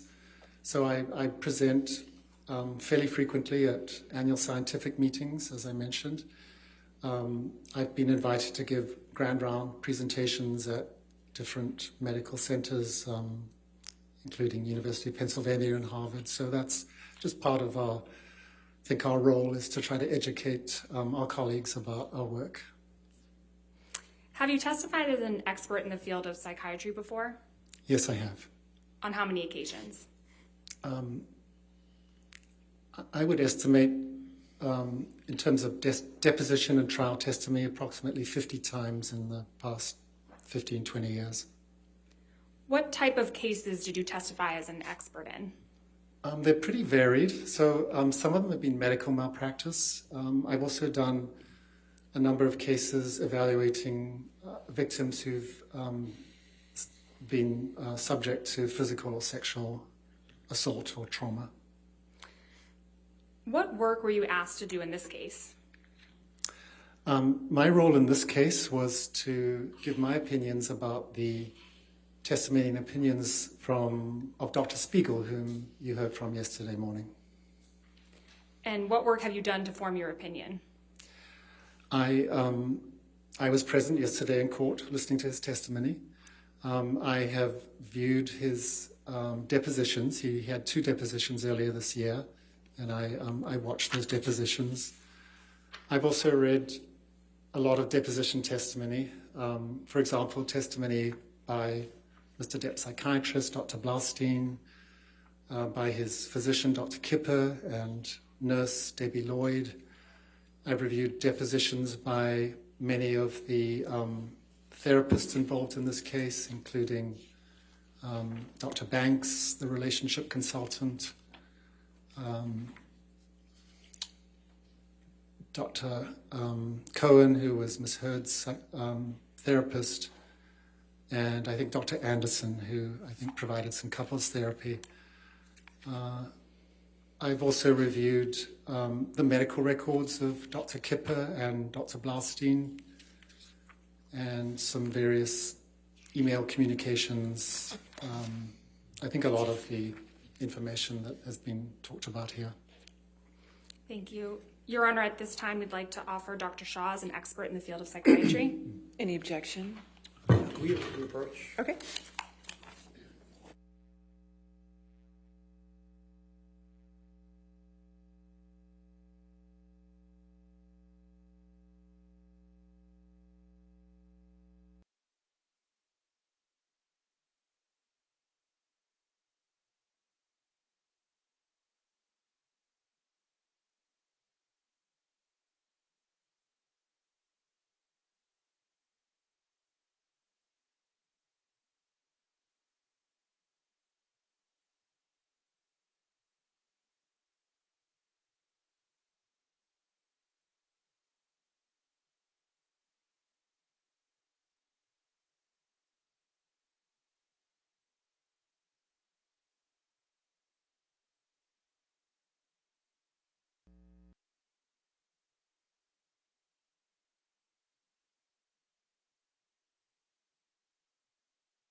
All right. So any objection? No objection, Your Honor. All right. So he'll be moved as an expert. Thank you. Dr. Shaw, you testified that you observed Dr. Spiegel's testimony yesterday. Yes, that's correct. And to reorient the jury, can you please generally describe the main areas in which Dr. Spiegel testified? Yes, he. Objection, Your Honor. They heard what he testified to. What's his opinion? All right. Foundation to reorient them. That's okay. We can move forward. Okay. Do you have an opinion of Dr. Spiegel's testimony? Yes, I do. And what is your opinion? I have a couple of primary opinions. The first is that my opinion is that he violated the ethical principles that are outlined in the Goldwater Rule when he gave his opinions about Mr. Depp, specifically with relationship to personality traits and his cognitive abilities.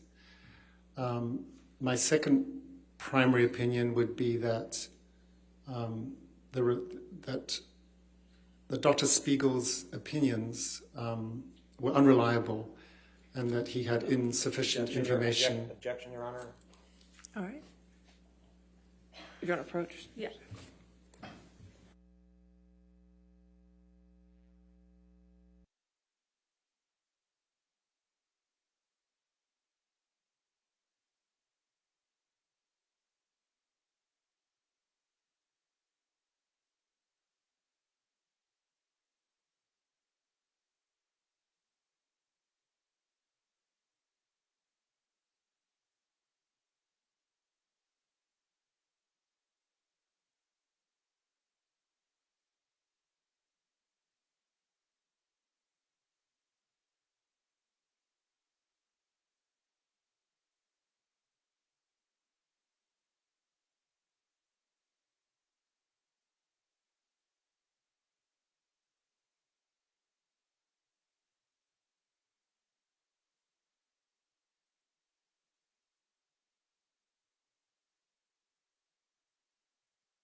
Dr. Shaw, you mentioned the Goldwater Rule. What led up to the publication of the Goldwater Rule?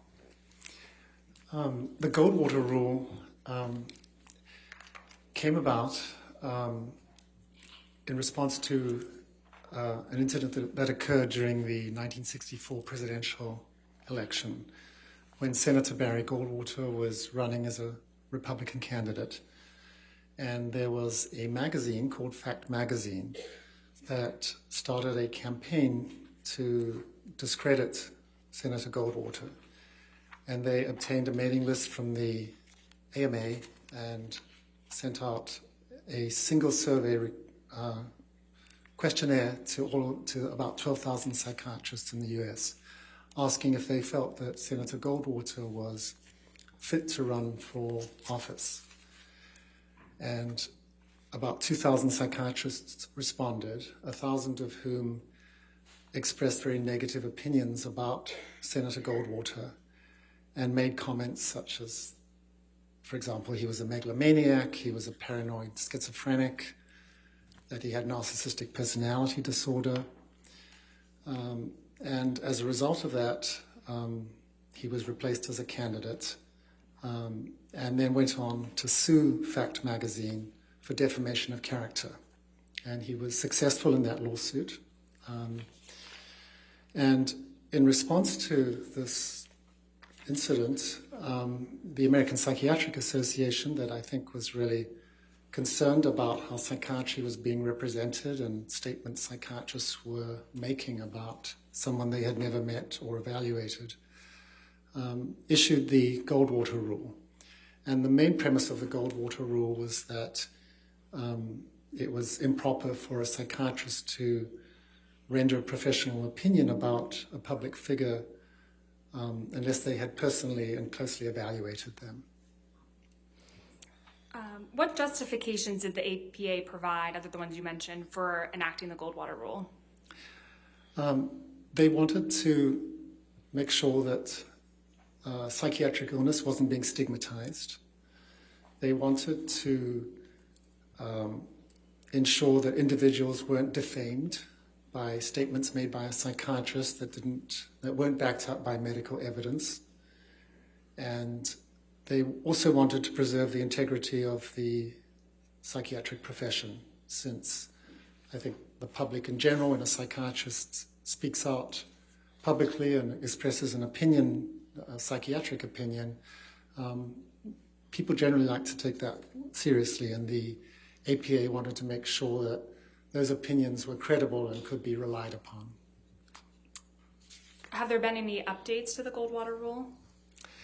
Yeah, since 1973, which is when the Goldwater Rule first came out, there have been a number of revisions and publications by the APA. They're called Annotations in Psychiatry, in which the Goldwater Rule has been better defined and expanded to some degree. So, for example, in 2017, in this publication, the APA reasserted that it was not ethical to provide a psychiatric or professional opinion about someone who had not been evaluated personally by that psychiatrist, that it was unethical to provide an evaluation without obtaining consent from that individual. They also sort of really kind of defined what a professional opinion is, and how they defined it is that an opinion that a psychiatrist expresses about someone's speech, behavior, or any characteristic about that person, if that opinion is made using the expertise, experience, and knowledge inherent in the practice of psychiatry, that is considered a professional opinion. So it might include making a diagnosis or not making a diagnosis. And the other, I think, a couple of important things about that 2017 document were that the APA specified that if a psychiatrist is to give an opinion about someone, about the diagnosis or personality characteristics, whatever, that they have to follow an appropriate methodology. They have to do an evaluation that follows the standard practice of a psychiatrist here in the US. And if they don't do that, they are considered to be, affecting the integrity of both the psychiatrist and the psychiatric profession. And this revision of the Goldwater rule definitely received a lot of support. The president of the APA at the time stated that breaking the Goldwater rule was irresponsible, stigmatizing, and definitely unethical. So that was a very strong statement from the president of the APA. What other medical organizations have weighed in on this issue? Yeah, the number of organizations have their own sort of version of the Goldwater rule. The American Medical Association, that represents physicians in the US, has an annual meeting, and they have what's called a Council of Ethical and Judicial Affairs, and they had a meeting in 2017 in Honolulu, and they came up with their own statement about the issue of whether physicians can provide opinions without directly evaluating somebody. And their opinion was that physicians should refrain from giving a psychiatric diagnosis about any public figure, including celebrities and people in the media. Are there exceptions to the Goldwater rule? There are exceptions, yeah. And I think Dr. Spiegel had a lot to say about this yesterday when he was saying that if you couldn't express an opinion without evaluating someone, it sort of made the whole specialty or role of experts in the court sort of null and void. But there are exceptions and situations in which an expert can give testimony in court. So one good example would be if there was a medical malpractice case, or if there was a case that involved a patient who'd committed suicide and the courts wanted to find out whether the psychiatrist had followed appropriate practice. The expert can review medical records and can give an opinion based on those records, provided those records have sufficient information, for example, about the diagnoses, about the treatment, about how the patient was responding or not responding to treatment. Did you form an opinion about whether Dr. Spiegel complied with the Goldwater rule? Well, my opinion is that he did not. He expressed a number of professional opinions about Mr. Depp that we heard about yesterday. And again, he did so without an evaluation, without consent. He did not follow the guidelines of the APA in the 2017 revision, where it was considered important that there be sufficient information obtained by that expert to give an opinion. So I would definitely felt that his conduct, unfortunately, did violate the Goldwater rule. And specifically, what opinions of that Dr. Spiegel gave yesterday do you feel violated the Goldwater rule? Yeah, I think that, well, there were sort of two primary ones. The first that you heard about was that Dr. Spiegel had professional opinions about Mr. Depp's personality. And he talked a lot about how he believed that Mr. Depp had narcissistic personality traits. So, and he also, talked a lot about narcissistic personality disorder. So, narcissistic personality disorder is a diagnosis in the Diagnostic and Statistical Manual. It's called the DSM-5 for short. It's a diagnostic manual published by the APA. Objection, Your Honor. Can we break for a moment? Okay.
Go ahead, Dr. Shaw, please continue. Sure. So I was just talking about narcissistic personality disorder in the DSM-5. So the diagnostic criteria for that are, I'm not going to remember every word about this, but essentially it's a pattern of grandiosity, a need for admiration, a lack of empathy that's demonstrated by that person since young adulthood. And the DSM-5 has 9 specific criteria, and for someone to meet the diagnosis, you have to meet 5 of those criteria. And so when, as a psychiatrist, we're trying to make a diagnosis of any personality disorder or any diagnosis in general, the normal professional guidelines would dictate that we would do a very careful diagnostic interview. And there are actually interviews specifically written to assess personality disorders.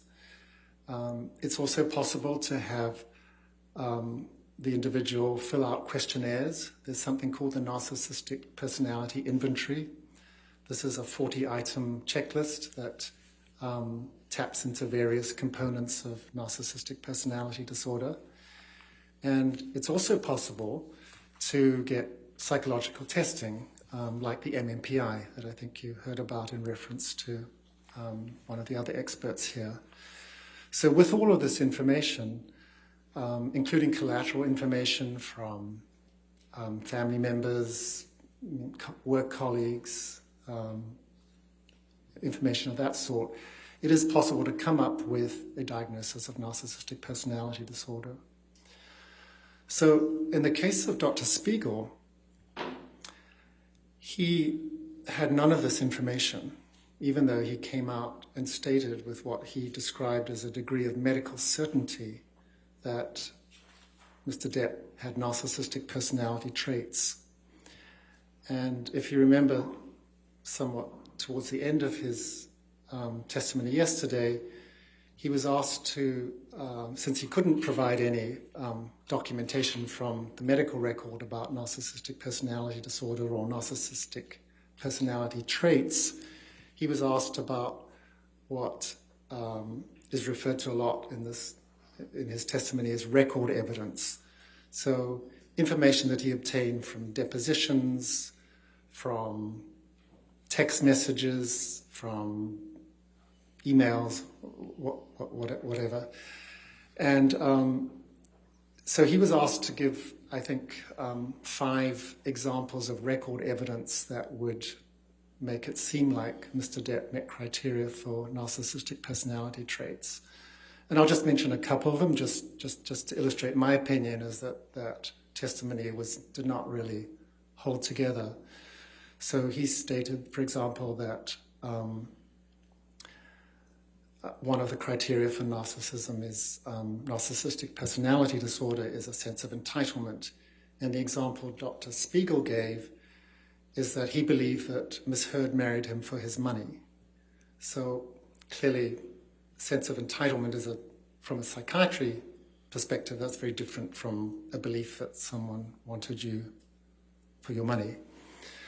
A second example that was given was that he was asked to give an example of how Mr. Depp had shown that he was envious of others, which is another criterion for narcissistic personality disorder. And the example that Dr. Spiegel gave is that Mr. Depp was jealous of Ms. Heard because he believed she was having an affair with Mr. Franco. Now, if we look at these two terms as a psychiatrist, there's a big difference between being envious and being jealous. As a psychiatrist, when I think about envy, I think about somebody wants something that someone else has, and it makes them feel bad. Your Honor, I think this is going beyond his investigation. He's giving his opinion as to how Dr. Spiegel violated the Goldwater rule with respect to his testimony about narcissistic personality traits. He did, but now sustain the objection. Next question. Okay. Okay, and you mentioned 2 major examples. What was the second one? The second one was confusing being envious with being jealous. Oh, sorry, Dr. Shaw. I mean, You mentioned two major examples of ways Dr. Spiegel violated the Goldwater rule. What is the second? Oh, sure. So the other big category had to do with Dr. Spiegel's evaluation of Mr. Depp's cognitive abilities. And his general opinion was that Mr. Depp had deficits in his memory, in his attention, in his processing speed, that he had word-finding difficulties. Again, Dr. Spiegel did not evaluate Mr. Depp, and the information that he relied upon, there were two pieces of information. The first was that he watched a very long deposition that Mr. Depp gave the day after I think he had flown back from London to the East Coast. And he made observations about Mr. Depp's behavior in that deposition, and felt that he could opine or give an opinion about processing speed and other cognitive aspects. He also made reference to something you heard about yesterday, this thing called the mini mental status examination. This is a brief screen for memory and cognitive functioning that is often done. And he testified that Dr. Blaustein had administered the mini mental status examination. And although, from the records, all we know is that... Objection, Your Honor. I'll sustain the objection. Dr. Shaw, without going into Dr. Blaustein's record, what information does a mini mental exam provide? Objection, Your Honor. It's beyond the scope of his designation. Overruled as to that limited question. Yeah, so the mini mental status is, it's a series of about 10 or 11 questions and tasks that someone completes, and you get a score out of 30. What Dr. Spiegel testified was that Mr. Depp could not recall 3 words after 5 minutes. And he used that as an example of Mr. Depp having cognitive deficits that he specifically attributed to Mr. Depp's alcohol and substance abuse. And he really did not have sufficient information. I liken a mini mental status exam, it's like taking someone's temperature. If it's elevated... Objection, Your Honor, and I think it's going beyond designation. I'll sustain the objection. Okay. Now it's probably a good time for a break. Okay, sure. All right, ladies and gentlemen, I know you had a break, but we didn't. So we're going to go ahead and take our afternoon break for 15 minutes. Do not discuss the case and do not do any outside research, okay? You can stay right there, Doctor.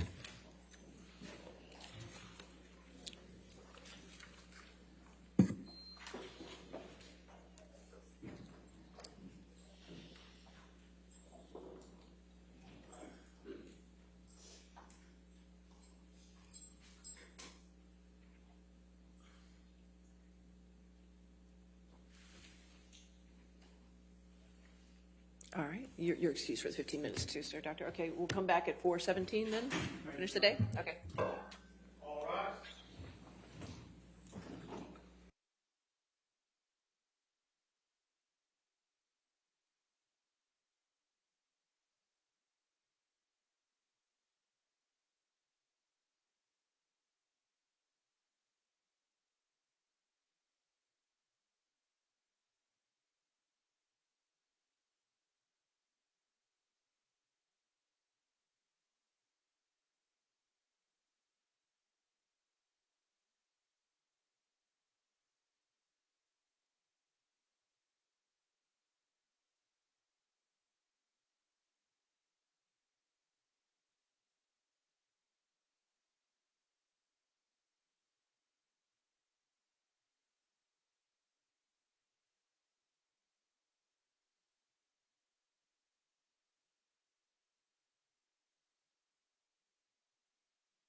Thank you. You may be seated. All right, your next question. Thank you. Dr. Shaw, is the Goldwater rule limited to diagnoses? It's not. It's includes all professional opinions. Do you agree with Dr. Spiegel that the Goldwater rule doesn't apply to expert witnesses? I don't agree, no. How could Dr. Spiegel express an opinion without violating the Goldwater rule? This has actually been a topic that's been written and published about. So it is possible for someone to give testimony about a matter without interviewing someone. And there's certain sort of ways that it should be framed.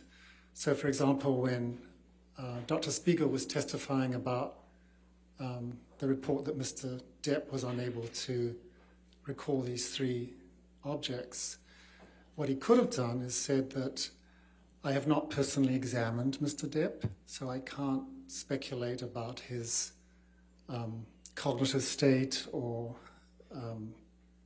ability to function cognitively. However, it is possible that someone who's not able to recall 3 objects could have issues related to substance use, which was what his opinion was. However, what he should have done in expressing his opinion is then have followed up to say that in order to really establish whether these were relevant and significant cognitive deficits, Mr. Depp should have had psychological testing to establish the nature of these deficits. And he should also have added that there are other potential explanations for these findings. So, for example, it's possible that Mr. Depp... Objection, Your Honor. He's now going past the designation. I think he's just opining as to, or is responding to Dr. Spiegel's testimony yesterday. No, he's opining as to what Dr. Spiegel could have said, but it's past the, whether he, about the All right, Goldwater. if we can move on. Okay. Who is qualified to give an opinion about cognitive deficits and processing speed? It would have to be someone who could conduct the type of neuropsychological testing that I was mentioning. You can't establish the presence of cognitive deficits without Objection, a Your Honor. battery of tests. Objection, again, this is beyond the Goldwater. Overruled. You can't establish cognitive deficits without appropriate neuropsychological testing. And that can only be done by a psychologist or neuropsychologist. So a psychiatrist like Dr. Spiegel would be giving an opinion outside of his area of expertise if he gave an opinion about cognitive deficits that required psychological testing to be further evaluated. Dr. Spiegel yesterday testified about the practice of forensic psychiatry. Do you recall that testimony? Yes, I do. What is forensic psychiatry? Forensic psychiatry is a specialty of psychiatry that relates to matters on the intersection between psychiatry and the law. So, for example, what we're doing today is forensic psychiatry, where a psychiatrist comes into court and gives an opinion about a matter to help the court come to an opinion. Are there professional standards that govern the practice of forensic psychiatry? Yes, there are. And what organizations have issued those standards? One of the primary organizations that has issued guidelines about the practice of forensic psychiatry is called the American Academy of Psychiatry and the Law. This is an organization that represents forensic psychiatrists. And it has published guidelines about what constitutes an ethical and sound practice of doing a forensic assessment and providing a psychiatric opinion. So this guideline, I think was published in 2015, actually contains many elements that are consistent with the Goldwater rule. So, for example, it states that for a forensic assessment to be done, there has to be informed consent, and there should be a very thorough, comprehensive evaluation that would include reviewing past records, past psychiatric history. It would include doing what's called a mental status examination, which is a careful evaluation of someone's mood, cognition, things of that nature. And The guidelines do state that it is reasonable or permitted to provide an opinion without an evaluation, but if you're going to do that, there's some things that you have to really make clear in your opinion when you express that opinion. And the first is that you have to acknowledge the limitations of your opinion and not, like Dr. Spiegel, say that his opinion was held with a degree of medical certainty. You have to explain what's missing, what data you did not have that you were not able to rely upon in coming to that opinion. You also have to talk about what additional information you would need to come to that opinion. And even though these guidelines say it's permissible to do this, the text is still, I think, not fully in support of psychiatrists doing this. So their statements are that opinions rendered without a proper database, which is what we as psychiatrists rely upon to make diagnoses and give opinions, professional opinions, is questionable and not generally recommended. Did you form an opinion about Dr. Spiegel's testimony with respect to these practice guidelines? Yes, I did. And what is your opinion? Well, my opinion is that he did not follow those guidelines. So, for example, he did not have consent. He did not do even a basic evaluation of Mr. Depp. When he gave his opinions, as I just mentioned, he said they were opinions that he had to a degree of medical certainty, and he did not make any statements about what other additional information he would have wanted to make that opinion. So, for example, when asked about should neuropsychological testing be performed, he said most patients don't have access to that, which is actually not at all true. I mean, every medical school has neuropsychologists that can do testing. So I think that was an unfortunate statement. So I think those are the primary ways in which the Goldwater Rule was violated, and the practice guidelines were not adhered to. Dr. Shah, yesterday Dr. Spiegel was talking about correlation and causation. What is the difference between correlation and causation? Objections? It's not in this designation. It is. We can approach and I can show you. Okay. All right.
Go ahead, Dr. Shah.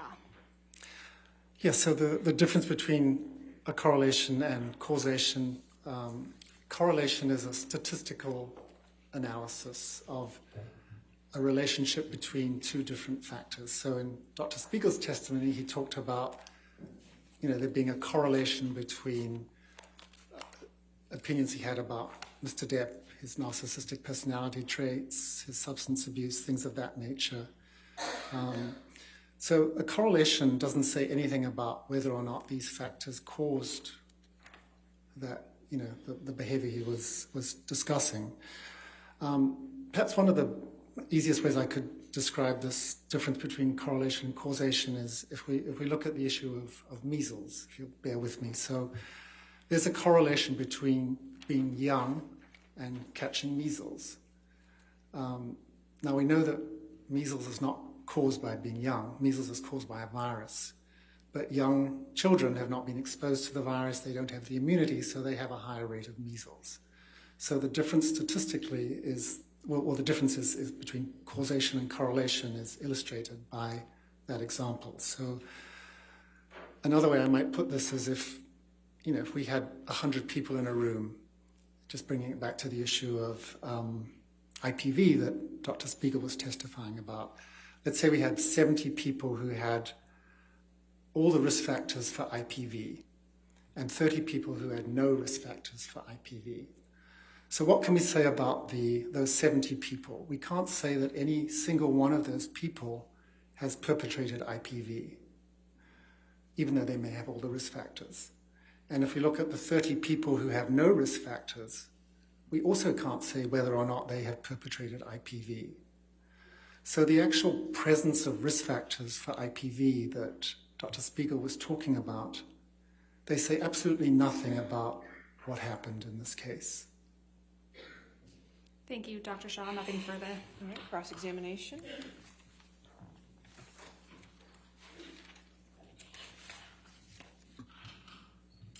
Good afternoon, Dr. Shaw. Good afternoon. You're not offering any opinion as to Mr. Depp's psychology, correct? That's correct. And you testified a lot about the Goldwater rule. You know of no case where an expert has been excluded from testifying based on the Goldwater rule, correct? I don't know about the whole universe of cases. It's possible, but I don't know personally about one. And you, before this case, you've never offered an opinion on the Goldwater rule before, correct? That's correct. And you've never written an article on the Goldwater rule, correct? I have not. And you've never given a presentation on the Goldwater rule, correct? I have not. And you've never been on any committees regarding the Goldwater rule, correct? I have not. Okay.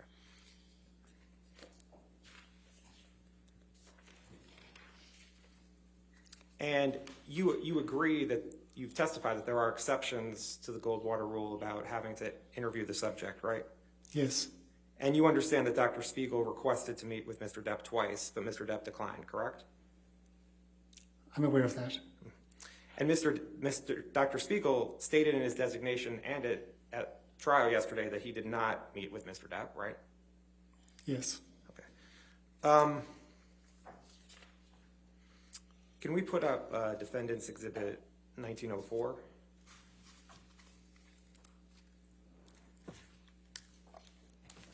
Dr. Shaw, have you seen the opinions of the Ethics Committee on the Principles of Medical Ethics? Yes. Okay. And if you could turn to 79 of the PDF, it's actually, thank you. You see where it's highlighted here? Yes. And it says, psychiatrists have also argued that the Goldwater rule is not sound because psychiatrists are sometimes asked to render Objection, opinions. hearsay. He's an expert. Without conducting an examination of an individual. Examples occur in particular in certain forensic cases and consultative roles.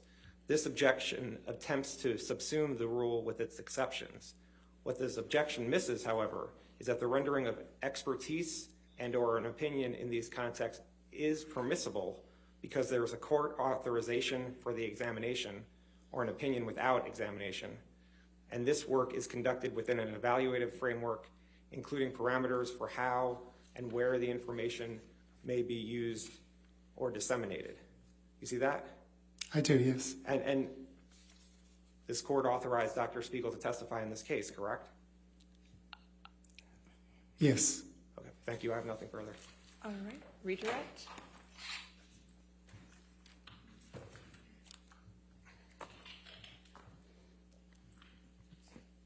Dr. Shaw, Mr. Nadelhoff just asked you about the court authorization of Mr. Depp's evaluation.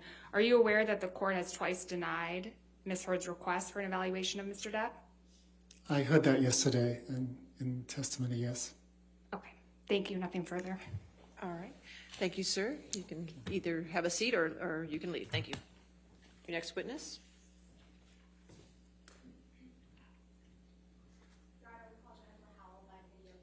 All right. Get the TV.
state your name and address for the record.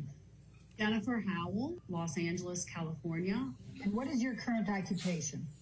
I run the Art of Elysium, CEO of the Art of Elysium. Let me just go back. Now, you've indicated that Whitney lived with you from January 2015 May 2015 to April 2016. Are you absolutely certain about those dates? I am certain, yes. She came and went at different periods, but all of her stuff moved out of my house April 2016. And I'm sorry, did you say you were 100% certain of that? Ms. Hall, could you answer my question? Yes, she did go back to Amber and Johnny's at different points, but she was still living with me during that time. The question I asked, because you were talking at the same time Ms. Vasquez was giving an objection, was I believe that you said you were 100% certain of those dates. Is that correct? Same with me. All right. Oh, you previously testified that you were the CEO for Art of Elysium. Is that correct? That is correct. And are you still currently in that position? Yes, I am. And how long have you been the CEO for Art of Elysium? I am the founder of the organization, so we did our first workshop in August of 1997, filed the legal paperwork in February of 98 to set up a 501c3. So I guess since the beginning of the charity. Ms. Howell, when did you first meet Amber Heard? At the Pineapple Express premiere is where I met she and her sister Whitney. Do you remember approximately what year that was? I believe it was around 2008. I'm sure that could be pulled. It was the LA premiere. I think there was probably multiple premieres, but it was the Los Angeles premiere of Pineapple Express.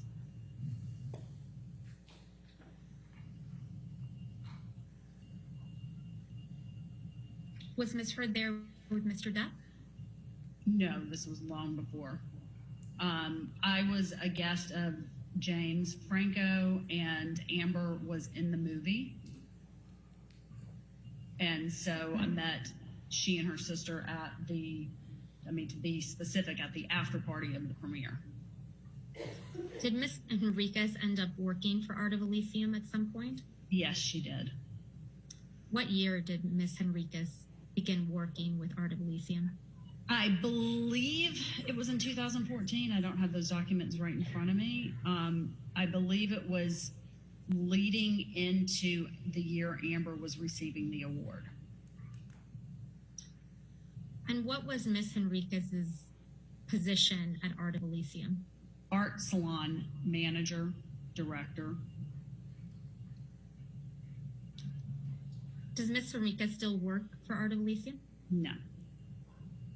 When did that end? Oh, 2015, I believe.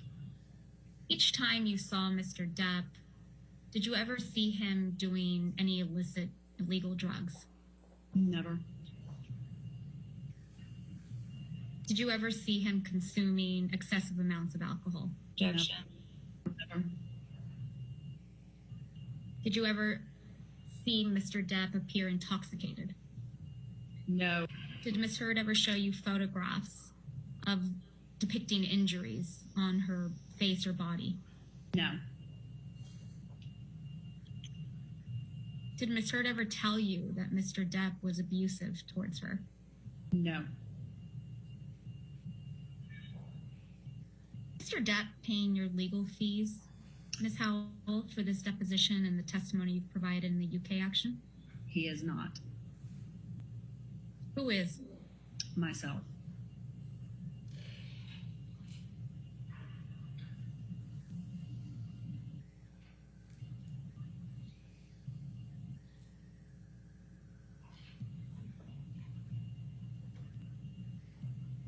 Do you feel any particular sense of loyalty towards Mr. Depp? None at all. Do you feel any sense of loyalty towards Ms. Heard? None at all. Ms. Howell, do you recognize this check as the check that the Art of Elysium received on behalf of Ms. Heard for a donation, an anonymous donation of $250,000? Yes. Yes.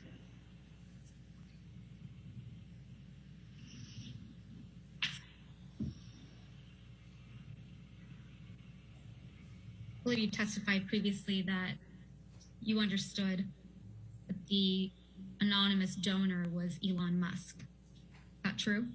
Yes. If I could please have Exhibit 4 brought up. And for the record, it's based stamp JH 22 through 29.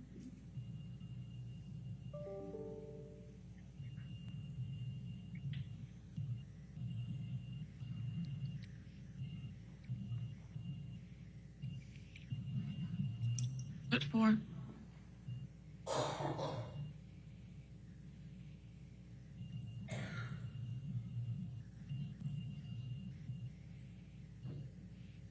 Do you recognize this document, Ms. Howell? And if you need to scroll through the 8 pages, feel free.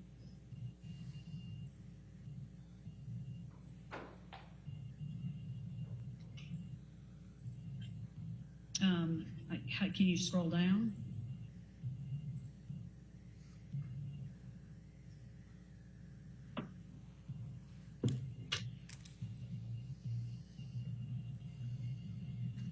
Yeah, I recognize that. And what is this? That is an email, I believe, I sent to Whitney. Scrolling up to the first page of this attachment, who is Marcel Paraso? Sure, Paraso. He is one of my oldest friends in Los Angeles who has served as a board member of the Art of Elysium and is one of my biggest confidants here in LA, kind of for the course of my career.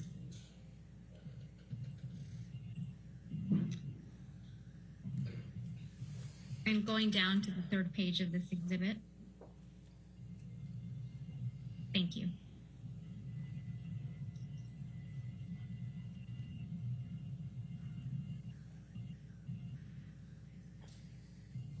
This is an email, Ms. Howell, that you sent to Whitney Henriquez on or about Tuesday, July 28th, 2020 at 11:02 a.m. It is. This is a true and accurate copy of an email exchange that you sent to Ms. Henriquez? Yes, I believe I'm the one who gave that. Yes, it is. And then did you forward this email exchange and the attachments to Marcel Parasal? Yeah, I asked him to keep it for me. Why did you send this email and letter to Ms. Henriquez? Because I've struggled very much with what to do in a situation that I love someone who I know is doing something very wrong, and I know that they're doing it because they're trying to protect their sister, and I'm trying to protect her, and I'm just trying to get her to wake up and do the right thing, which is tell the truth. It's the only thing that can help everybody involved in this case. Ms. Howell, do you recall submitting a witness statement in the United Kingdom? Yeah, they basically just called to verify the witness statement that was submitted previously. And do you recognize this document to be the witness statement and the declaration that you submitted in the UK? And if you want to scroll down to look at it.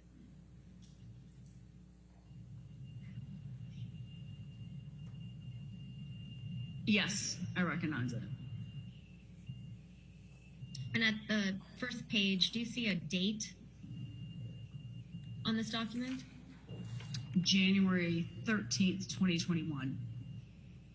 And is this document a true and accurate copy of the declaration that you submitted in the UK proceeding on or about January 13th, 2021? Yes. And are all the statements in your UK declaration accurate and true? I mean, yes, I signed it, yes. All right, let's pull up what I believe was Depp Exhibit 9. It's been marked as Depp Exhibit 9.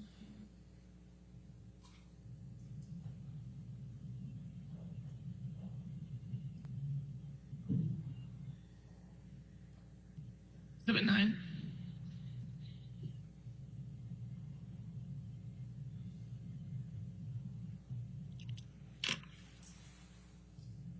So, Ms. Howell, earlier you were shown this document.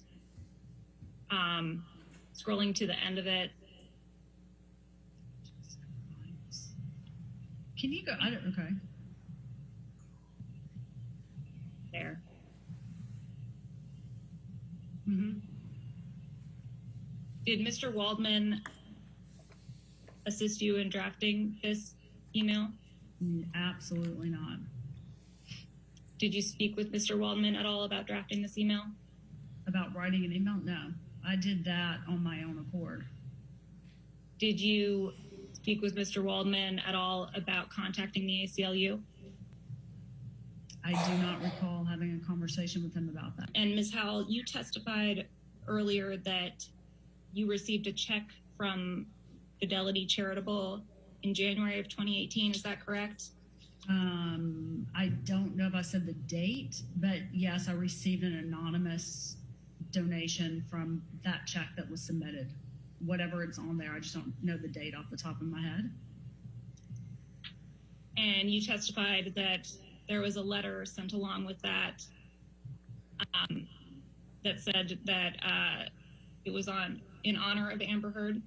Yes. Richard, I was guaranteed 20 minutes with him after being attacked for 3.5 hours by your side the last time. So I am going to stick by what I was told before entering this and what your side agreed to. All right, your next witness. Your Honor, Mr. Depp calls Candy Davidson Goldbraun, who is the corporate designee of the Children's Hospital of Los Angeles. All right, and that's by deposition, is that correct? Yes, Your Honor. Okay. Goldbraun, is it your understanding that you're here to testify today on behalf of the Children's Hospital? Correct. Yes. Okay. So as of June 2018, had any payments been made by Ms. Heard to the Children's Hospital in connection with the $3.5 million pledge, aside from the original $100,000 check from Mr. White in August of 2016? Yes, there was a payment, a gift on January 9th of 2018. And what amount is that gift that you're referring to? $250,000. Okay, and was that gift made by Ms. Heard or on Ms. Heard's behalf? By Ms. Heard. Okay, and what are you basing that statement on? By the check that we received from Fidelity. Fidelity charity that came to Children's Hospital. What is this document? The letter to Mr. White from myself inquiring about further installments on the pledge that had not been fulfilled. And why did you write this to Mr. White on June 14th, 2019? I was trying to figure out if there were any other payments coming from Mr. White to fulfill the pledge, because Children's Hospital Los Angeles had not received any other correspondence from him. And what is this document? It is a letter to Ms. Gottlieb from myself on behalf of Children's Hospital Los Angeles, inquiring about additional gifts, pledge payment installments.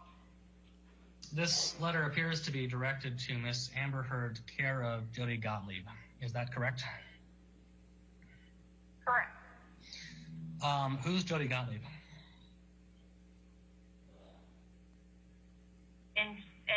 the Children's Hospital Los Angeles record, Jody Gottlieb was our contact for Ms. Amber Heard. Ms. Goldbraun, why did you send this letter to Ms. Heard and Ms. Gottlieb? I was trying to see if the pledge was going to be fulfilled or not.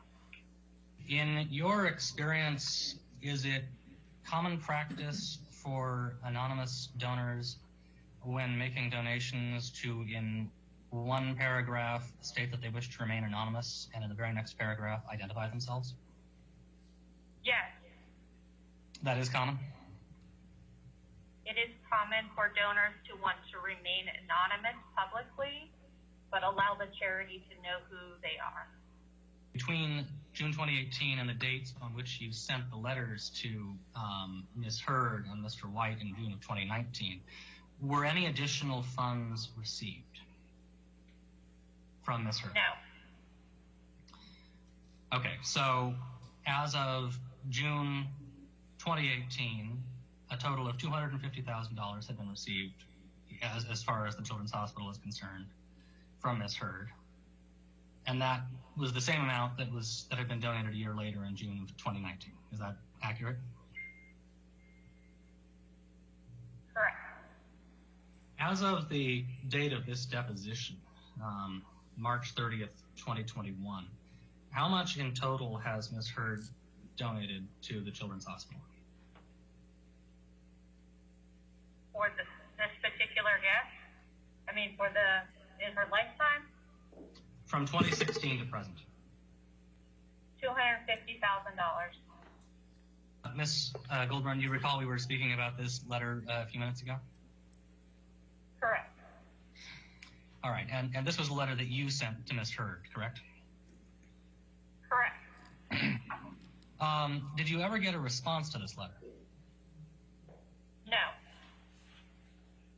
As of October of 2018, how much money had Ms. Heard directly donated to the Children's Hospital?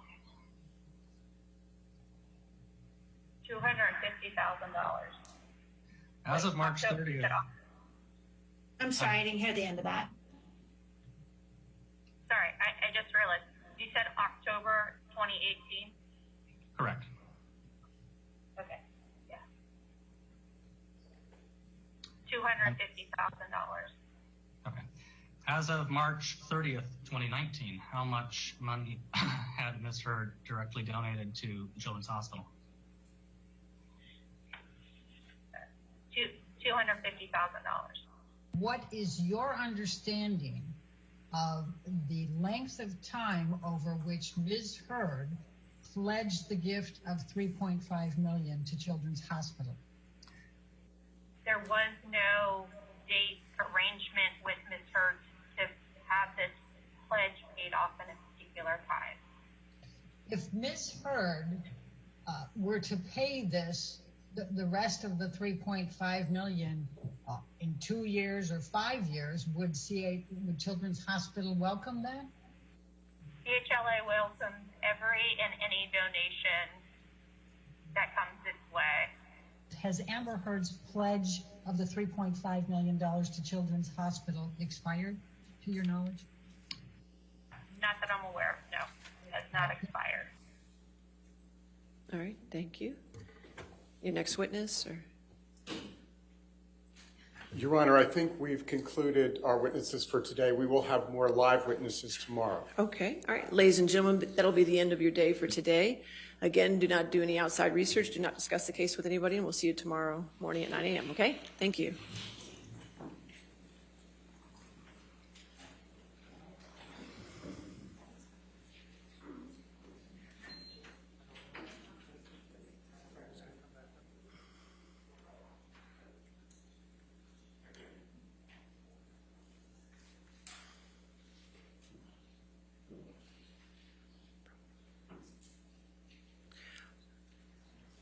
All right, you want to have a seat for just a moment because we do have a few proffers going to be done.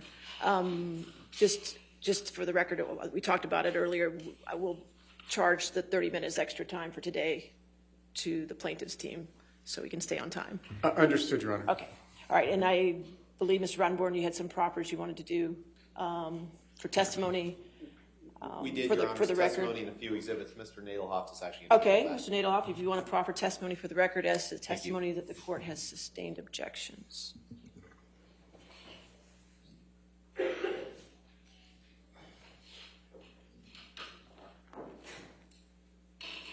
Your Honor, it's a box here, so I just Okay, that's fine. You can stay there as long as you stay close to the microphone. I appreciate it.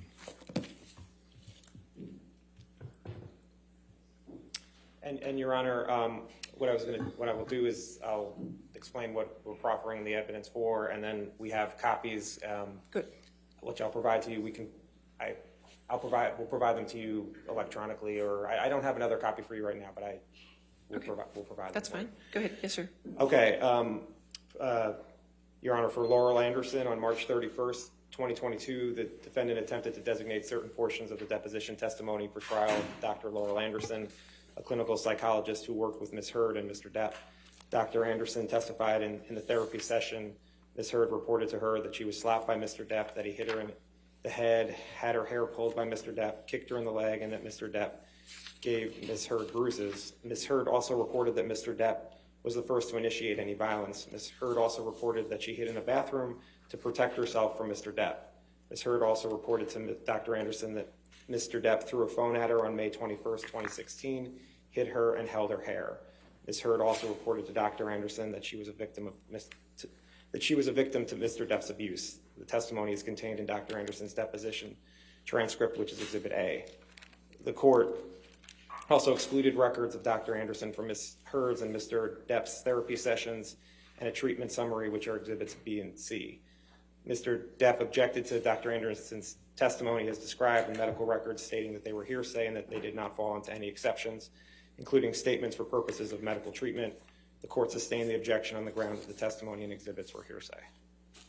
For Dr. Kipper, on March 31st, 2022, the defendant attempted to designate certain portions of the deposition testimony for trial of Dr. David Kipper, Mr. Depp's physician. Dr. Kipper testified Ms. Heard voiced concerns of Mr. Depp's behavior while on drugs and alcohol, that Mr. Depp tried to fight and push Ms. Heard while he was attempting detox on his island, and that she found lots of cocaine in February 2016. Dr. Kipper also testified he told Mr. Depp to, quote, bury the dragon, which referred to the bad feelings that Mr. Depp has inside him. This testimony is contained in Dr. Kipper's deposition transcript, which is Exhibit D. Dr. Kipper also testified about an email he wrote explaining Mr. Depp's detox treatment. In the email, Dr. Kipper wrote to Mr. Depp's sister that Mr. Depp had fundamental issues with anger, romanticized the drug culture, and had no patience if his needs were not met. This email is Exhibit C. Exhibit E. Mr. Depp objected to Dr. Kipper's testimony and the email stating it was hearsay, that it did not fall into any exceptions, including statements for purposes of medical treatment. The court sustained the objection on the ground that the testimony and exhibits were hearsay. Deborah Lloyd. On March 31st, 2022, the defendant attempted to designate certain portions of the deposition testimony for trial of Debbie Lloyd, Mr. Depp's nurse. Ms. Lloyd testified Ms. Heard voiced concerns about Mr. Depp's behavior while on drugs and alcohol, and that Mr. Depp worked himself up into a rage and was trying to fight Ms. Heard while he was attempting detox on his island. This testimony is contained in Ms. Lloyd's deposition transcript, which is Exhibit F. Also, Ms. Lloyd kept nursing notes on these issues that she testified to, which is Exhibit G. Mr. Depp objected to Ms. Lloyd's testimony and portions of the nursing notes stating it was hearsay that did not fall into any exceptions, including statements for purposes of medical treatment. The court sustained the objection on the ground that the testimony and portions of the nursing notes were hearsay. Aaron Borum-Filati. On March 31st and April 1st, 2022, the defendant attempted to designate certain portions of the deposition testimony for trial of Ms. Filati, Ms. Heard's, and Mr. Depp's nurse. Ms. Filati testified that Ms. Heard reported to her on December 16th, 2015, that Mr. Depp headbutted Ms. Heard in the forehead.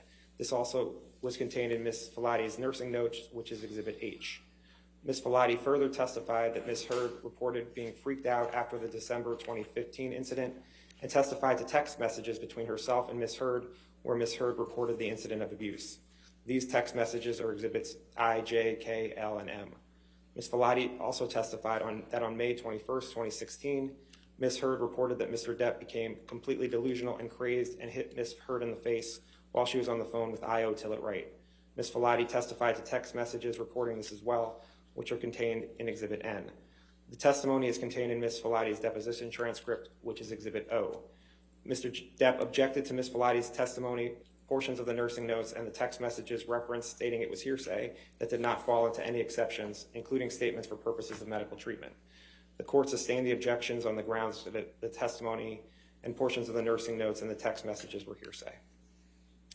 Amy Banks, Dr. Amy Banks. On April 29th, 2022, the defendant attempted to designate certain portions of the deposition testimony for trial of Dr. Amy Banks, a clinical psychologist and relationship consultant who worked with Ms. Heard and Mr. Depp.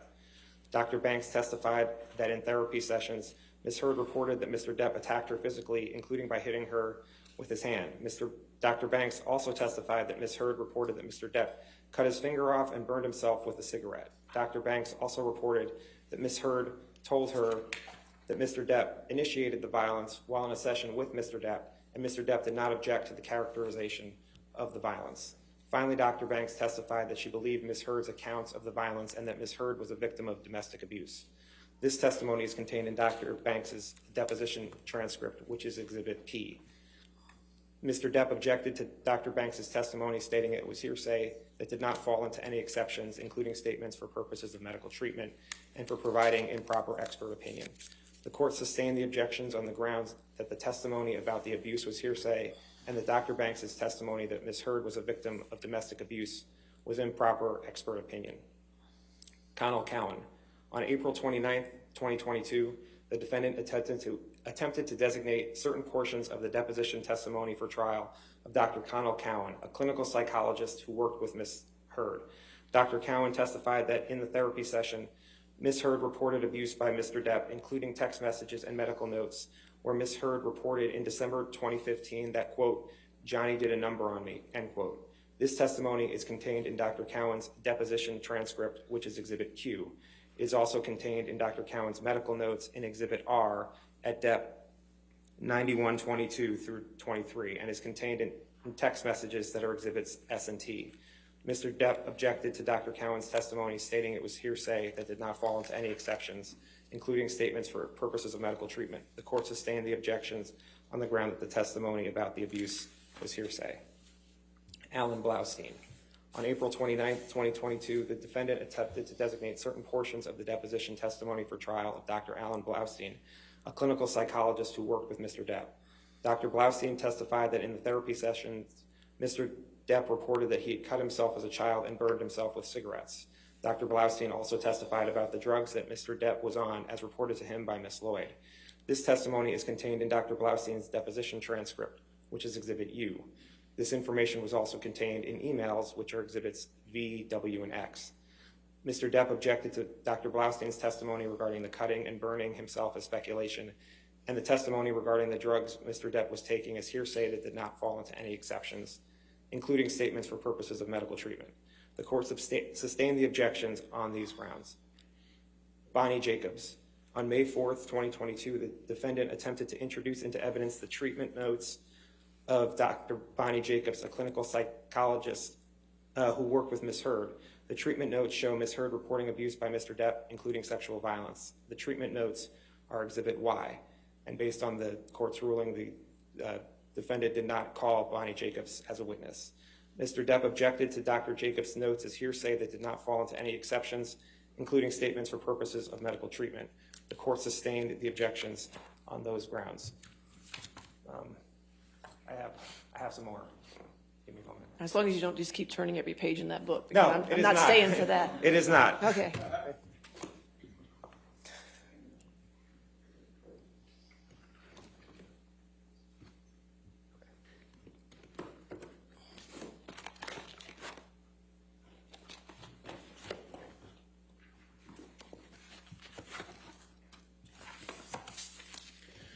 The UK judgment. On April 29th, 2022, Ms. Heard moved to allow evidence and questioning regarding the UK judgment and for admission of the judgment itself, which is Exhibit Z. In support for her motion, Ms. Heard argued that Mr. Depp had opened the door to the admission of the judgment by presenting evidence of damages after the date of the judgment on November 2nd, 2020. For example, Ms. Heard observed that Mr. Depp had sought damages for losing his role in Pirates of the Caribbean 6, a movie that has not yet been made. Ms. Heard further observed that Mr. Depp testified that the op-ed had caused him and his family irreparable harm, thereby suggesting that his reputational harm had continued to the present. Ms. Heard noted that Mr. Depp's expert designation indicated Michael Spindler relied on Mr. Depp's earnings from 2019 to 2021 when reaching his opinion, which resulted in an amendment to the designation. Ultimately, the court found that Mr. Depp had not opened the door to the admission of the UK judgment and overruled the motion, which the court did again today with Mr. Banya's opinions. Finally, Adam Bercovici. On May 19th, 2022, Ms. Heard attempted to call Adam Bercovici, who is an expert in the policing and Los Angeles Police Department policing of domestic violence calls for service. Mr. Bercovici would have testified to his qualifications in the field of policing and LAPD policing of domestic violence calls for service as follows, and further outlined in Ms. Heard's fourth supplemental and rebuttal disclosures dated March 31st, 2022. Mr. Bercovici spent 30 years with the LAPD, retiring in 2012 at the rank of lieutenant. He has extensive experience as a patrol officer, field supervisor, uniformed watch commander, both as Sergeant 2nd and Lieutenant 1, along with multiple assignments as an officer in charge, Lieutenant 2nd of specialized detective units. During his tenure with the LAPD, Mr. Bercovici held numerous positions directly responding to and overseeing subordinate officers' responses to the domestic violence calls for service, including as a patrol officer, supervisor, watch commander, and assistant watch commander.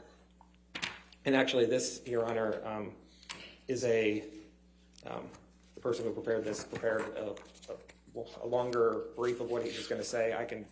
Is it okay to submit it rather than hearing me read it all? Any objection to that?